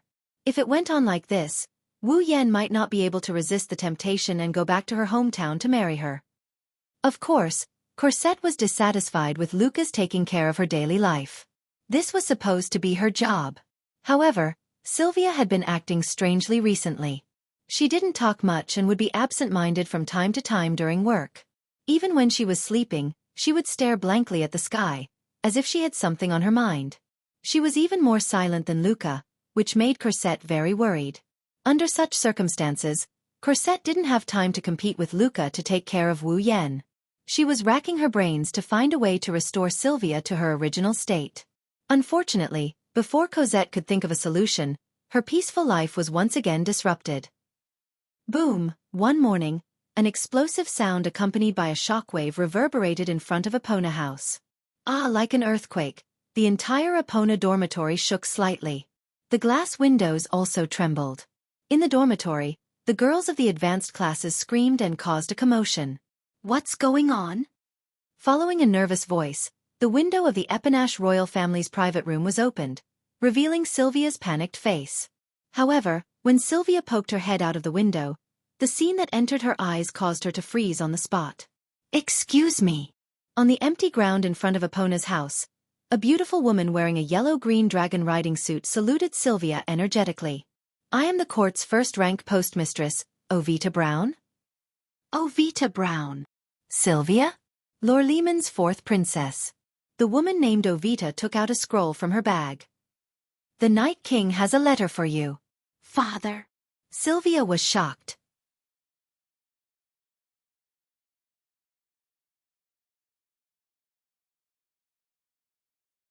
Chapter 1387. Ansari Dragon Riding Academy, Epona. In the royal family's room, Sylvia sat in front of her desk. She took out the scroll she had just received from the postman, and carefully tore it open. Night King. Eoward? Lorimon. As soon as this name was mentioned, as long as it was a citizen of the Knight's Kingdom of Loria, there would be no one who would not be in awe. However, only those who were truly familiar with Eoward would know that this Night King in name was actually quite disappointing when they actually met him. It's not that Eoward is incompetent as the Night King. He's not an incapable ruler either. On the contrary, he's very amiable and considerate towards the knighthood. However, compared to his wife, dead son, and 4 daughters, Eoward is too mediocre. Not only is his appearance mediocre, there's nothing special about his personality. As the Night King, he doesn't have the demeanor of a royal family. He doesn't have the temperament and cultivation that he should have. His ability to handle political affairs is much weaker than others. His strength isn't as strong as Veronica's. It wouldn't be an exaggeration to say that he's just an ordinary person. Moreover, he's not a dragon cultivator like Sylvia. He's simply mediocre. He doesn't look like a king at all. Instead, he looks more like an amiable old man. Thus, as the current Night King, although Eoward has real power, he knows that he's not a king. He's not an outstanding king. Thus, Eoward simply handed over most of the political affairs to his outstanding subordinates. He also gave almost all of the real power of the Night royal family to Veronica. He himself is living a leisurely life and can enjoy it very much. Because of this, Sylvia, who knows what kind of person her birth father is, treated Eoward's letter so seriously. With Eoward's lazy personality, he actually gave up on his enjoyment and spent so much effort to write a letter to Sylvia. Thinking about it, it must be something urgent or important that Sylvia has to be careful. After reading Alvard's letter in detail, Sylvia was even more certain of her suspicions. This was indeed a very important matter. Sylvia threw the letter on the table and leaned back in her chair as if she lost all her strength. Her icy blue eyes looked at the ceiling in a daze. She muttered to herself. Participate in the Continental Conference? That's right. Night King Orwald's letter clearly told Sylvia that Sylvia was to participate in the Continental Conference. The Continental Conference is a conference held every 5 years. It gathers the leaders of all the top factions in Aluxtran. During the Continental Conference, Lorimon Knighthood, Sheprin Kingdom, Sepharo's Empire, Rovlock Merchant City, and Espadar Hall will unite.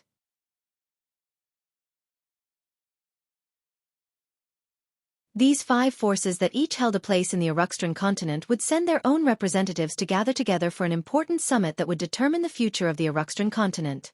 The Continental Congress was a tradition of the Aluxtran continent. Back then. A of the Lorimon Knighthood of Lorimon Knighthood Empire. The Conference Amon Continent Amon of the Conference.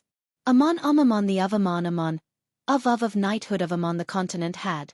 Was Amon Amamon. One could only imagine how important the continent's congress was to the various peak powers of Aluxtran.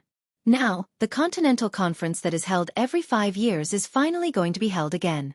Thus, Night King Eoward ordered Sylvia to return to the capital of Lorimon Knighthood, Fantion City, and attend the Continental Conference. Of course, that wasn't the most important thing. The most important thing is that every Continental Conference is hosted by Rosa Maria Church. The core of the Church of Mary, the Espada Basilica, was in charge of hosting the event. Furthermore, the location of the event was decided by the current Pope of the Espada Basilica through divination. The current Pope of Espadar Hall has already divined the location of this year's Continental Conference and announced it to the entire Aluxtran continent. It is the capital of Lorimon Knighthood, Fantion City. Fantion City, which is located in the center of Fantion City's capital, must be in a state of chaos.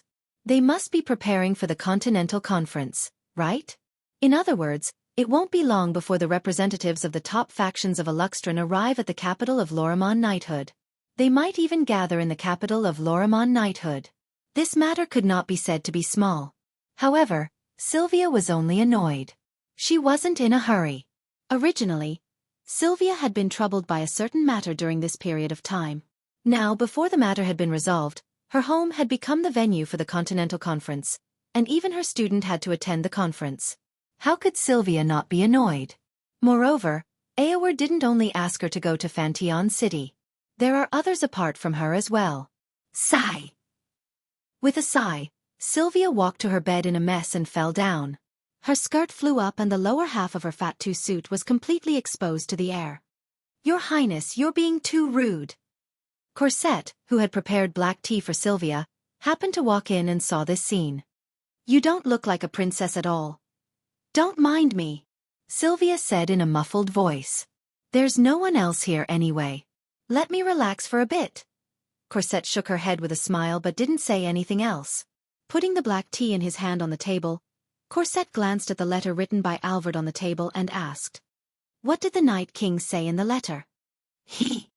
Sylvia's voice became even more muffled.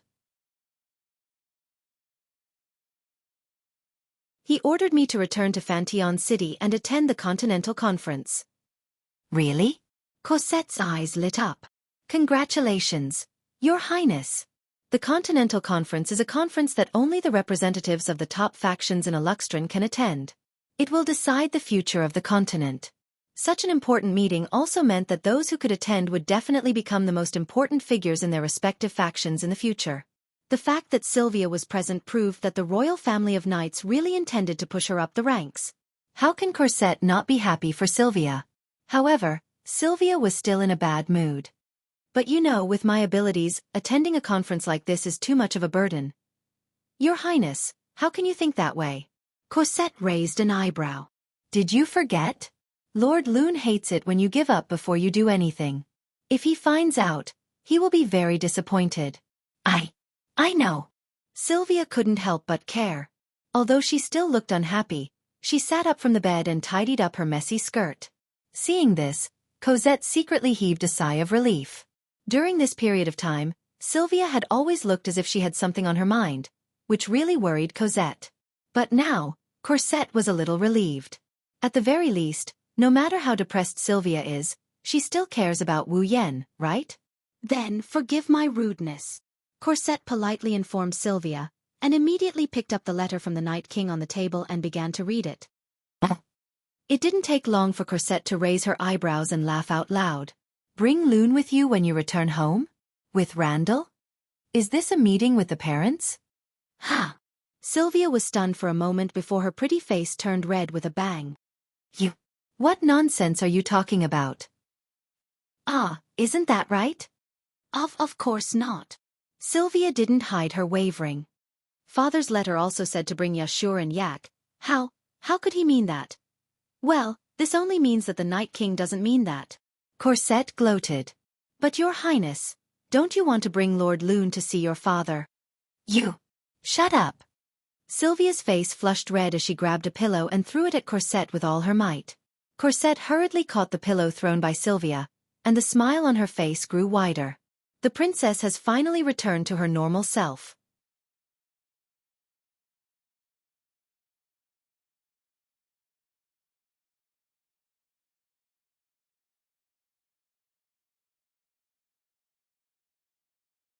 Wu Yan shook his head and looked at Rebecca. When the corpse dragon army attacked the academy, did the royal family of knights not do anything? I'm also troubled by this.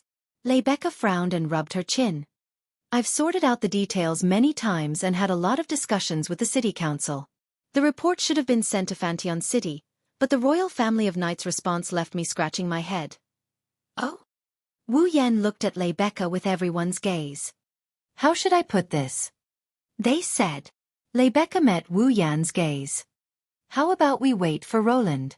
We can talk face to face after Randall arrives at Fantion City. Wait for me to arrive at Fantion City? Wu Yan was stunned. Lord Roland. Luca and the others were also confused. Are you going to Fantion City? How is that possible? Wu Yan was confused. I've never thought about going to Fantion City. Then what's going on? Rebecca tilted her head in confusion. Why would they give such an answer? Everyone looked at each other in dismay. None of them could make sense of what was going on. It was also at this moment that Sylvia raised her hand submissively and spoke in a mosquito-like voice. Actually, I can explain. Everyone was stunned for a moment. They looked at Sylvia suspiciously, causing Sylvia's face to stiffen. You can explain? Wu Yan asked in confusion. Sylvia, did you receive any news? That. Sylvia's ears turned red, and her gaze drifted around, causing everyone to be surprised. Though they didn't ask, they all saw Sylvia's recent state of mind. They knew Sylvia had something on her mind and wasn't in a good mood. It wasn't convenient for them to ask, and Sylvia didn't say anything even if they asked.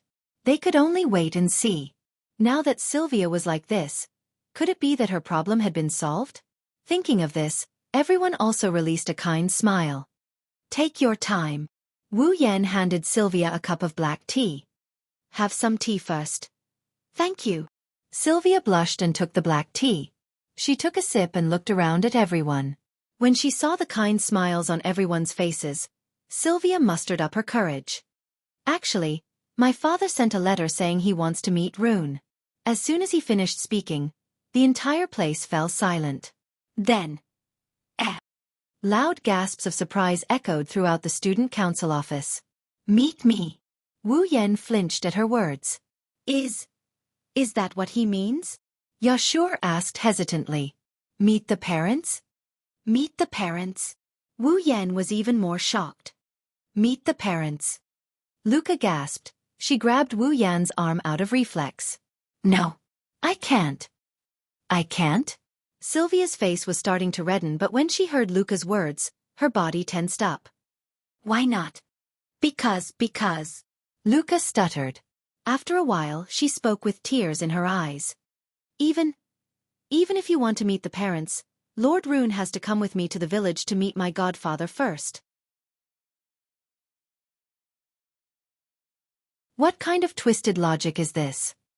Sylvia's aura was slowly becoming more and more imposing. You want to ignore the Night King's summons and go somewhere else? How unbelievable! In the face of Sylvia's imposing manner, Luca met her head-on, out of the ordinary. Status doesn't mean everything when it comes to love. What did you say? Sylvia's face reddened. I don't want to use my status to date anyone. Then it's first come, first served. Luca tightened her grip on Wu Yan's arm. Lord Rune, you have to come with me to Yekablad to meet my godfather. You! Sylvia's fingers trembled in anger. What's going on?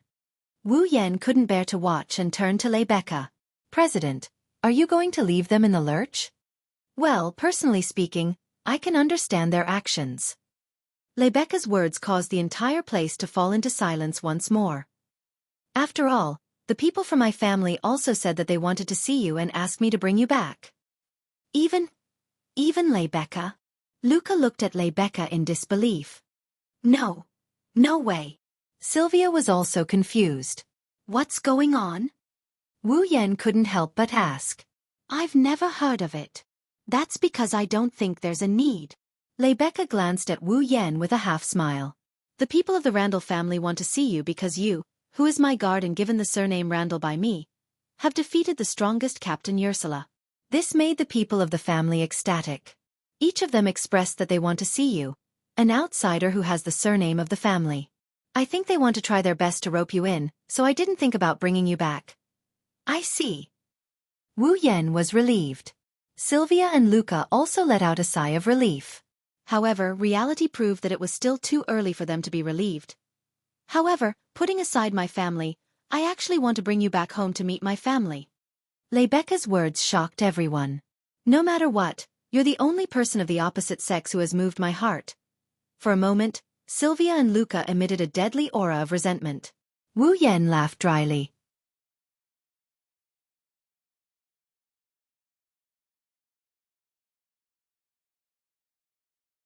Chapter 1389. The next day, early morning. Today, the reconstruction of the Ansari Dragon Riding Academy was almost complete. Other than some of the less important and less practical buildings, basically everything that should have been there had been restored. On the main street of the academy, uniformed students were chatting and laughing while taking a stroll in the rebuilt academy. This scene was very reassuring. Currently, the reconstruction of the academy was still in progress and the classes had not yet resumed. However, the students had already received news that in about 10 days at the latest, the Ansari Dragon Academy would once again welcome classes and the students would resume their own classes. Therefore, even though the students were looking forward to the arrival of classes, there were also many who wanted to play as much as possible before classes started. Therefore, students could be seen everywhere in the academy enjoying the last period of their holiday.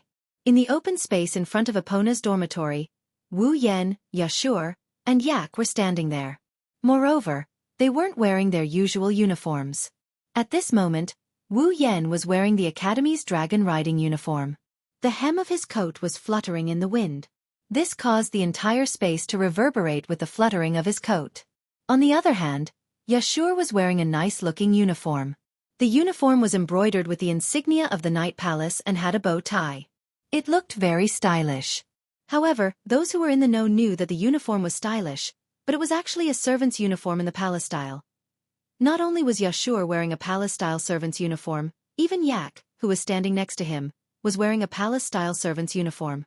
Wearing such clothes, Wu Yan, Yashur, and Yak stood together.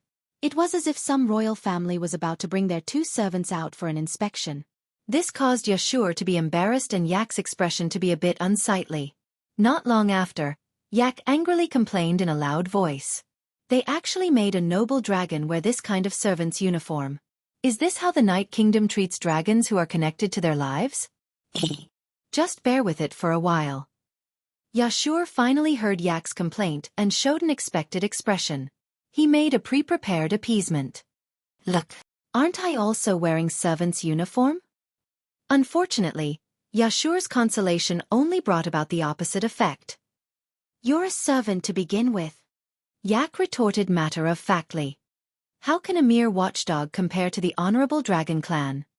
Ashu immediately choked. All right, Yak, stop complaining. At the side, Yak said.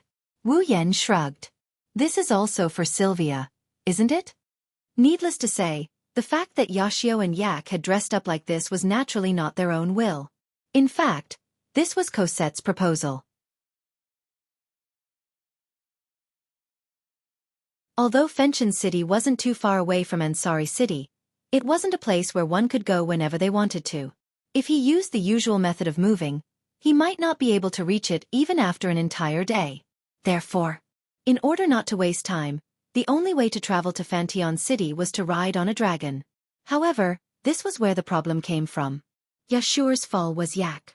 Although she was a dragon with Yak's form, not to mention whether she was willing to let Yashur ride on her head, from a physical point of view, even if she was willing, by the time Yak ran to Fenchen City on foot, the Continental Conference would already be over. Yak was also in human form, so she couldn't move as fast as a dragon. Naturally, she was reduced to a spectator. In this way, Yashur and Yak could only choose to ride on Lancelot and head to Fantillon City like Sylvia. However, for the princess of a country to ride together with a male student, who was even her classmate at that, it wasn't strange for there to be some kind of ridiculous rumors, right? After all, the thing that attracted the curiosity of the reporters the most was the love affairs of the royal family. It was commonly known as gossip and privacy. Even if Sylvia and Yashur were innocent, the reporters could still write something black out of something white. In order to prevent rumors from spreading on the way to Fantillon City with Sylvia, Cosette suggested that Yashur and Yak dress up as servants. It was a very common thing for the royal family to bring their servants out to travel. This way they could avoid the gossip of others. Yak knew this very well, so she didn't yell directly. However, she still complained more or less. "I'm also a dragon princess. Why do I have to be treated like this?" Yak's expression was unbearably sour. She pointed at Wu Yan, who didn't seem to care at all. "Also, even I, a girl, dress up like this. You also don't ride your own dragon. Why don't you use it? You should be like Yashur. If you ride with Sylvia, there will be rumors, right?" "Don't ask me that question." Wu Yan rolled his eyes. "I don't really care what I dress up like. It's fine as long as I can meet people." Cosette said, "I don't need it." "Why?" Yak couldn't get over it. "Why don't you use it?" "Because even if there are rumors between Lord Roan and Her Highness, it won't be a big deal." Sylvia and Cosette appeared in front of Epona Lodge's door and walked over. Lord Roan defeated Commander Ursula. "That's enough for the reporters to not write anything unsightly." Cosette winked at Yak with a smile. "Moreover, if there really is a rumor, my princess will probably be very happy." "Don't talk nonsense over there." Sylvia glared at Cosette. Wu Yan and the others could clearly see that her white ears had turned slightly red. Today, Sylvia also had her bright blonde hair coiled up.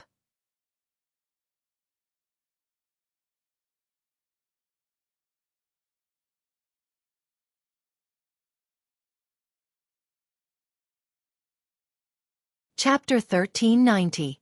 The scorching sun hung high in the sky, sprinkling down dazzling rays of sunlight that illuminated the entire land and the bustling city below.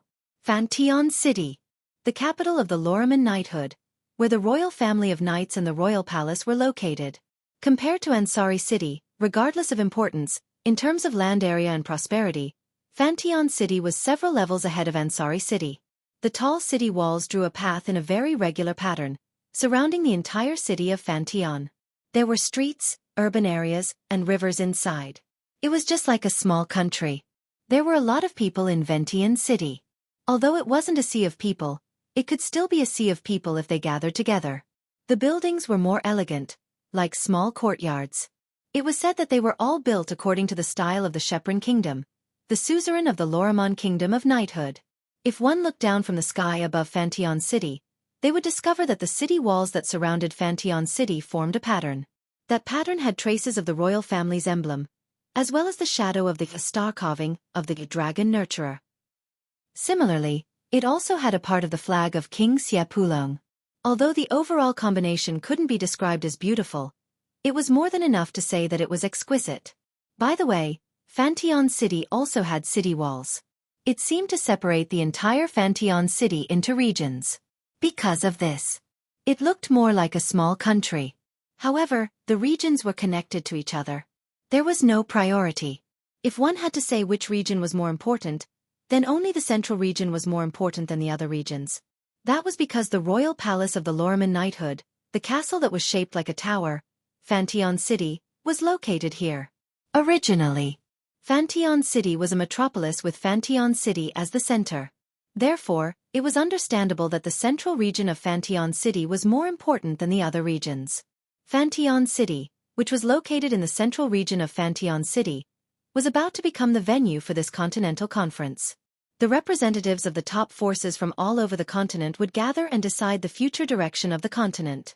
Such an important conference was held here. It also made the atmosphere of Fantillon City tense. Of course, it was only the central region with Fantillon City as the center that was nervous. This was the real venue for the Continental Conference.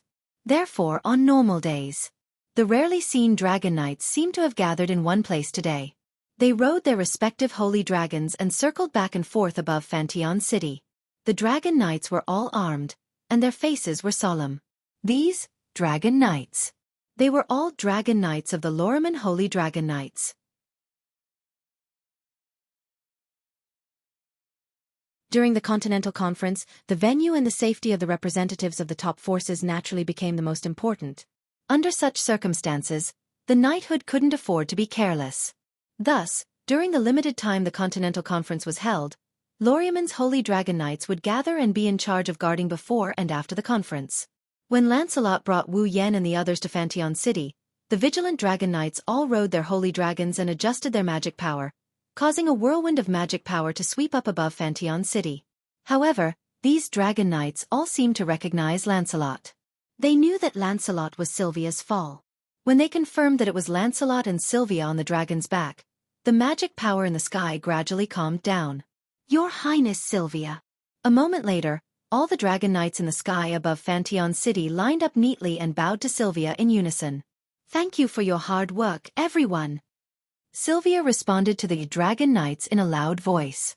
With a serious expression, she slowly landed in Fantian City. The Dragon Knights dispersed and continued to be on guard. "Phew!" Yashur, who had been holding his breath since the beginning, let out a long sigh and wiped away the cold sweat that had dripped down from his forehead without him knowing. What a tight security. It's the beginning of the Continental Conference after all. It's necessary to be on guard. Wu Yan looked around at the holy dragons circling in the sky and nodded. With such a scale of security, I'm sure even the big countries wouldn't dare to act recklessly, right? Of course. Sylvia couldn't help but straighten her back proudly. The Loriman Knighthood is a famous knight order even in the entire continent. Although the Loriman Knighthood is only a small country, in terms of military power, the knighthood is definitely not weaker than the big countries. That's because of the dragons. Yak quickly took the credit. Without the dragons, how could the knighthood be so mighty? The knighthood and the dragons are one. Sylvia retorted with some dissatisfaction. You're being too unreasonable by separating the dragons from the knighthood, aren't you? I didn't mean that. Yak immediately turned her head away in embarrassment. I'm just reminding you not to forget the contributions of the dragons. None of the knights will forget what the dragons have brought to us. Sylvia was very serious when she said this. So Yak, I hope you don't treat us as outsiders. All right, it's my fault. Yak was helpless. As they spoke, Lancelot landed in front of Fantian City's gates and laid down on the ground. Everyone dismounted from the dragon's back and began to examine the city. It looked like an ancient castle with layers of buildings stacked on top of each other. The top of the building had a sharp shape, so it looked like a large tower. It flashed with a steel-like luster under the sun. Obviously, in terms of sturdiness, it was definitely not bad. The gates slowly opened as the group dismounted from Lancelot's back. The two majestic dragons carved on the gates were imprinted in everyone's vision. They could faintly see the light in the eyes of the two dragons. It was very vivid. Under Sylvia's lead, Wu Yan, Cosette, Yak, and Yashur walked up the stairs and entered the city. A moment later, a magnificent hall appeared before everyone's eyes. Everyone could clearly see that around the resplendent hall, there were statues of knights and dragons arranged in an orderly manner as if they were guarding something. Along with these statues, there were also 2 rows of maids dressed in the style of the palace. In the center of the hall stood a bespectacled head maidservant who looked much older than Cosette. Welcome back. In the hall of Fantian City, the maidservants lowered their heads and bowed deeply. Your Highness Sylvia. Looking at the 2 neat rows of maids saluting in unison and their loud and clear voices echoing in the surroundings, Yoshio and Yak seemed to be shocked and were unable to react for a long time. Sylvia nodded calmly and looked at the bespectacled head maidservant in the center. Long time no see, Frida. Yes, Your Highness Sylvia. The maid named Frida took a step forward. The Night King has been waiting for Your Highness for a long time. Let the guests familiarize themselves with the environment first. Sylvia said, but Frida insisted. Greet the Night King first. This? All right. Sylvia hesitated and nodded helplessly. Frida looked at Wu Yan. She sized up Wu Yan for a bit before opening her mouth. This should be Roland? Sir Randall? Wu Yan paused for a second. What is it? The Night King has orders, Frida said concisely. He wants Sir Roland and Her Highness Sylvia to greet him together. Me? Wu Yan raised an eyebrow. So soon? Sylvia seemed surprised as well. Is Imperial Father in such a hurry to see Roland? Please, Sir Roland. Frida didn't answer. Instead, she turned to the side and made an inviting gesture. This maidservant is quite arrogant. Wu Yan nodded nonchalantly when this thought popped up in his mind. I can do it any time. There's no other way. Sylvia sighed. Then let's go.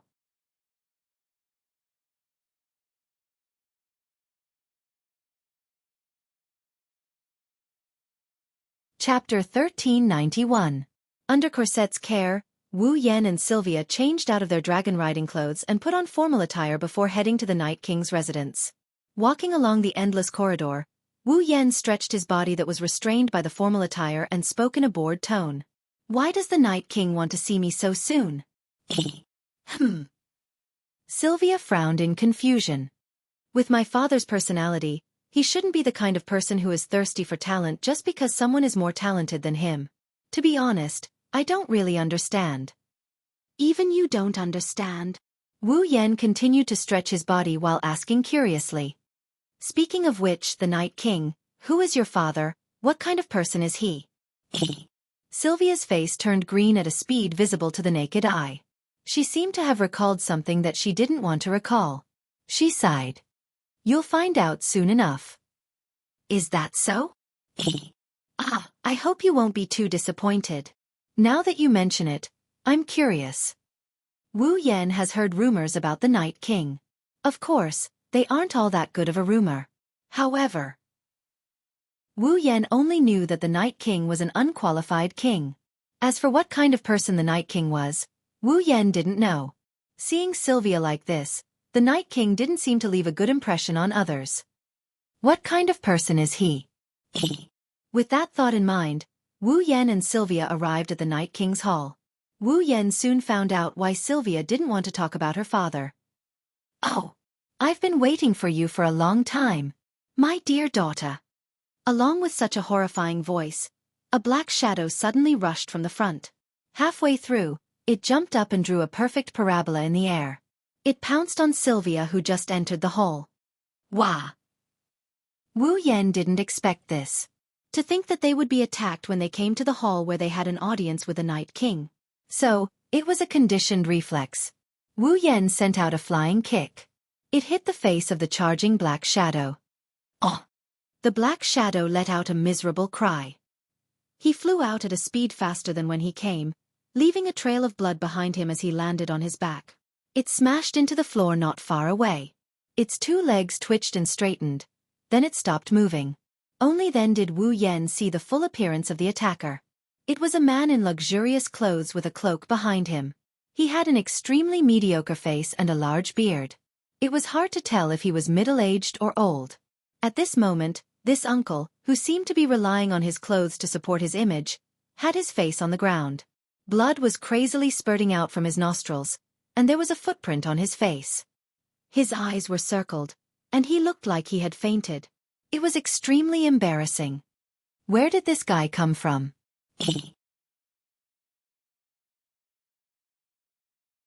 That's the first sentence Wu Yan uttered with his mouth agape. Even if he wanted to attack someone, he should have sent someone more decent, right? He didn't want to attack us. On the side, Sylvia's eyebrows twitched and the corners of her mouth twitched. He wanted to attack me. Attack you? Wu Yan didn't know what to say. As if she couldn't bear to look at it, Sylvia no longer looked at the uncle who was bleeding profusely on the ground. She turned her head away and squeezed out those words with all her might. He is my father, the current Night King of the Night Kingdom of Loriman, Alvard. Night King? Wu Yan was stunned. I know you don't want to believe it, Sylvia said with a sorrowful expression. But it is the truth. Wu Yan's mouth twitched. He couldn't help but look at Alvard. He looked at the Night King who was bleeding from his nose and covering his face with circles in his eyes. In other words, I sent the current Night King flying with a kick, right? Yes. Why don't I feel fear? Instead, I feel good all over? Don't mind. Why? Because I feel the same way. The two of them looked at Alfred in silence. Wu Yan's heart was in turmoil. He finally understood why Sylvia would always have a look of disgust on her face whenever the Night King Orwald was mentioned, and why she would always try to brush him off. If Wu Yan had such a father, don't even talk about being a prince. Even if he was given the throne, he wouldn't feel that he's lucky enough to be the ruler of this world. He was simply the best of the best. Then Wu Yan suppressed the turmoil in his heart and rubbed his forehead. Why did he suddenly lunge at me? Sylvia lowered her head and didn't say anything. However, the answer still echoed in the spacious hall. Do you even need to ask? Like a person on the verge of death, Night King Orwald suddenly raised his head. His hand that was covered in blood from his nose trembled as if he was about to die, and he extended it towards Sylvia. 2. Give my beloved daughter a hug of love.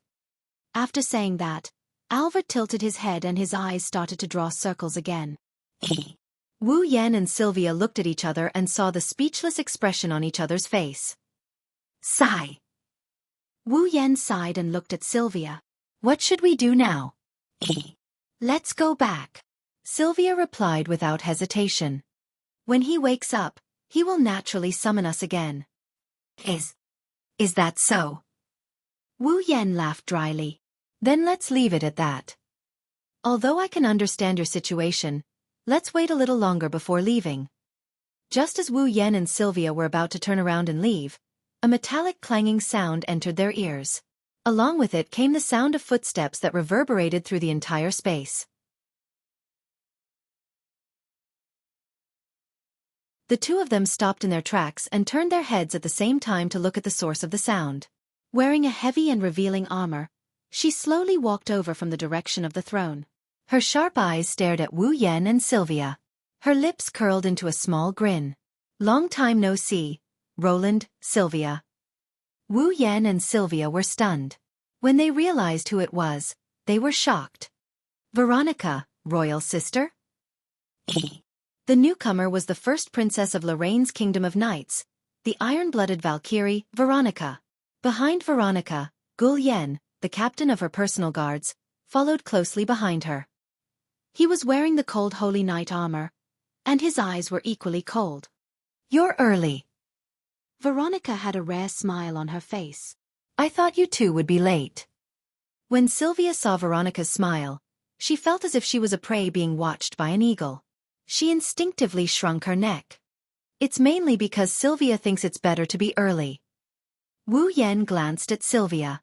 He knew Sylvia wouldn't be able to answer and could only helplessly answer. But Your Highness Veronica, why are you here? You just called me by my name and now you're calling me Your Highness. Veronica pursed her lips. She looked at Alfred as if he was a piece of trash and snorted. I didn't want to see him either, but since you're here, I thought I'd come over to say hello. Me? Wu Yan gasped. Ha! You're here because of me? Isn't that a matter of course? Veronica's lips curled into a smile.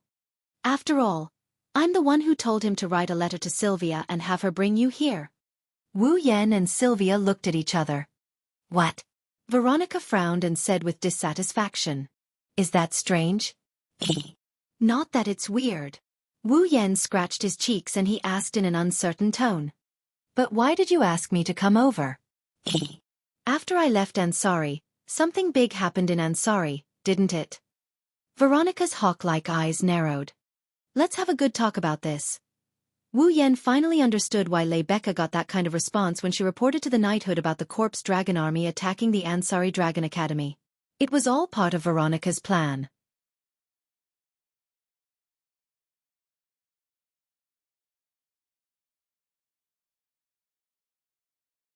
Chapter 1392.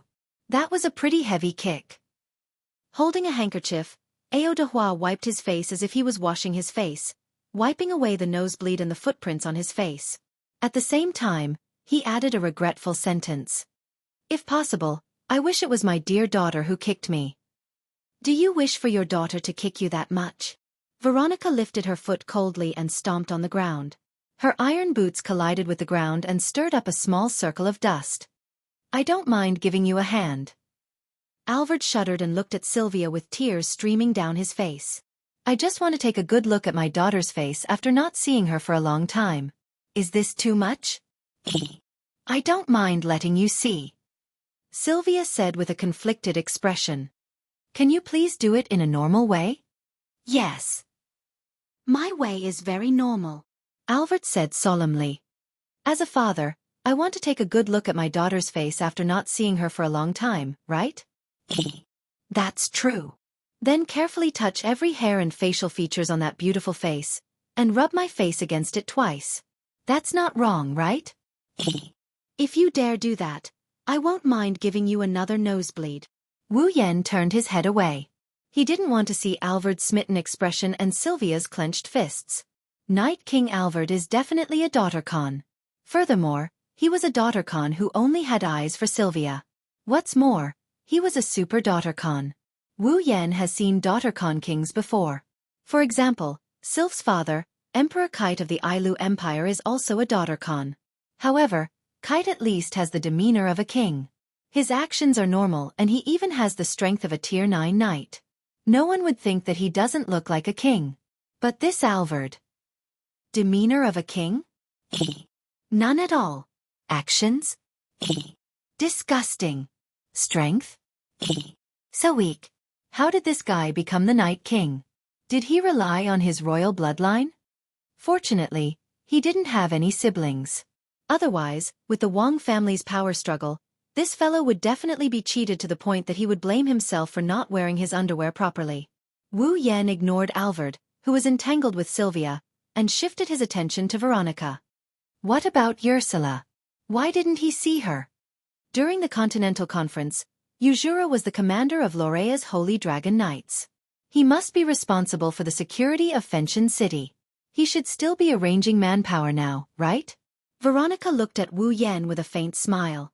Ever since he lost to you in the Ansari Kingdom, Ursula seems to have become more energetic than before, but he also works harder than before, especially during training. He works harder than anyone else. He even said that he would defeat you the next time. That's really something to look forward to. Wu Yan licked the corner of his mouth, a hint of interest appearing in his wine-red eyes. Let's hope Ursula can be stronger. You're the only one in the Kingdom of Knights who can say something like that. Veronica shook her head with a chuckle. I see. You're the divine horseman who defeated Commander Ursula? Alvard, who had been fooling around in front of Sylvia, turned around with a serious expression on his face. When I learned that someone defeated Commander Ursula, I wanted to meet him. She was still thinking about when to meet him, but she didn't expect that. He came so quickly. Wu Yan didn't know what to say when he saw Eoward's serious expression. It was the Night King who wrote a letter to Sylvia asking her to bring him here. Even if it was Veronica's idea, she should at least know his identity, right? Could it be that he didn't know who the person Veronica wanted him to write to Sylvia was from the very beginning? Then why did that arrogant head-maid say that it was the Night King who sent him and Sylvia to greet her? There are too many things to complain about. I'm sorry. Wu Yan resisted the urge to sigh and nodded at the Night King. Then, the reason for summoning me is Her Highness Veronica's idea. The reason for summoning Sylvia is because she wants Sylvia to attend the Continental Congress. Then, why did you summon Yashur and Acker? Yashur? Blake and Acker whelp? Veronica frowned when she heard Wu Yan's words. She looked at Alvard coldly. I didn't hear anything about this. This is my idea. Being stared at by Veronica's terrifying gaze, Alvard remained unmoved. I can't help it. My daughter is too outstanding. She took care of everything in the Continental Congress while I, as her father, had nothing to do. Besides, everyone is busy with work but I have nothing to do. It's too boring. Boring? Wu Yan was speechless. In other words, Sylvia's pretty face also became powerless. You're just looking for someone to kill time with, aren't you? I'm also very curious about humanoid dragons. Alvard laughed out loud, causing Veronica, who was standing at the side, to explode in anger. Boom! The iron boots kicked up a gust of wind and mercilessly lashed out like a whip at Alvarez. Alvarez screamed as his body was sent flying like a giant piece of trash. He smashed into a nearby wall and was embedded into it with his face facing the wall. Sylvia couldn't help but recall the miserable days she had spent under Veronica, and her pretty face paled as she looked at her father's pitiful fate. As expected, Sister Veronica is still as violent and terrifying as ever. Forget about that bastard, Veronica said in an unquestionable tone as she crossed her arms in front of her chest. Actually, Roland, I called you here because I have a favor to ask of you. Favor? Wu Yan and Sylvia both turned to look at Veronica. Is it about the Corpse Dragon Army attacking the Ansari Dragon Academy? It's currently a busy time for the Continental Congress. Even though I'd like to hear the reason behind it, let's put it aside for now. Veronica waved her hand. I'm looking for you because of the Continental Congress. The Continental Congress. Wu Yan took a deep breath and adjusted his attitude to be serious. Looks like it won't be that easy. It's actually quite easy, provided that nothing happens. Veronica smiled in satisfaction when she saw Wu Yan turning serious. Actually, I want to ask you to attend the Continental Conference with us as a guard of the Wang family when Sylvia, that bastard, and I attend. Attend the Continental Congress together. Sylvia cried out in shock. Guard. Wu Yan focused on another word. What? There's danger in attending the Continental Congress? That's not it. It's not strange to bring a guard to the Continental Congress. It's just that there's a limit to the number of people attending. Veronica raised her hand to indicate that there's no need to worry. I have no choice but to ask you to attend as a guard. After all, there are many restrictions during the Continental Congress. One of the restrictions is that participants are not allowed to bring their dragon partners with them. There's even a magic barrier set up to prevent people from summoning dragons. Veronica narrowed her eyes at this point. But there's no rule that participants are not allowed to bring weapons. I see. Wu Yan immediately understood. The true strength of the Chivalry Kingdom lies in their dragons. The Continental Congress prohibits participants from bringing their dragon partners with them. There's also a magic barrier set up to prevent people from summoning dragons. However, it doesn't prohibit participants from bringing weapons with them. It's really unfair to the Chivalry Kingdom. Under such circumstances, even if Veronica was a powerful warrior, she wouldn't be able to provide a capable guard if something happened to her. Ursula was powerful, but without Galahad, she was just an ordinary girl. That's why Veronica asked Wu Yan to be her guard. After all, not only could Wu Yan fight evenly with Gul Yan, who was equipped with the paladin armor, but Fall was also in his body. He didn't need to bring it or summon it. It could be released from his body at any time. It's not against the rules of the Continental Congress. As a guard, he's the best choice. I'm fine with it. Wu Yan smiled. It's just that I'll change from being the guard of the cowardly princess to the guard of the two princesses. Veronica smiled when she heard that. Then we'll leave our two princesses to you. You're tuning in to the Wisdom Diary YouTube channel. Don't forget to subscribe and join us on this journey to catch the most captivating stories.